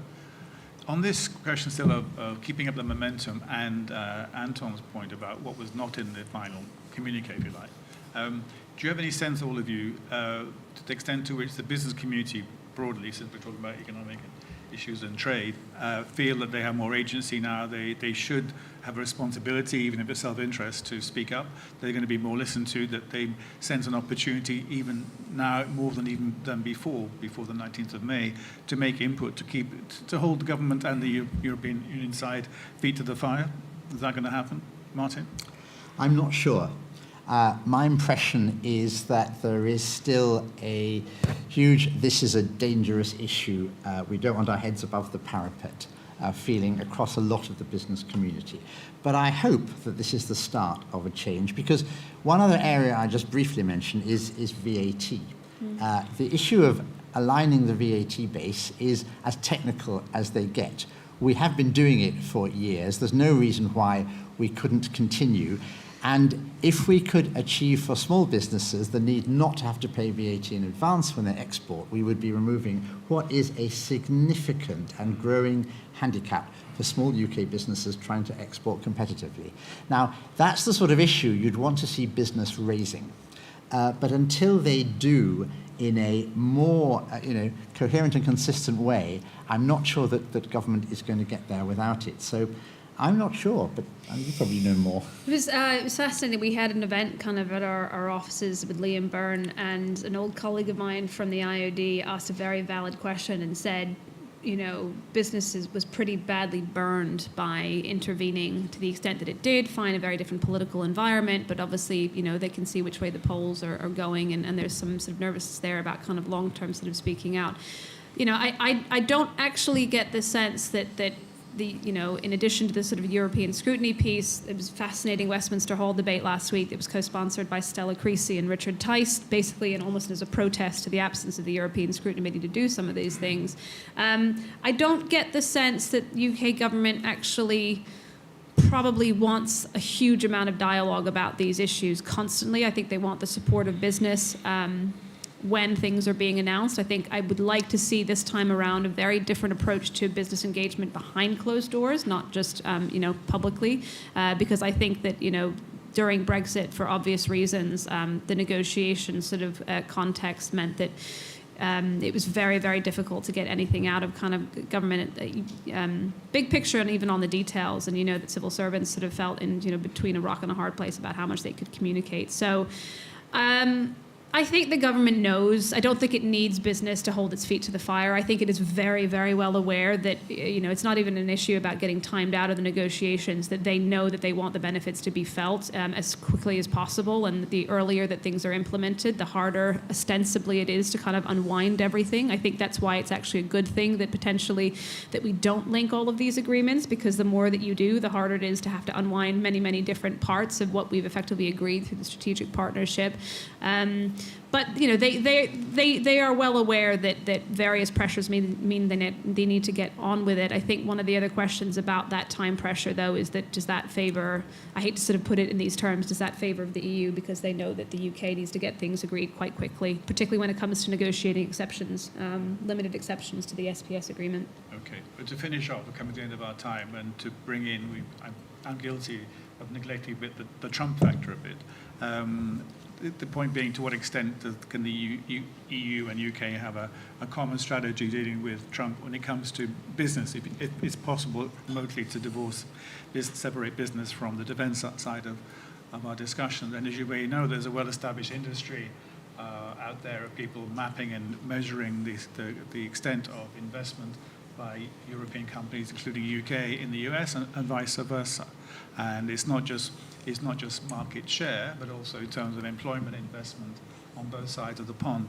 To what extent is that kind of a way for me to ask the three of you briefly, because we're finishing now, is there scope for, do you see signs of a new strategy that EU and UK can work on together vis-a-vis the United States? Yeah. Ali, then Martin, then Martin. I wince thinking about something that is specifically designed to try and kind of shield one another from Trump. I don't think that even the EU thinks.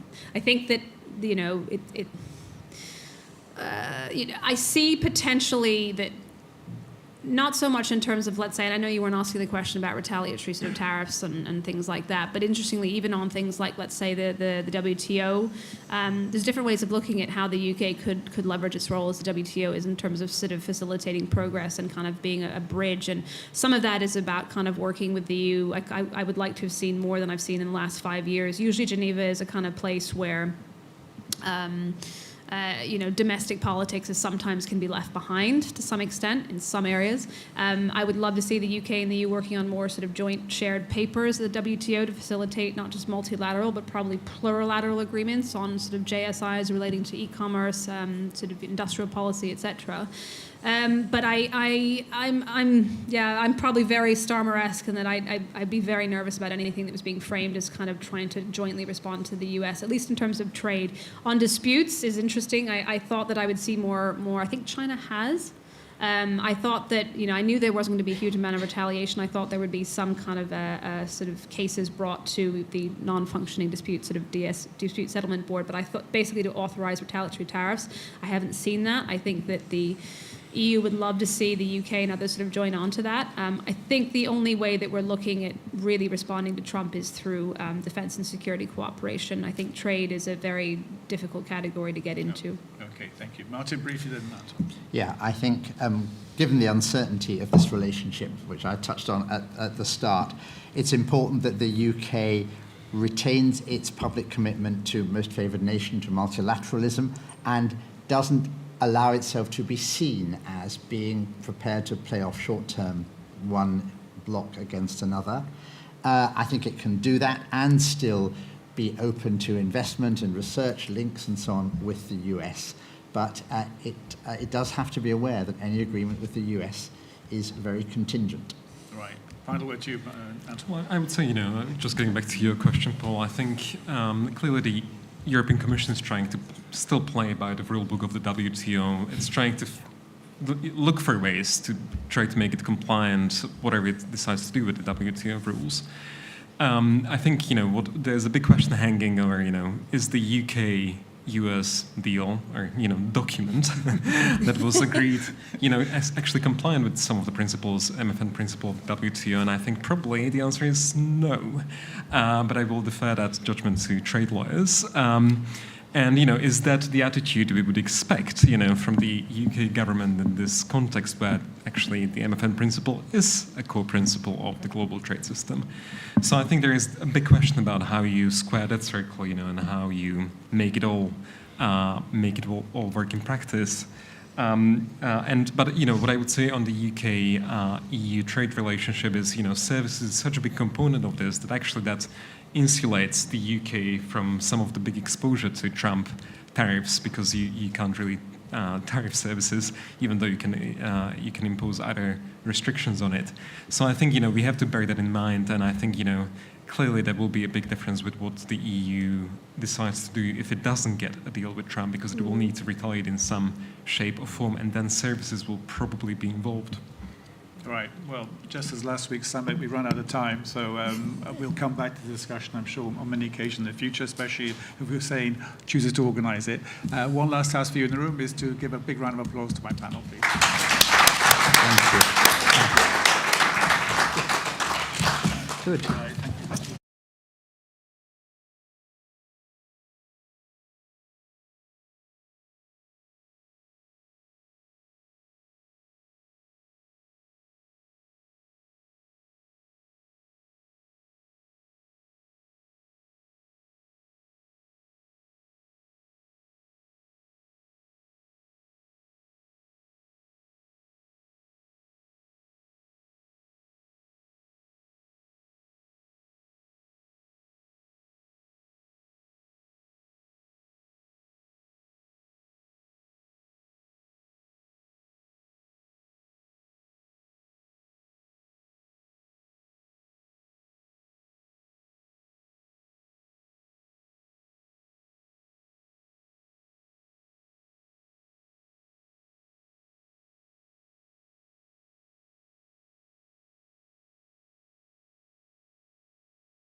Nacho's going to talk about Madrid.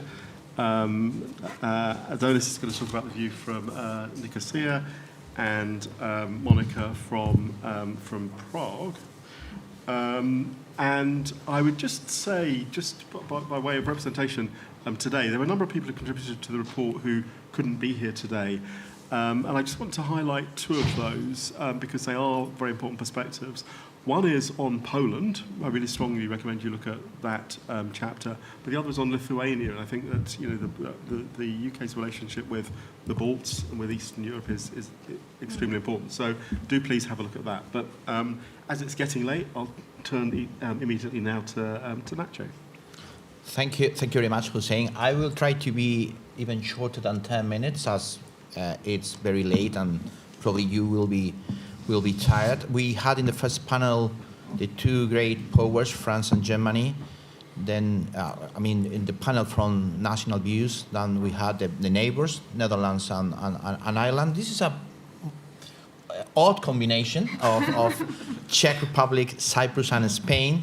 But I think it's I think it's interesting because it's representative of the different approaches and what's interesting regarding Spain, apart from Gibraltar. I will say something about Gibraltar, but I don't think it's the most interesting aspect of the UK-Spain relation in the framework of Brexit. I think it's particularly interesting the contrast between how close the ties between Spain and UK were forged during the 35 years of shared membership, in business, people to people, with the very low-profile political relation. So when you look to the figures, Spain is the member state in which most Britons live still today. Of course, not to mention tourists. 18 million people annually. It's amazing, and almost 800,000 British expatriates, if you consider those who are officially registered, plus those who own a house and they stay part of the year in Spain, but also a very high figure of Spaniards living and studying in UK.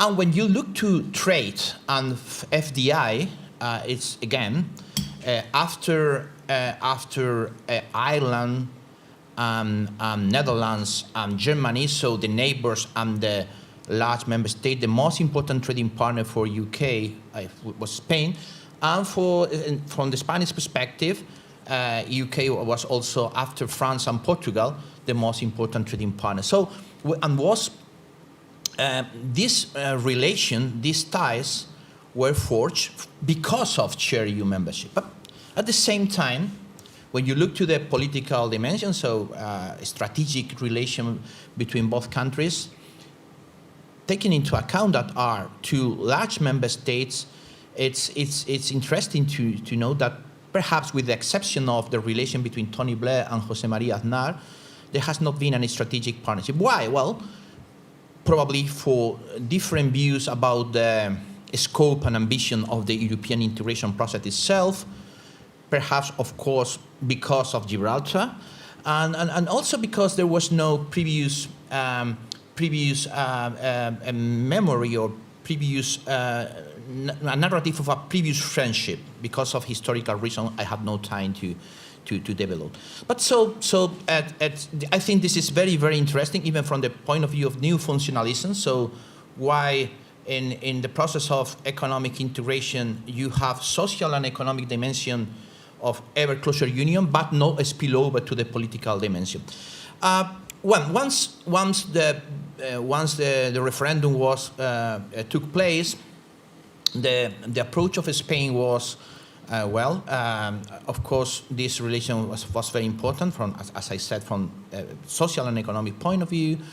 But of course, the priority was given to the unity of the 27 and to preserve internal market, but at the same time try to minimize friction on the economic relation post-Brexit, protects citizens' rights, and the issue of Gibraltar. Gibraltar aside, I will tell something about Gibraltar at the end.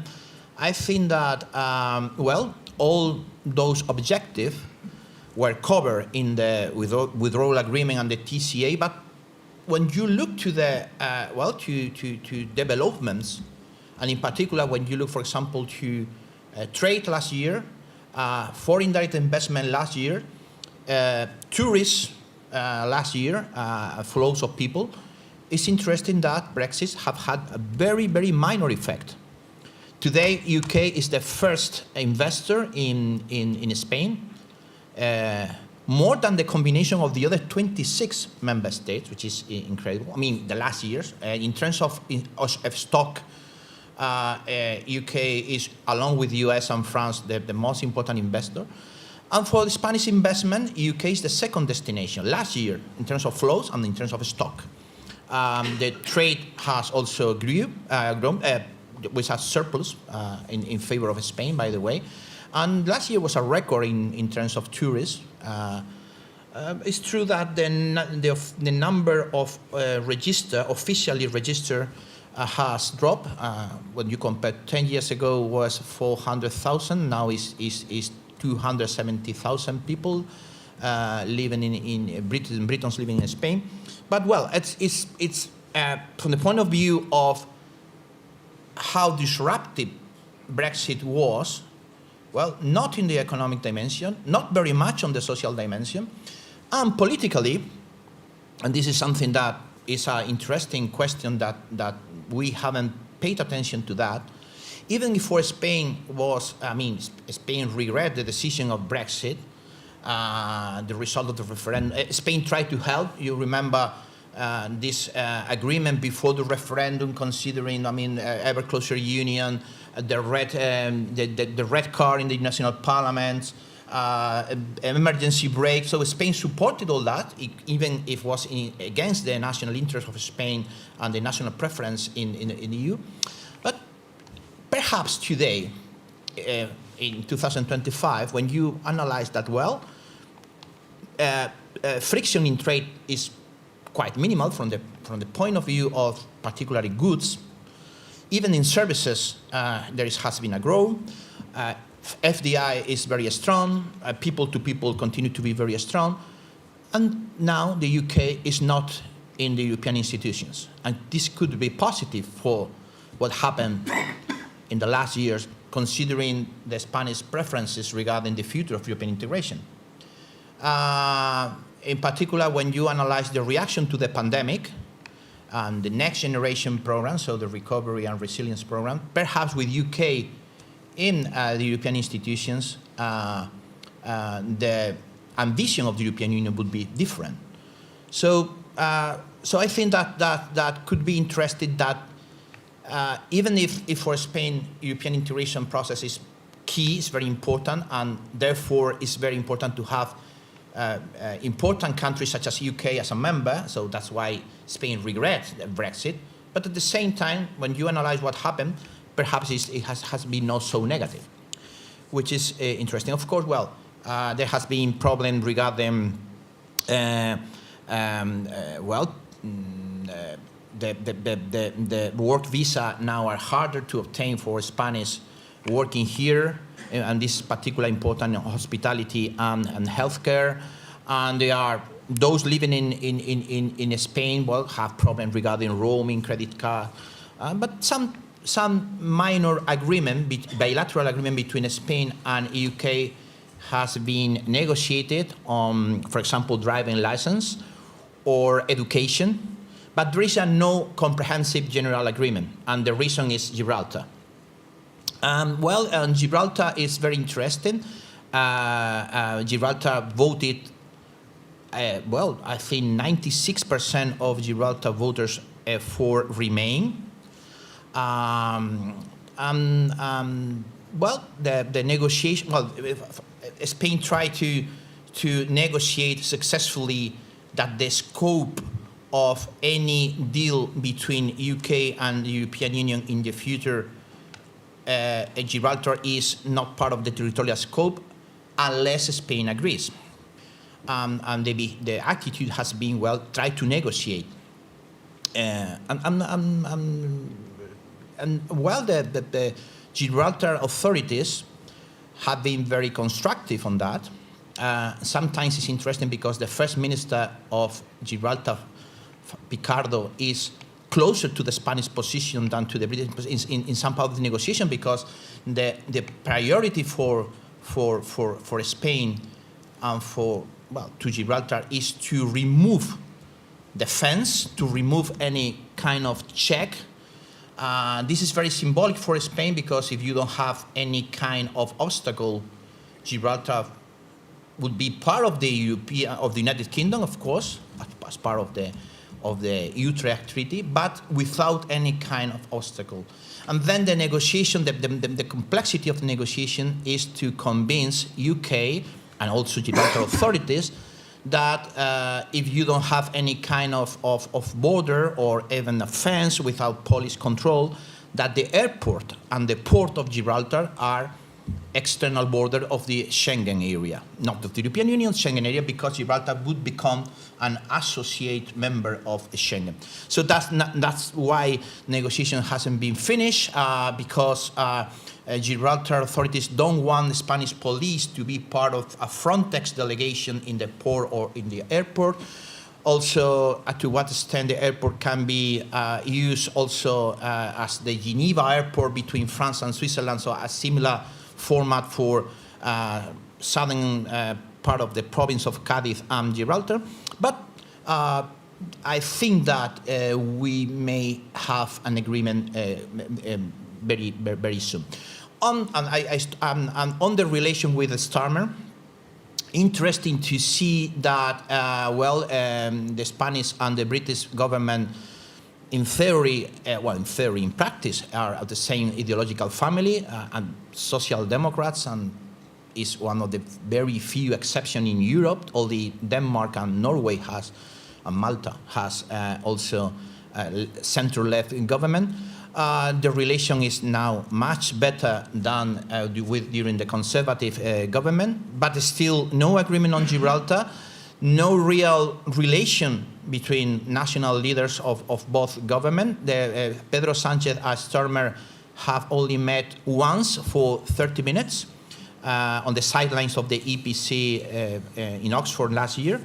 But I think that if there is an agreement on Gibraltar, considering that Spain is happy also with the involvement of UK on security and defense, even if what has been, and this is my final point, has been discussed about this format of Weimar Plus or G5 Plus, in which Germany, France, Poland, plus Italy, Spain, and UK try to coordinate position on foreign policy and security.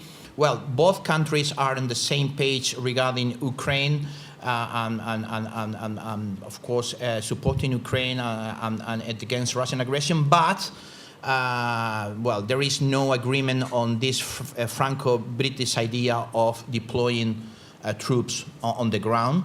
But this is a new format in which both countries and the foreign minister, defense minister, and prime minister may meet. And this is important because during the years of membership, officials and representatives of the government meet. I mean, in the huge amount of working group of meetings.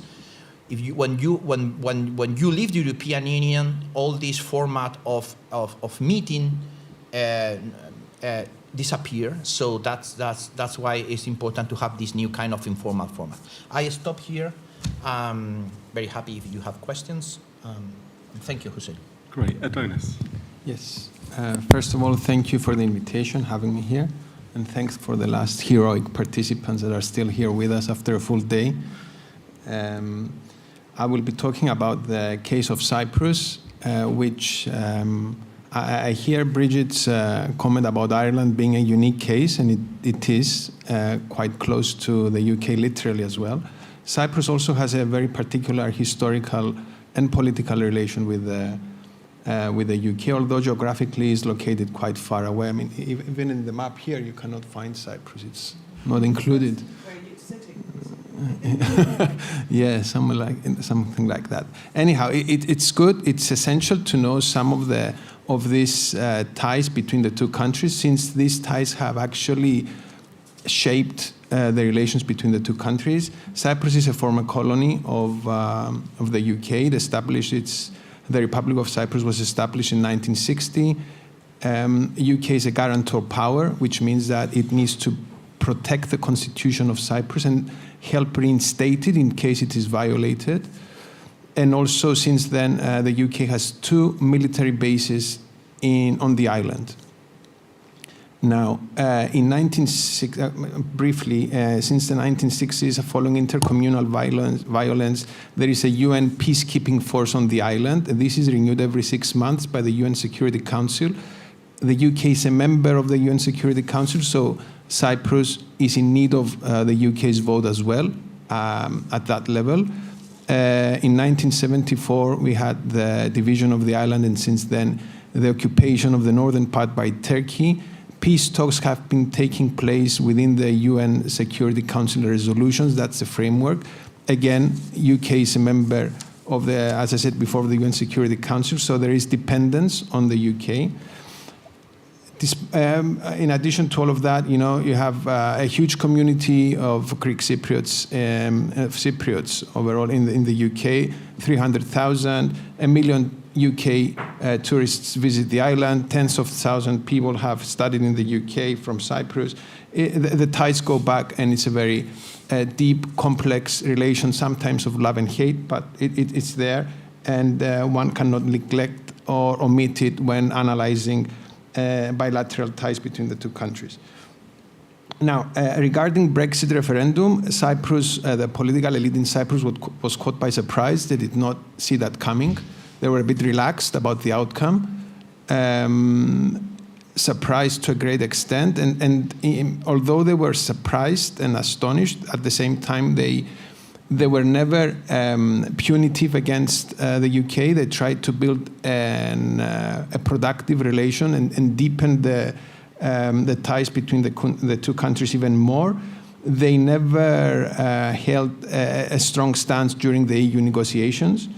At the same time, Cyprus is a committed EU member state. They did not want to jeopardize the EU relations as well. So essentially, the government was trying to balance between the two. And to a great extent, it managed to do so. Now,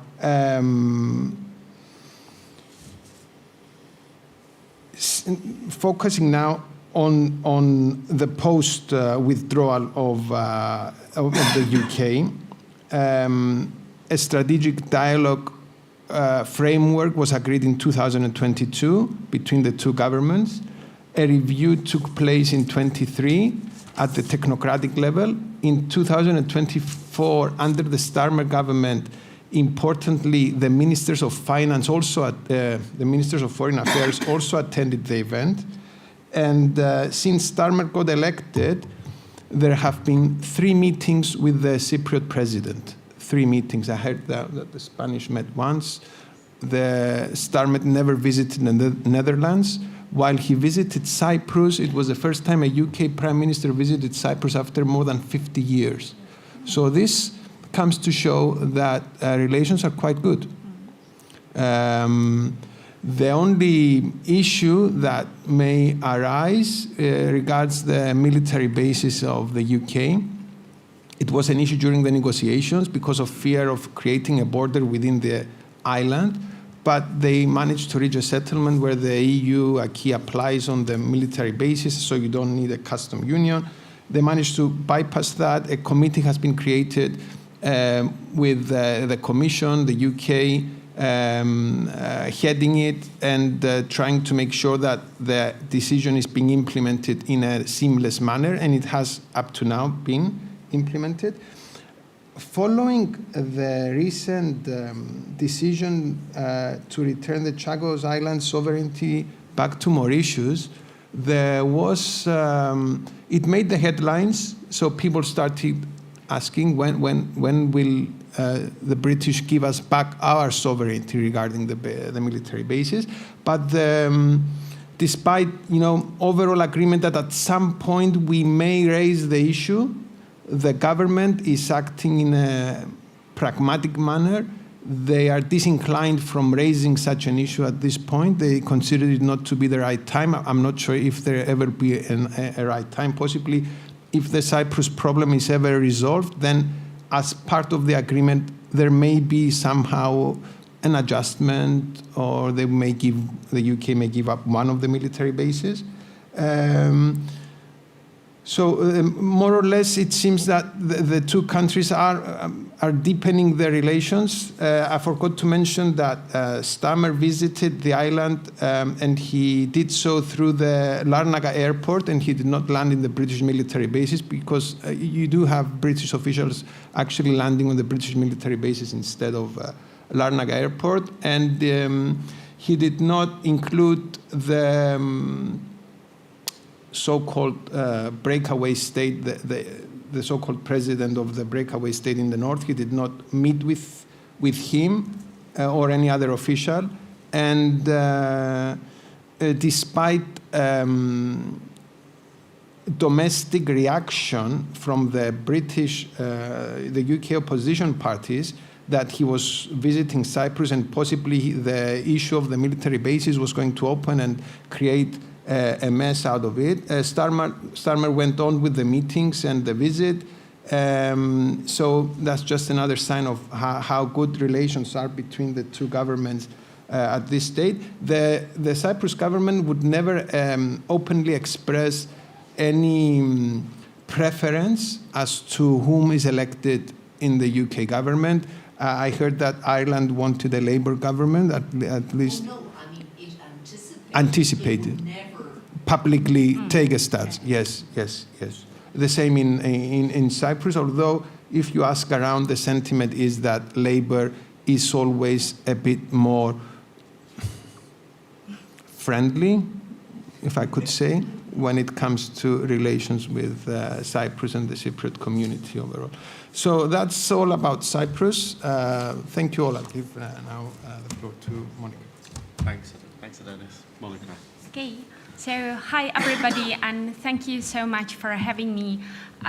Being the last speaker on the very last panel of the day means that I get the best audience, so the survivors, the most resilient ones, those who are too polite to leave. So thank you so much for sticking around.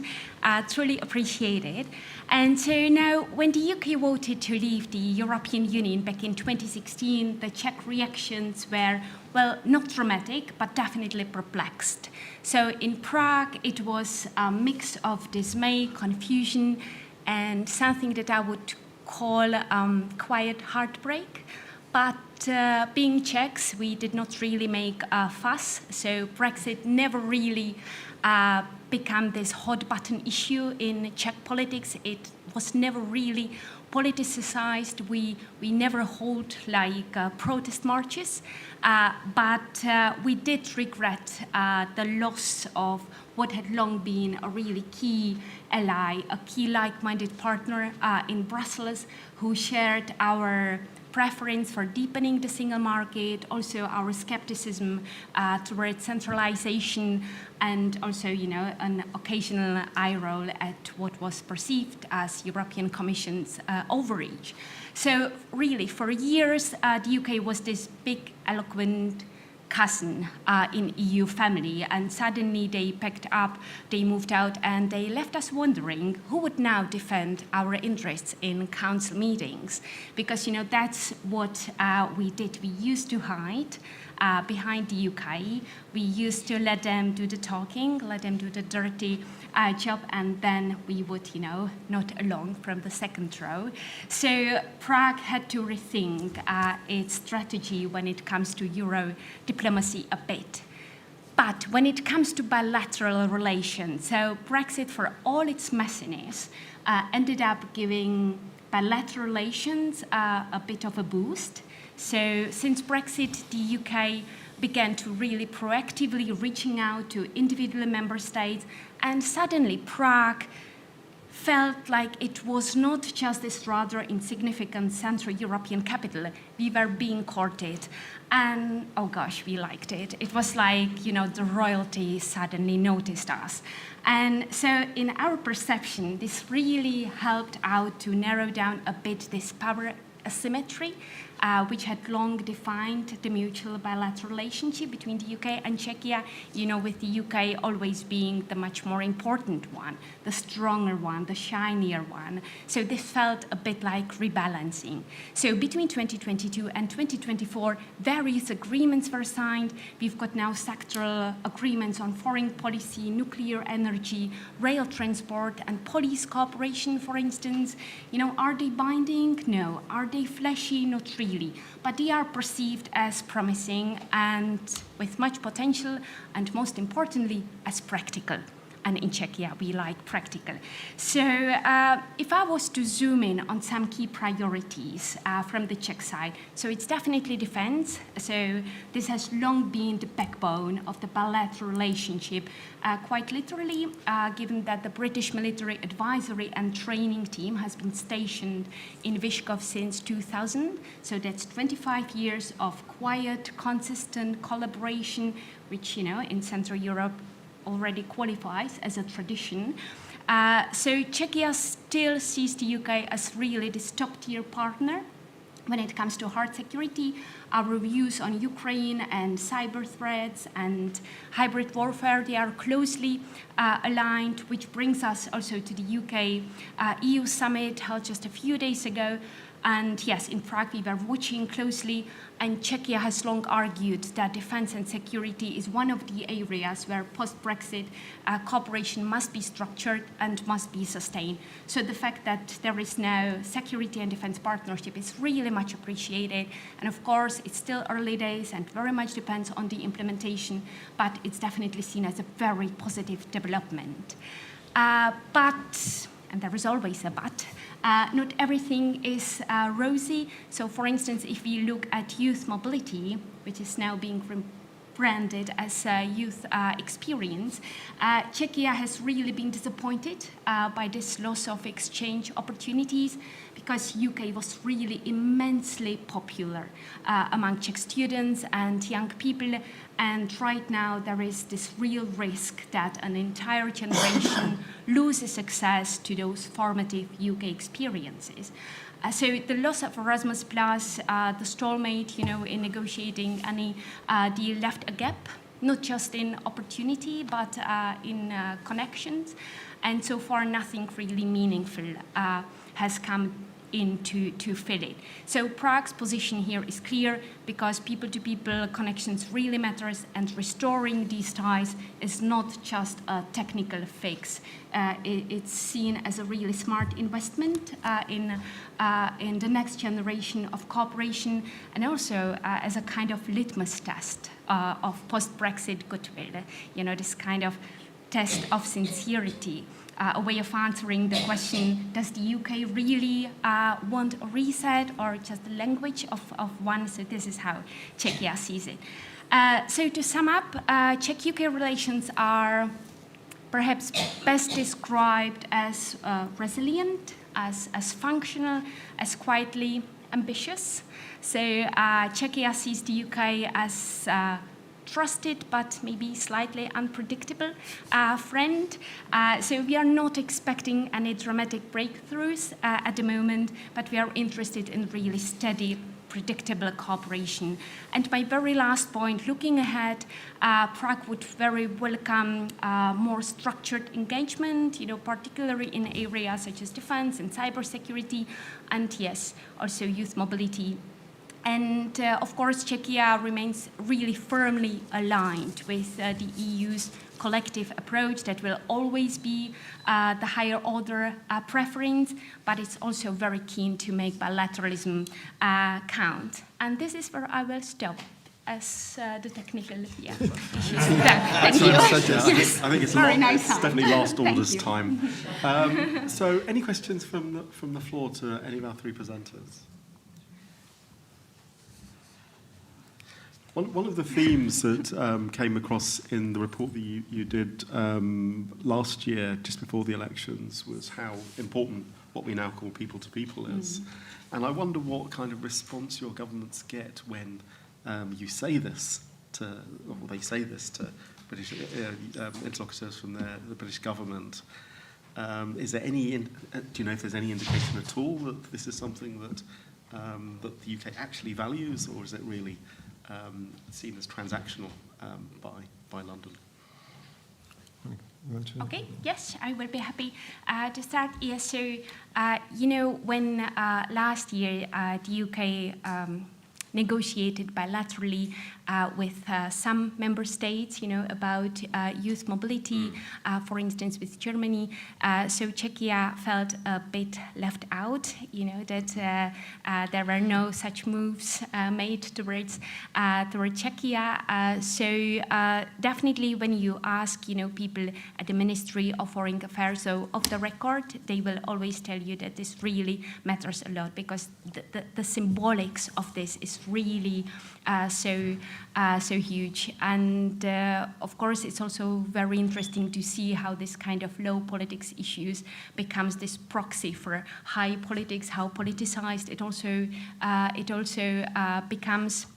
But of course, on the record, we are very cautious when saying something critical about the UK, but definitely behind the doors they would so welcome, some UK-EU deal. So it matters really a lot, and students mention it, young people, at universities and everywhere. So that would really be seen as a very helpful movement forward.